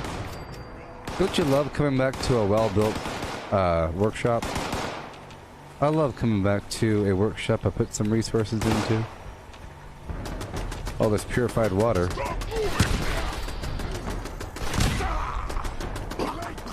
There we go.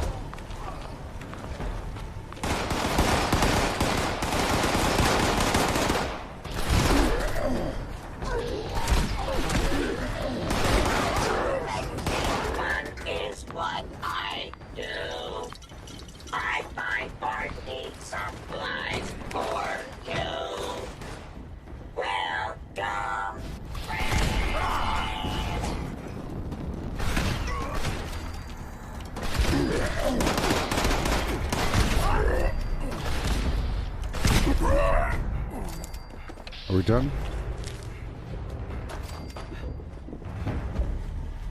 2,100. Again. Isn't that great? Isn't that crazy? 2,100 XP? Optical sensors calibrated for and it's every single workshop. At first I thought for a bit, maybe, that the harder workshops give you more XP, but no, it's all the same. 21. For me. With my current intelligence and everything.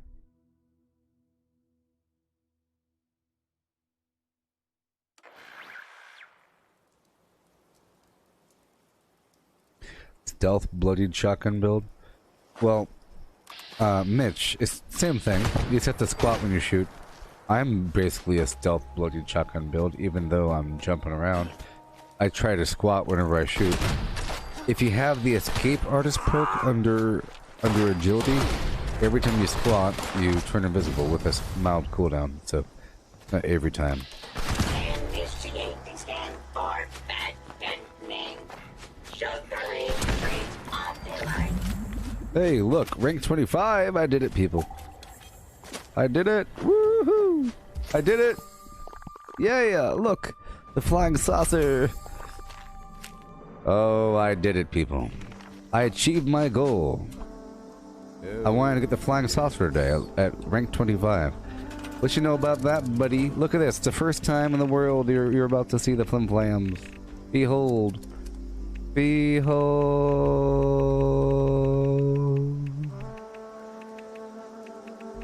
Aha. Yes.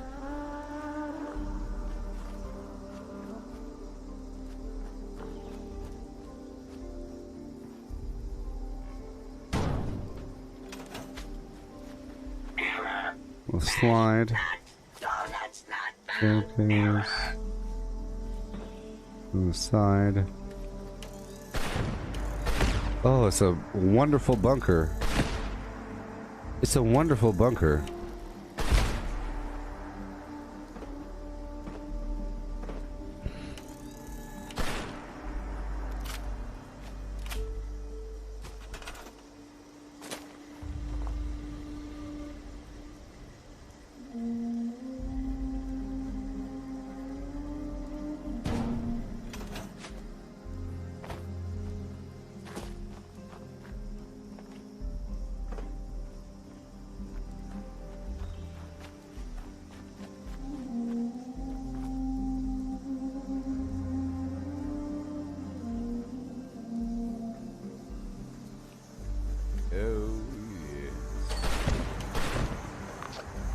Deploying confetti. Warning. Confetti supply. No. Yay! Keep on going. Keep on, keep on. Keep on dancing.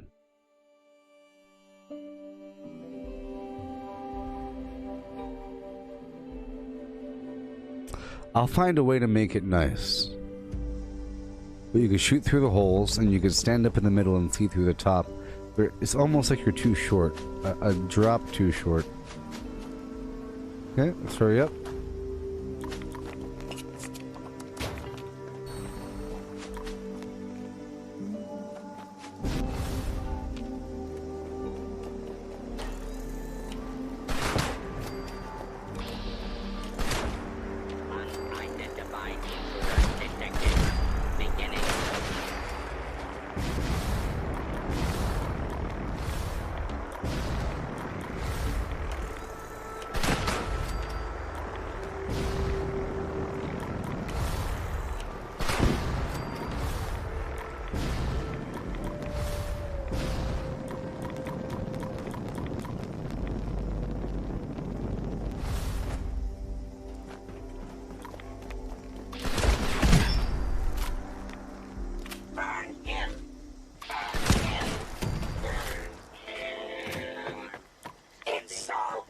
Okay.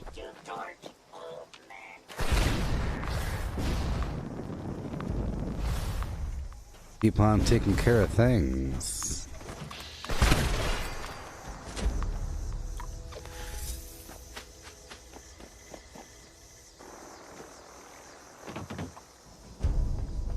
Yeah. Hello.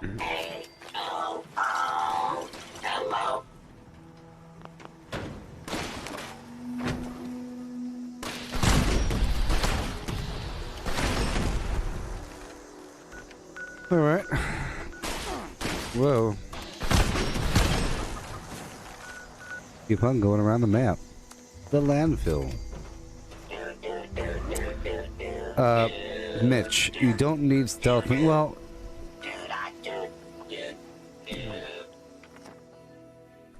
covert operative increases your range damage in stealth. Ninja increases your melee damage in stealth. They're very effective and they give you loads of damage. It all depends on your shotgun.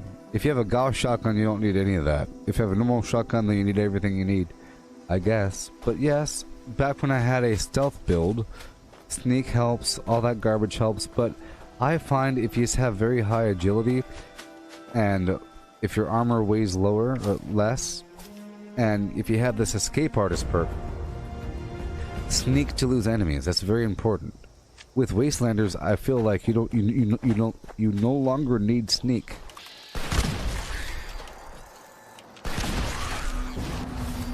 You know, you just have to be careful of the direction that the enemy's facing, the light levels, you know, noise, the line of sight. These are very important.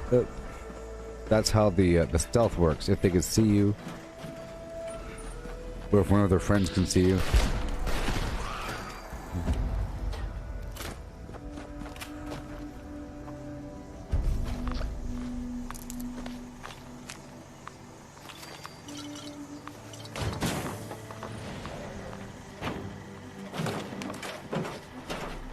Okay. Backlead mine exhibit. Backlead mine exhibit.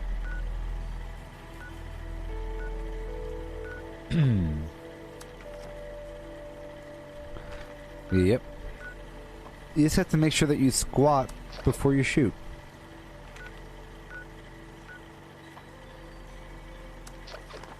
What the heck?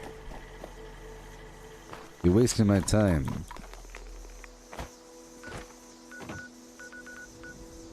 Let's go defeat the feral ghouls. I don't think you need stealth and covert operative, but it'll help you if you have the agility to support those perks. You could try taking them off slowly, and then convert those points to like adrenaline, where you get more damage with every kill. Because stealth and covert operative cost 6 points, and adrenaline costs 5. So if you have the room for covert operative and stealth and sneak, then so be it. But I find that Escape Artist 1 is better than all the sneaks in the world. Because look, you turn invisible.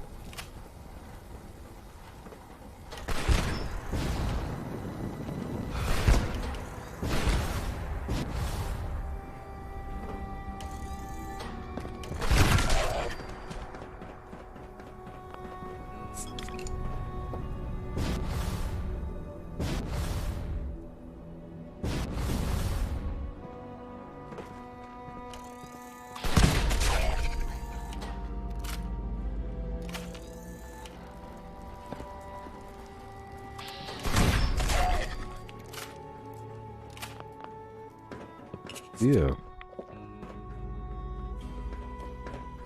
Looking for the enemies.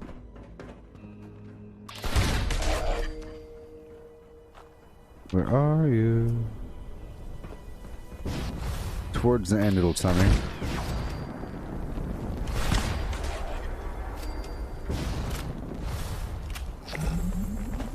Alright.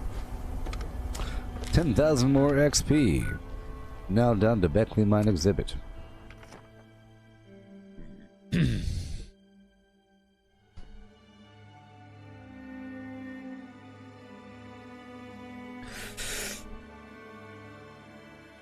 Oh yeah.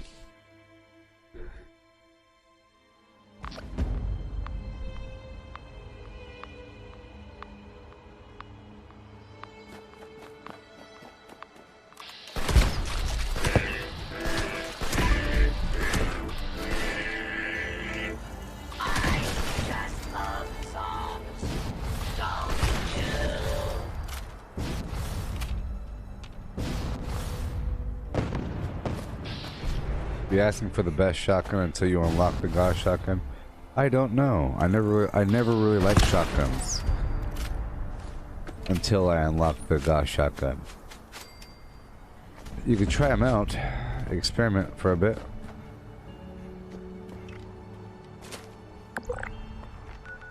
Yeah.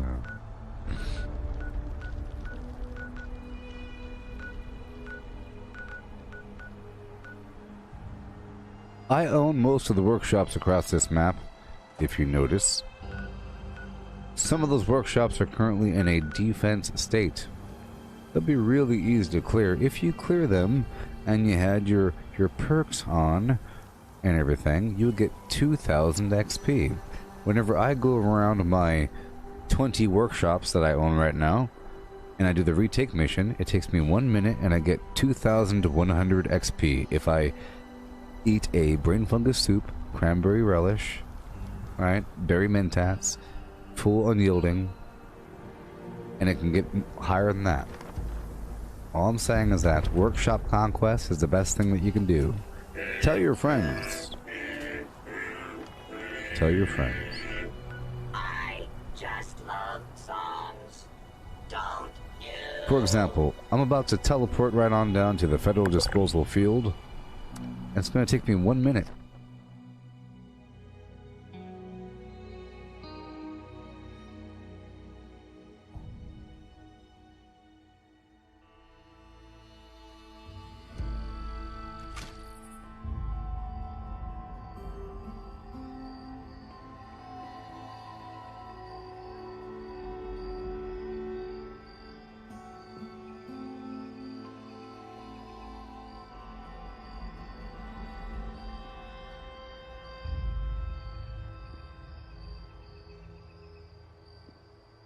Yeah.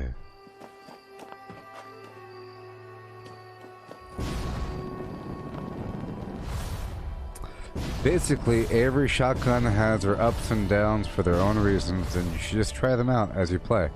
You have plenty of opportunity to try out different shotguns. There's just pump, combat, double barrel. I like combat shotguns because they hold more rounds, and you could always find ways to increase damage. I never liked the double barrel because it's meant to have a really wide blast, like plow, like really close range and pow, kill everything right in front of you with a wide blast, you know. But that might as well be a blunderbuss to me. Some big old black powder rifle, something slow. Pow! Pow! Really slow, never good. The pump ones as well. Pow, click, click, pow, click, click. It might as well be lever action. Is it worth it? If that's all you have, then yes, it's worth it. See, in the past, I wasn't really... Well, I understood it, but, you know, I understand it more now. The whole point of certain weapons is to cripple the enemy. And I probably wasn't using Enforcer back then. And I wasn't using Skeet Shooter either. Enforcer makes it where your shotgun cripples the enemy. It's really about crippling. So if you target their leg, it'll explode and then they die. And if it doesn't kill them, then they walk slower. So it's really about the crippling. Unless, but see,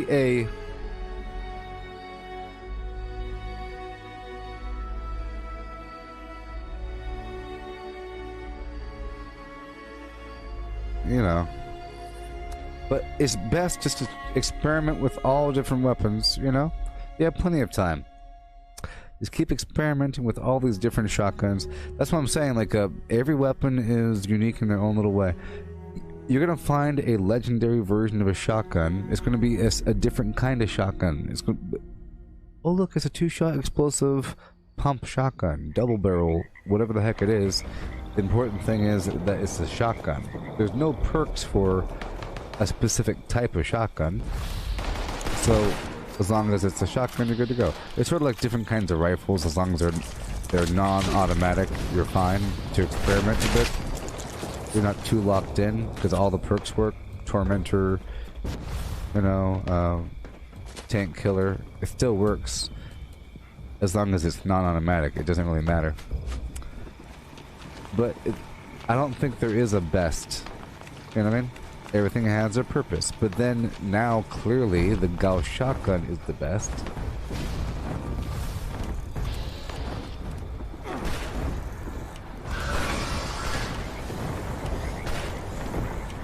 One second.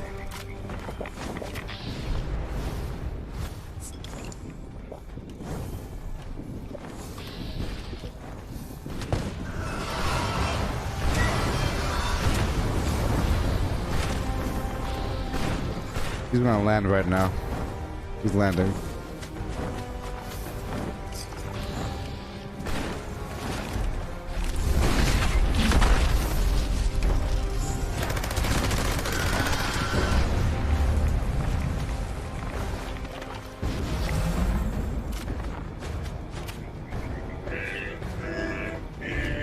Yeah, it's, you know. I just love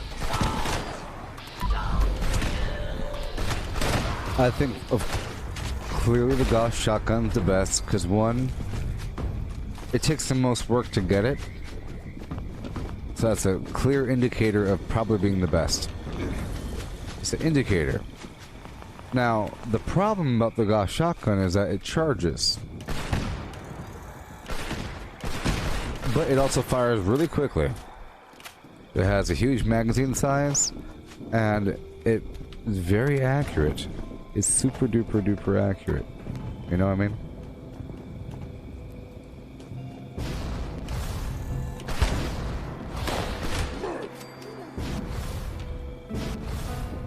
And it behaves like a shotgun, or it behaves like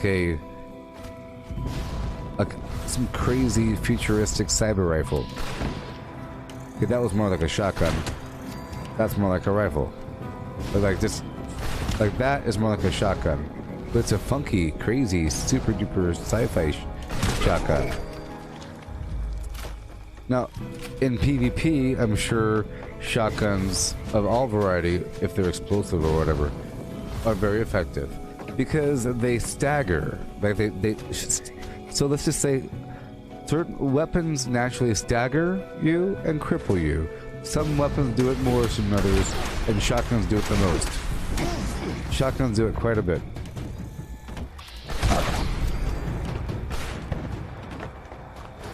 They stagger their prey. So yep.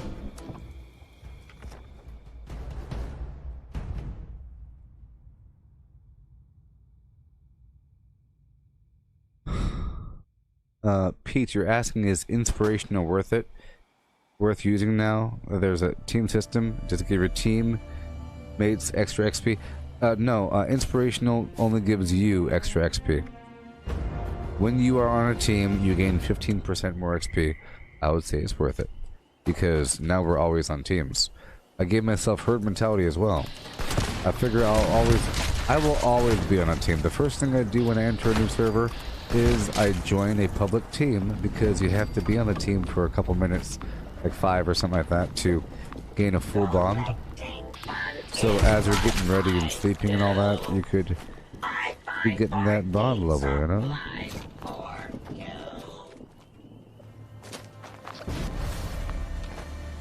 There's a creature somewhere, I think. Yep.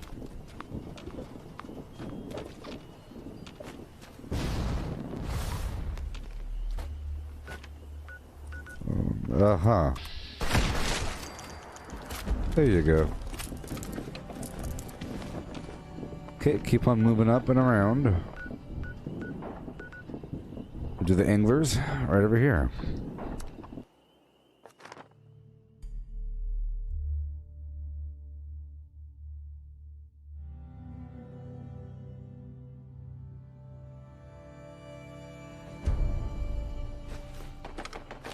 Like, fixers fire, the firing style and the way that a fixer feels is very nice. Handmaids feel very nice as well. It's nice to try these weapons out and give them a feel. The shotgun here is very satisfying to fire.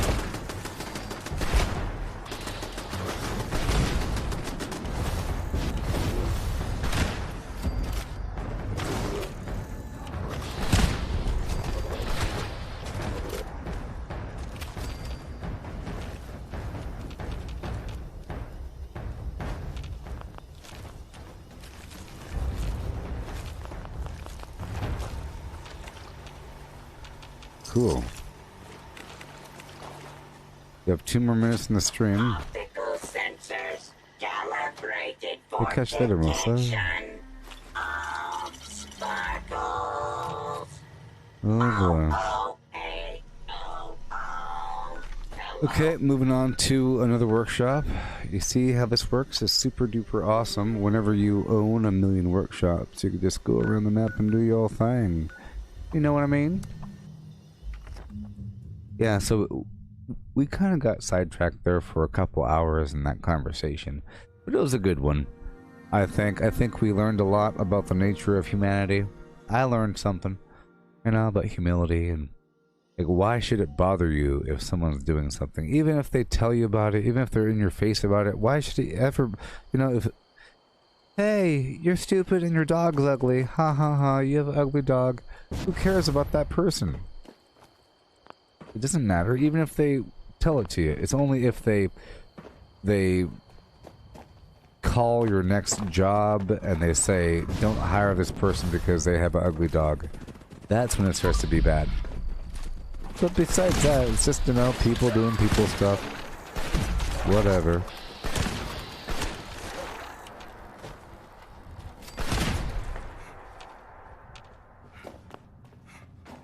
People stuff. People land. Well, this stream is over in 30 seconds, so thank you for watching. Hey, everybody, did you see this right here? Oh, I can't show you. I earned the space UFO thing. Yeah. Check it out. Another 10,000 XP. Check it out. Look. Whoa, look at that. Oh my god. What in the Gee Williker Blarney Toad. This is an amazing bunker, by the way. It's like the best bunker ever, sort of, not really. But you can fire from it. That's the most important thing. And who even knows how much defense it could support. I like to put some lights up in there, blueprint it up. Can I put a tree on it? Can I put anything on it? Nope. Can I put okay, you can put things up and around it. Maybe a light, maybe a power unit, maybe a light would work. Maybe. We'll have to think about it. But either way, I just unlocked that, you see, and now I'm currently rank 25. We started this at rank 22, and I'm currently level 887. 887. Yeah. What's the next stream there, Dylan? What time is it for you? Well, the stream's about to end. Well, see, this was the second stream, by the way. I was live for 16 hours, so I would like to be live again. How about 6 p.m.? Half an hour, okay? About 28 minutes. I'll go as long as possible, and I'll do another stream. I'll be live again in about 28 minutes, okay? So goodbye. Have yourself a merry little Christmas. Look, everybody, I took over all these workshops. Wasn't that wonderful? Yeah. Next time I'll do stuff like this. Remember, it doesn't take that long. Who knows? But goodbye.